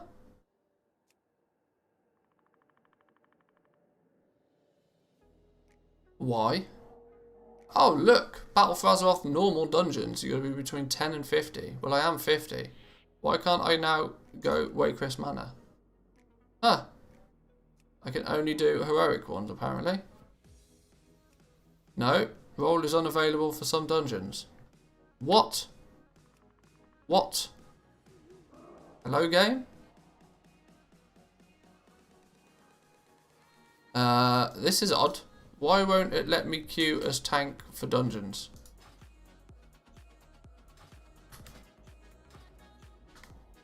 This role is not qualified for one or more of the select dungeons. For those dungeons you will be queued only for your qualified role. Huh? What?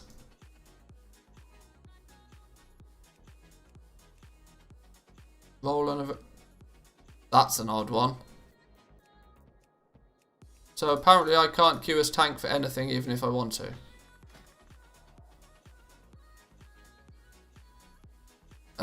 This is odd. It is indeed Bugcraft. Yeah, you're telling me.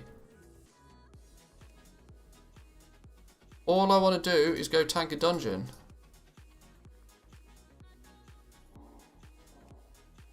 I can queue for a random dungeon. I can queue for a heroic dungeon, but I can't specify the fact I want to go to Warcraft Manor. Nope. Although I could while I was ret.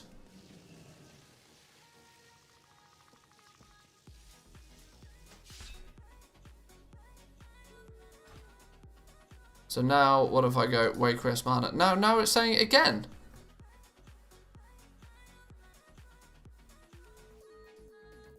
Okay, well if I can't be tank, what is going on?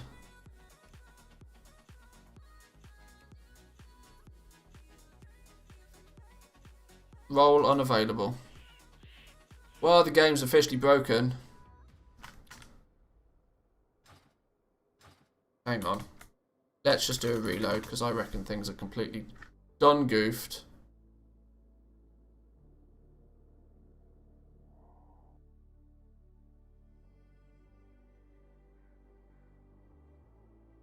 I mean, I was literally queued for the dungeon as well.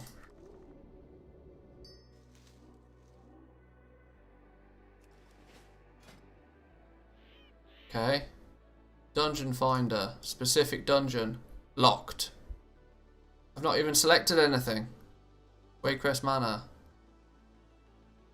Can't queue up. Role available. Unavailable for some dungeons. This is an odd one. How come you choose to stream on YouTube instead of Twitch, by the way?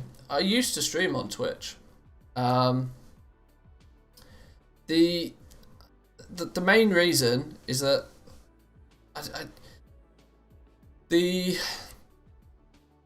guess it because it keeps all the content in one place. Well, that's somewhat of a thing. That's somewhat of a thing. My theory or my desire for my YouTube channel is quite simple. That I want to be able to do my live streams and then utilize what I do in my live streams to make it easier to make content for YouTube. I'm not the most creative person, and as you can probably tell by my YouTube videos, they're very basic. I'm a one-hit wonder in terms of or a one-edit wonder. I like to make a video and then just talk to the camera, do it that. I'm not super good at editing. I'm not super creative in that fashion. But I really enjoy YouTube. To take half my content and do it on a different platform, namely Twitch, there's no. It's so difficult, super difficult. To grow on Twitch. Growing on Twitch is nearly impossible without a strong presence somewhere else, and it's kind of difficult to get a strong presence on YouTube without creating regular content, because you are rational instead of emotional. Well, maybe, possibly. Twitch has a 24-hour minimum wait before you push stream content to other places. Technically, but that's complete rubbish. I mean, look at Asmongold, for example. Asmongold's highlights are on YouTube before Asmongold has even finished streaming. So that 24-hour window doesn't mean jack. Same thing with dungeons on a few of my alts. Okay, it's probably the game's just bust. It's fine. Yeah, the simple thing is that streaming on Twitch is going to be very difficult to grow an audience on Twitch natively by itself, because Twitch is just not a discovery platform in any way, shape or form. So I was like, right, well, I'll stream on YouTube then, because I know exactly how YouTube works. You'll probably find that most of the people in the stream right now, we've currently got, what is it? There's 48 concurrent viewers right now. On YouTube, and I imagine that a good percentage of those, probably 50% of those people that is watching right now, hello, welcome to you, are likely to be people that have never watched either me or my content before, because this live stream is being distributed through YouTube to other people that like to watch World of Warcraft content, and I'm gaining new viewers each and every day in that regard. Whereas if I was streaming on Twitch, nowhere near the same level of exposure. Plus, long term, YouTube is got the ability to just flick a switch at YouTube's end, and they will crush Twitch into the ground. And Twitch is a platform where the big streamers get bigger, and the upcoming streamers have nowhere to go. Yeah, as it said, no discoverability on Twitch. I've got nothing against Twitch as a platform. I have a Twitch account. I mean, I'm subbed to a whole bunch of people on Twitch. I enjoy the community aspect of Twitch more so than YouTube. It's very difficult to build that same community vibe on YouTube compared to Twitch. But simply for growing a channel, that's, I mean, long term, if my channel does grow to a considerable point, there is the possibility that I'll move the stream to Twitch, because Twitch is more beneficial currently if you can take your audience there. But for the purpose of growing an audience, I know this is getting very marketing speak, but to grow and to start something from fresh, which is basically what I've been doing, YouTube is 10 times better for me personally as a creator. Twitch does not have discoverability, whereas YouTube does. Very true. As an affiliate, it definitely has issues. But this is the thing I don't like about Twitch as well. The second that Twitch realizes that you have potential, it locks you down into a contract that that is very, very not favourable for the creator. The Twitch contract is horrible, absolutely horrible. If you want a sub button on Twitch, you have to basically say that you are only ever going to stream on Twitch. And I didn't like that. Whereas on YouTube, I have a sub button. People don't press it, but like the join button is basically the same thing. So yeah. Do I want a tank for Warcraft? I wouldn't mind one.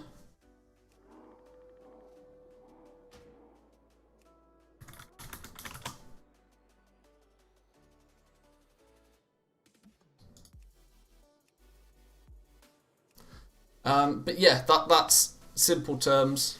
Don't like the YouTube chat or the perks for viewers. Well, this is it. The some aspects of the YouTube is not great. But for terms of growth, it's can you solo normal Warcraft? Well, that's probably an option. And in fact, not in this gear, no, probably not. But that's it. The discovery alone is way more advantageous. I mean, to get 50 concurrent viewers on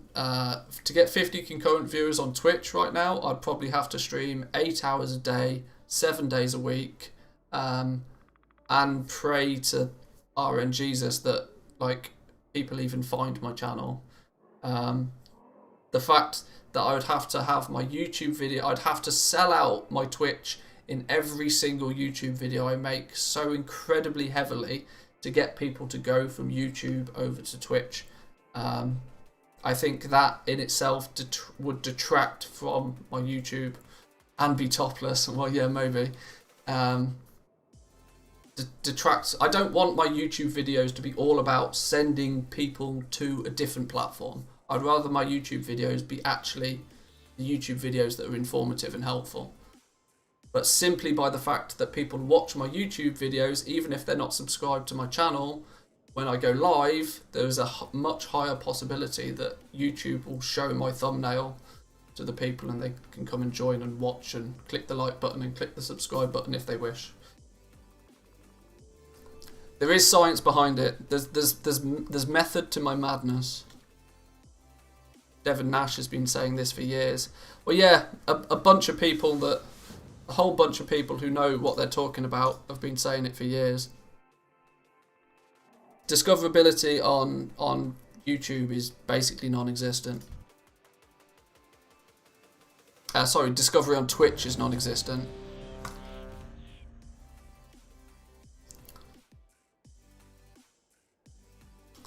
We might have got ourselves a group for Warcraft. Average wait time 10 minutes. Ah, damn, we need healers. Who would have thought? Who would have thought we needed healers?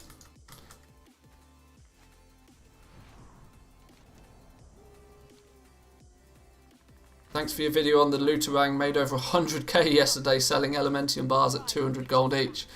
GG. Well done, my man. Well done. That's what we like to hear. And that's it. That's a prime example. I would rather my YouTube videos be giving people the information that they want and need, rather than me spending the first 3 minutes of a video telling people to go and watch me on Twitch. That's my day job is sales. My day job is sales and marketing. That's my bread and butter.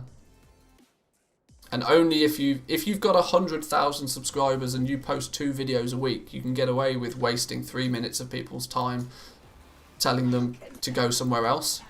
But that's not what I'm about, and that's not how you grow on any platform ever.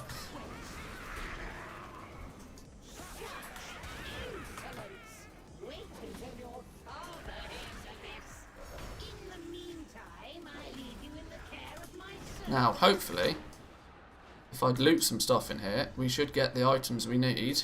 Come back and face my steel. Ace! Running off seems like a bad idea. We have more of a plan than that. Oh no, disorientated. Heroes. To grow on Twitch, you basically have to have a good YouTube or nobody will find you. Yeah, simple as. The discoverability on Twitch is virtually non-existent. It is getting slightly better, but it's really still not great.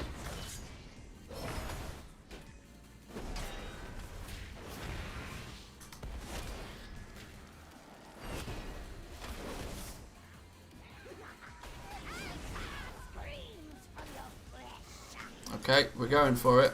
Sure.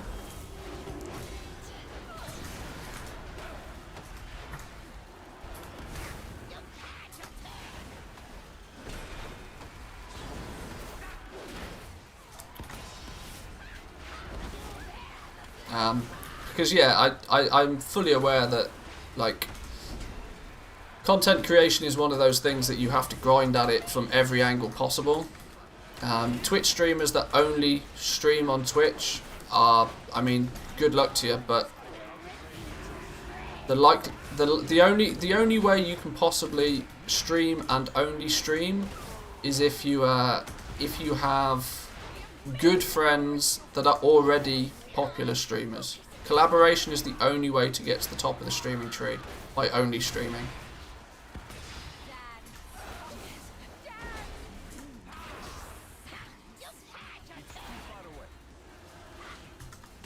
Been seriously considering cashing out on Twitch and moving to YouTube, but need a good camera first. I have everything else, including my own audience.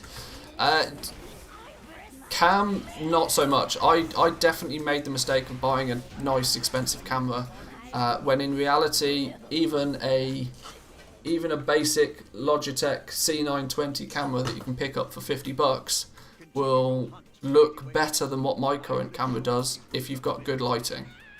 Literally, don't spend your money on a camera, spend your money on lighting. Make sure your room is well illuminated. Simple answer. Make sure you're well illuminated. And there's lots of either natural light preferably, if not natural light, like some good strong lights. Lighting is always better than camera. Every time. C920 looks great with video lights. Yeah, with some reasonable video lights, it'll look much better. And let's be honest, at least when you're streaming for the most part, your camera is this big on the screen. I mean, your camera could be 480p and grainy as all hell, but most people won't notice it. Like, it's only if you to go full cam, long camera. It's only if you to go full cam where people actually see in any great detail. But how often do you do that? Not very often.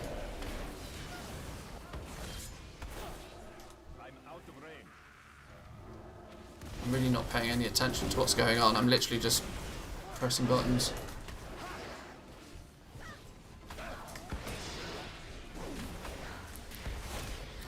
Did they fix the XP on gathering from Pandaria? There's realistically nothing to fix. The reason it's beneficial is because I was doing it with rested experience. It's gathering to level is not going to be the quickest way to level if you want to power level and do it like an all in one sitting. But to just casually log on and do a bit of gathering every few days with your rested experience, throw some heirlooms on, and you're still getting levels every 8 to 10 minutes. It's pretty cool. I cannot wait to get home and start leveling. Yeah, I just want to level characters for the sake of leveling characters right now.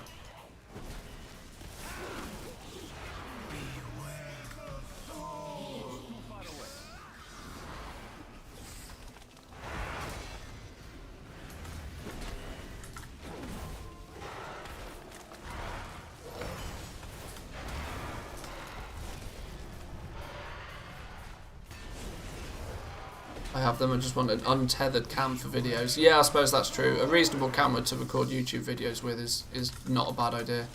One that's not directly linked to your computer.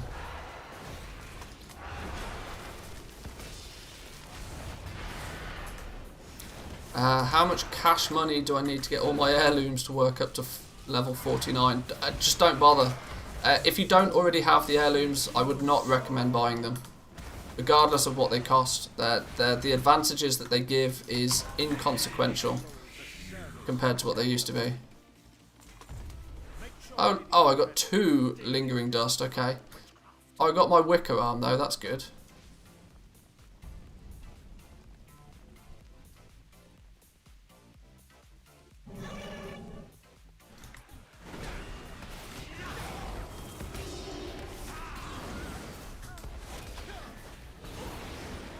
My room's already a video set. Oh, fair enough.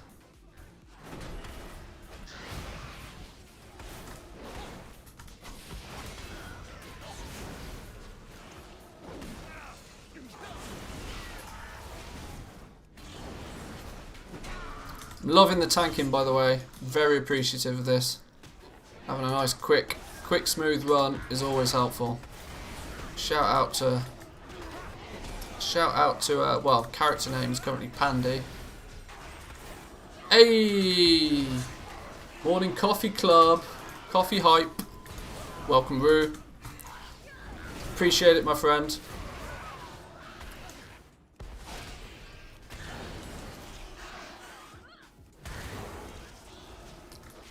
Buzz lights everywhere. There should have been some notification that popped up. Maybe I've not set up my my notifications properly. Welcome to the coffee club.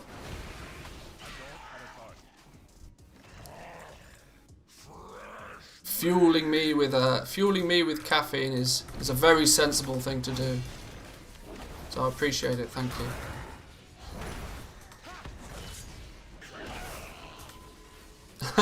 I'm the Breg replacement. I'll take that. I'll happily take that. I watched all of Breg's content for a long time. I think I can definitely see how we have similarities. I mean, both being British probably helps, of course, but and Breg is also. It's also very apparent that Breg is either a salesman or into marketing at some point. Hey, Lord Rune with the super chat. Thank you, my friend. Thank you, thank you. Another year's worth of ad block free. That's the one. No, I appreciate the support, guys. Thank you.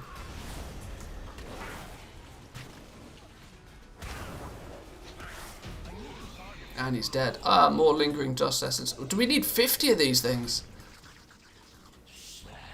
Hot damn. I was expecting to get like 50 in a single dungeon, but maybe not. Yeah, I'm not entirely sure why Breg's stopped doing what he's doing. He's ultimately, though, just turned his... he's tried to turn his YouTube channel into an affiliate marketing channel, which is a bit of a shame. But he's doing some sweet shop or something, from what I've seen. It's difficult to do this kind of content for a long time, simply on the premise that the audience is small. You have to make sure that you find a way to maintain that small audience and keep them engaged for a long period of time. What's better, a donation or subbing? I don't even think I've got a donation link. Honestly, Patreon, becoming part of the coffee club, either or. Any support is helpful.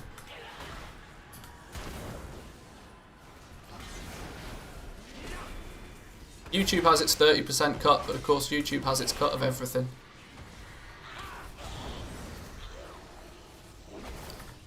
Busy life, I think. New girlfriend. Yeah, new girlfriend is probably primary cause number one, I can imagine.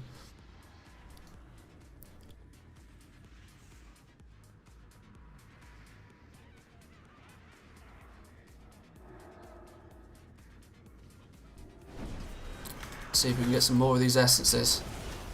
I'm glad I don't have DPS meters activated, because I would probably be embarrassing myself right now.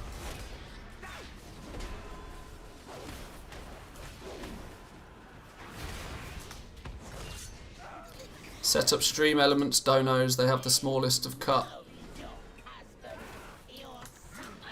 I probably have, I use stream elements. I've probably got a link. I bet if you go to stream elements /Manthieus, I've probably had it set up already. It's just probably not in. I'm not super good at advertising the money, the money side of things. It's not what I'm about. I'll do a casual little sellout maybe once or twice a stream, and that's about it. Fastest way I've found for the lingering dust is the elite witches in Drusvar. Southwest corner of the map, 4 to 6 dust to kill and respawn in less than a minute. Oh, okay, that sounds good. Maybe we'll go give that a go.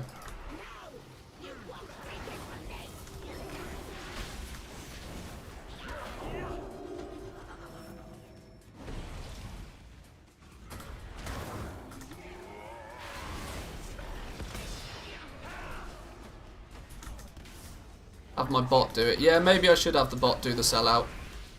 It's more personal if it comes from me though. I genuinely don't think that anybody ever listens to anything that a bot says in a chat channel. It's literally the definition of spam. More dust essence.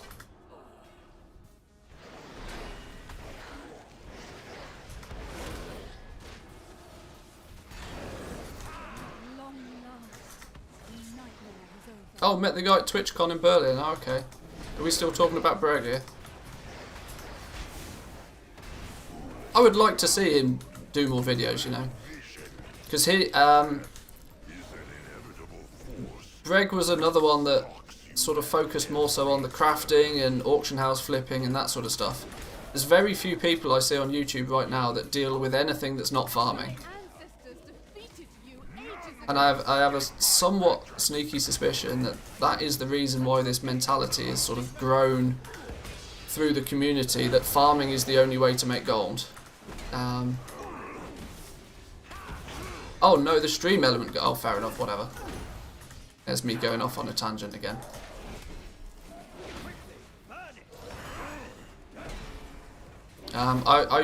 This is the main reason I decided to come back to like start streaming and making content again. It's because every video I ever see on YouTube about making gold in World of Warcraft is a farm this 4-year-old expansion item and make 50k an hour. Well, no, you might make 50k once, but yeah, I don't know. 0 to Millionaire series still has a lot of value for people to learn from, even if they're out of date now. Yeah, that's probably true. This is the reason I like the idea of streaming a reasonable amount, because all of those tiny little bits of advice and information, they're not by themselves, they're not enough to make their own video, but over time, if you absorb all of that sort of stuff, then it's I hope at least that people can get a lot from it. See, there is nothing a strong arm and a sharp steel can't fix. Thank you, heroes. You've broken the coven and released us from Gorak Tool's power. We are in your debt.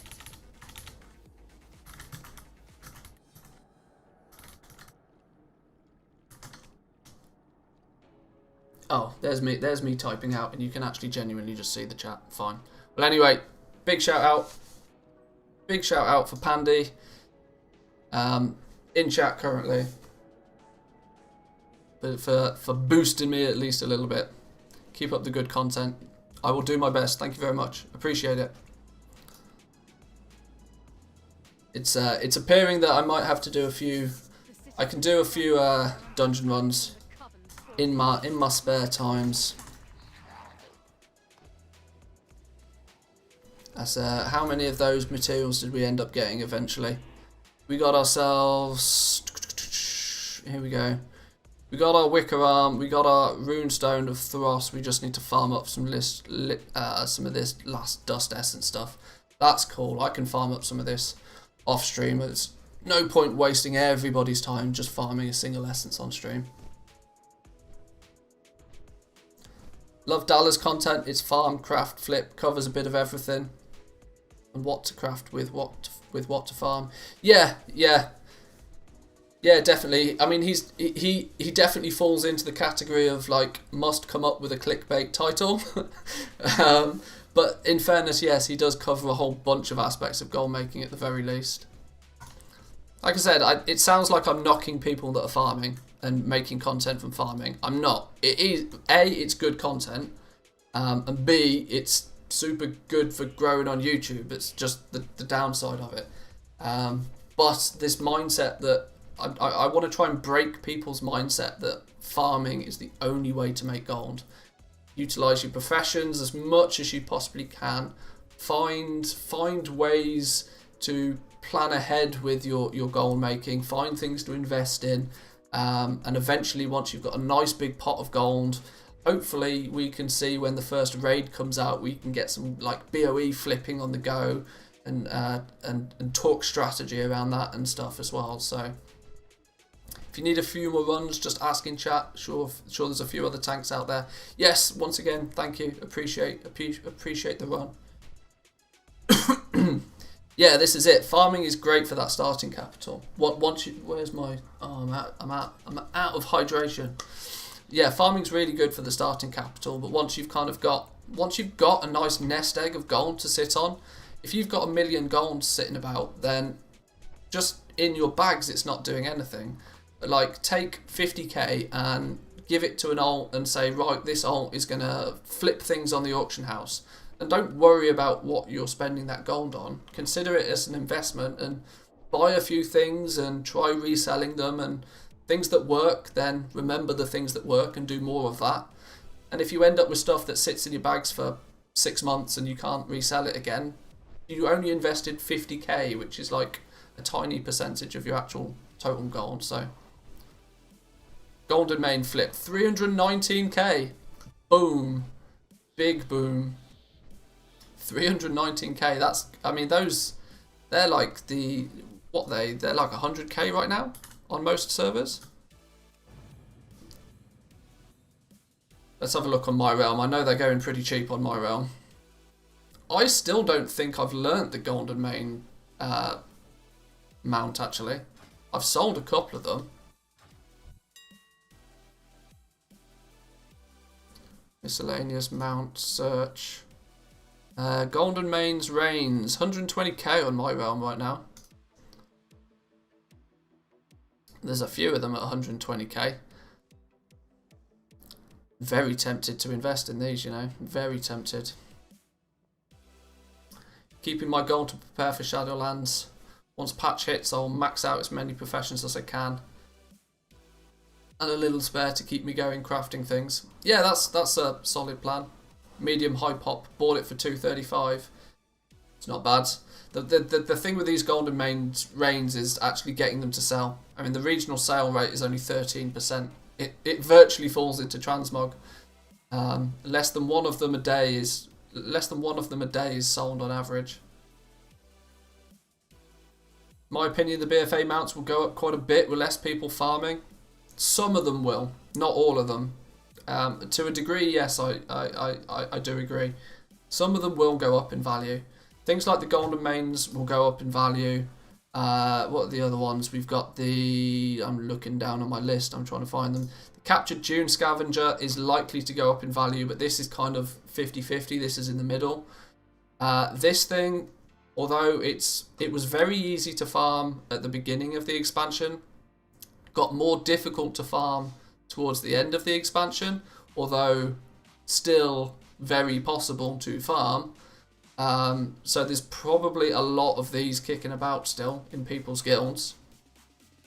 The one that I would say is probably not going to increase in value much is, if I can find it, the Blood Feaster. I mean, just look at the price of them on my realm right now. Like, they're selling for basically nothing. For a world drop BOE mount, I mean, the regional sale average is less than 10k on these. This is the one that's very unlikely to see much of an increase. You can see this. I mean, I've sold 19 of these things. My average sale price has only just been over 10k. Check the volumes available on the Undermine Journal. They're a great indicator of overall rarity of the farmable bounce. Yes, very true, very true. And what's the other one? Which is the other one that I've not spoke about? The Pack Mule, of course. The Pack Mule, I do think, will go up in value somewhat, simply because this thing is an absolute fucking nightmare to farm up. You basically have to have a very well organized 8-box or a very well organized 2x4 to get these at any regular pace. As for investments like the Golden Rain, do you think there'll be high deflation in Shadowlands? Had that from Legion through to BFA, bought a bunch of stuff and lost very hard their value. No, not really. I think gold is going to maintain its value pretty well in Shadowlands. The difficulty Shadowlands is probably going to have is that the profit that can be made from the professions is going to die off really quickly. The professions will be super valuable for the first patch of the game, but by the time we go into patch 9.1, 9.2, it's going to be really difficult for Blizzard to keep value in any of the professions.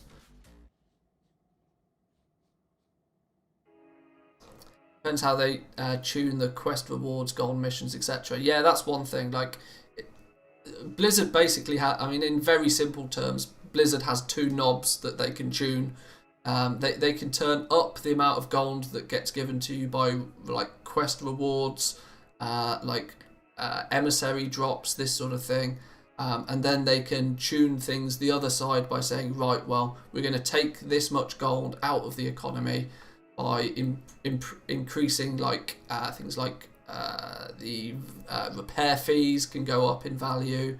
We're going to put a new mount on a vendor that costs 80,000 gold. If you remember, halfway through Battle for Azeroth, we got new faction specific mounts, and how did we get them? Easy, buy them from a vendor, and we got one for all of the factions. So that was one of Blizzard's way to say, right, there's too much gold in the economy, let's take some of it out. And they were able to do that very quickly and very easily. Because of course, as soon as people hit Exalted, they go and spend 70, 80,000 gold or whatever it was on a new mount. What was the other one? Mechagon. The Exalted mount in Mechagon is like 400k or something ridiculous. Those three big frogs that are like 300,000 gold each. All ways for Blizzard to take big chunks of gold out of the economy really quickly. I hope so, as of fewer raw gold farms, etc. repair costs. Yeah, I hope the deflation won't be that hard. And Blizzard have actively said that some inflation is good for the health of the game. It constantly, with a small amount of inflation, it keeps pushing the goalposts slightly further away. But if you push the goalposts too far away too quickly, then people stop trying to reach them. That's the sort of the balance that Blizzard tried to maintain. The chords for the Elite Witches in Drustvar, 19... Okay. So, we're looking at... Over this way, down in... I don't have... Falconhurst? Crimson Forest? Edge of that? Didn't somebody say southwest? Never eat shredded wheat. Yeah, southwest, down here. Down this way. Or on this shoreline thing, maybe. I think somebody said southwest, didn't they?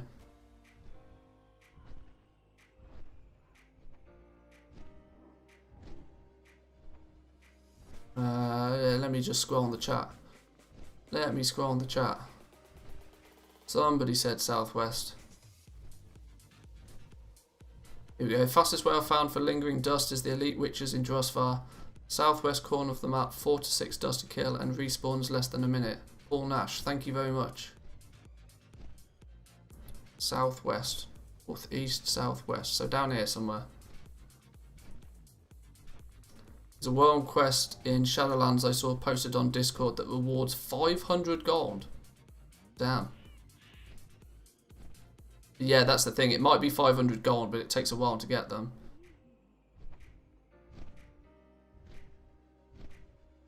But even world quests in BFA right now is like a couple of hundred gold easily, a lot of the time.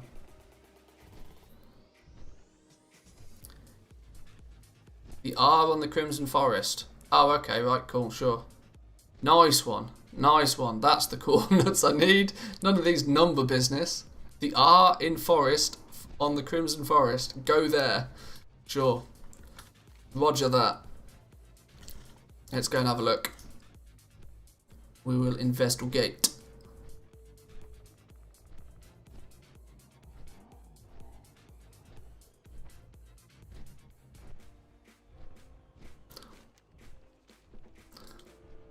I tell you what, it's been really fun for me to actually come back to play World of Warcraft for a long time. I've spent so much time playing Factorio this year. It's not even funny. Just out of interest, how many of you guys here have also played Factorio? Because I know a few of you probably have.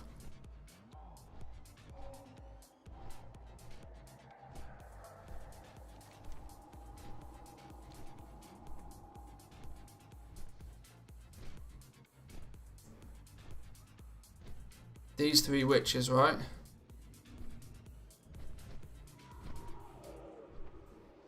I've got about 500 hours in Factorio. Oh, there we go. Yeah, one does not just play Factorio for 20 hours. Got it installed on Steam, not tried it yet. When you have an entire 6 months spare, install Factorio. I think I've got. Hang on. Let me. I think I've got something like 2,500 hours in Factorio now. It's ridiculous. Let me just minimise the window so I don't dox myself.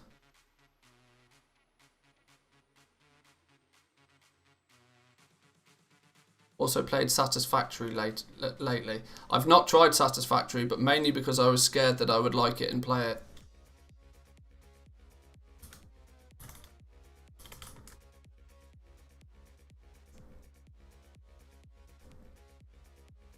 Where's my Steam library? Where's Factorio?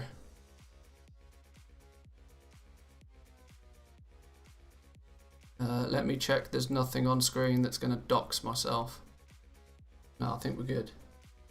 So yeah, it's safe to say that I've played Factorio quite a lot. 2,170 hours. and that's only since I've had Factorio on Steam.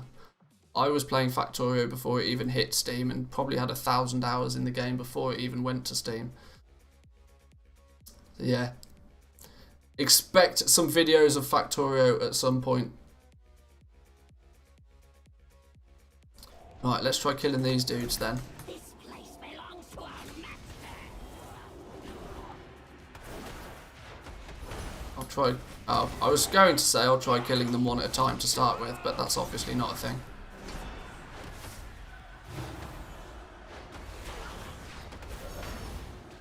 Hello? I'm thinking I might be slightly undergeared for this. Just a subtle. Probably pulling all 3 of them was not the best idea though. Well, there's one down. Stun you. Let's go to town on you. Queue it up for my break between 9.1 and 9.2. Yeah, that's probably not a bad idea.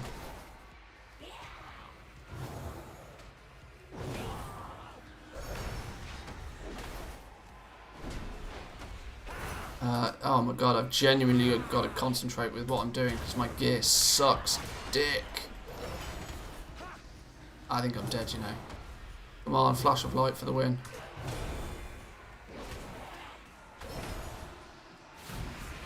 Come on, if I can kill this last one, I might survive.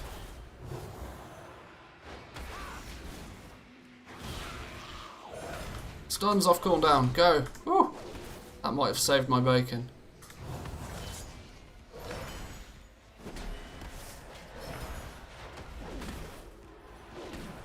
Extra action button. Oh! Oh! Pro plays!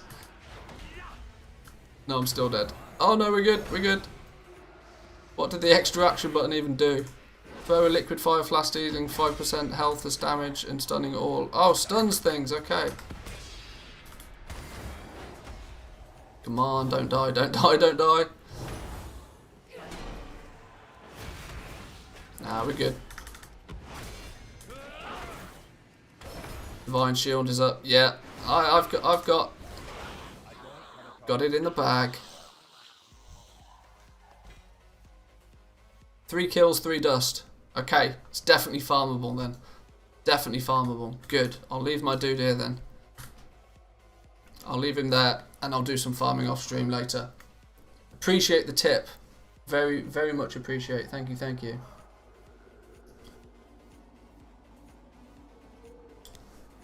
Right then, guys and girls, I'm gonna call it for today though. Thank you all for turning up. I started the stream a little bit earlier this morning, and I've finished it a little bit later.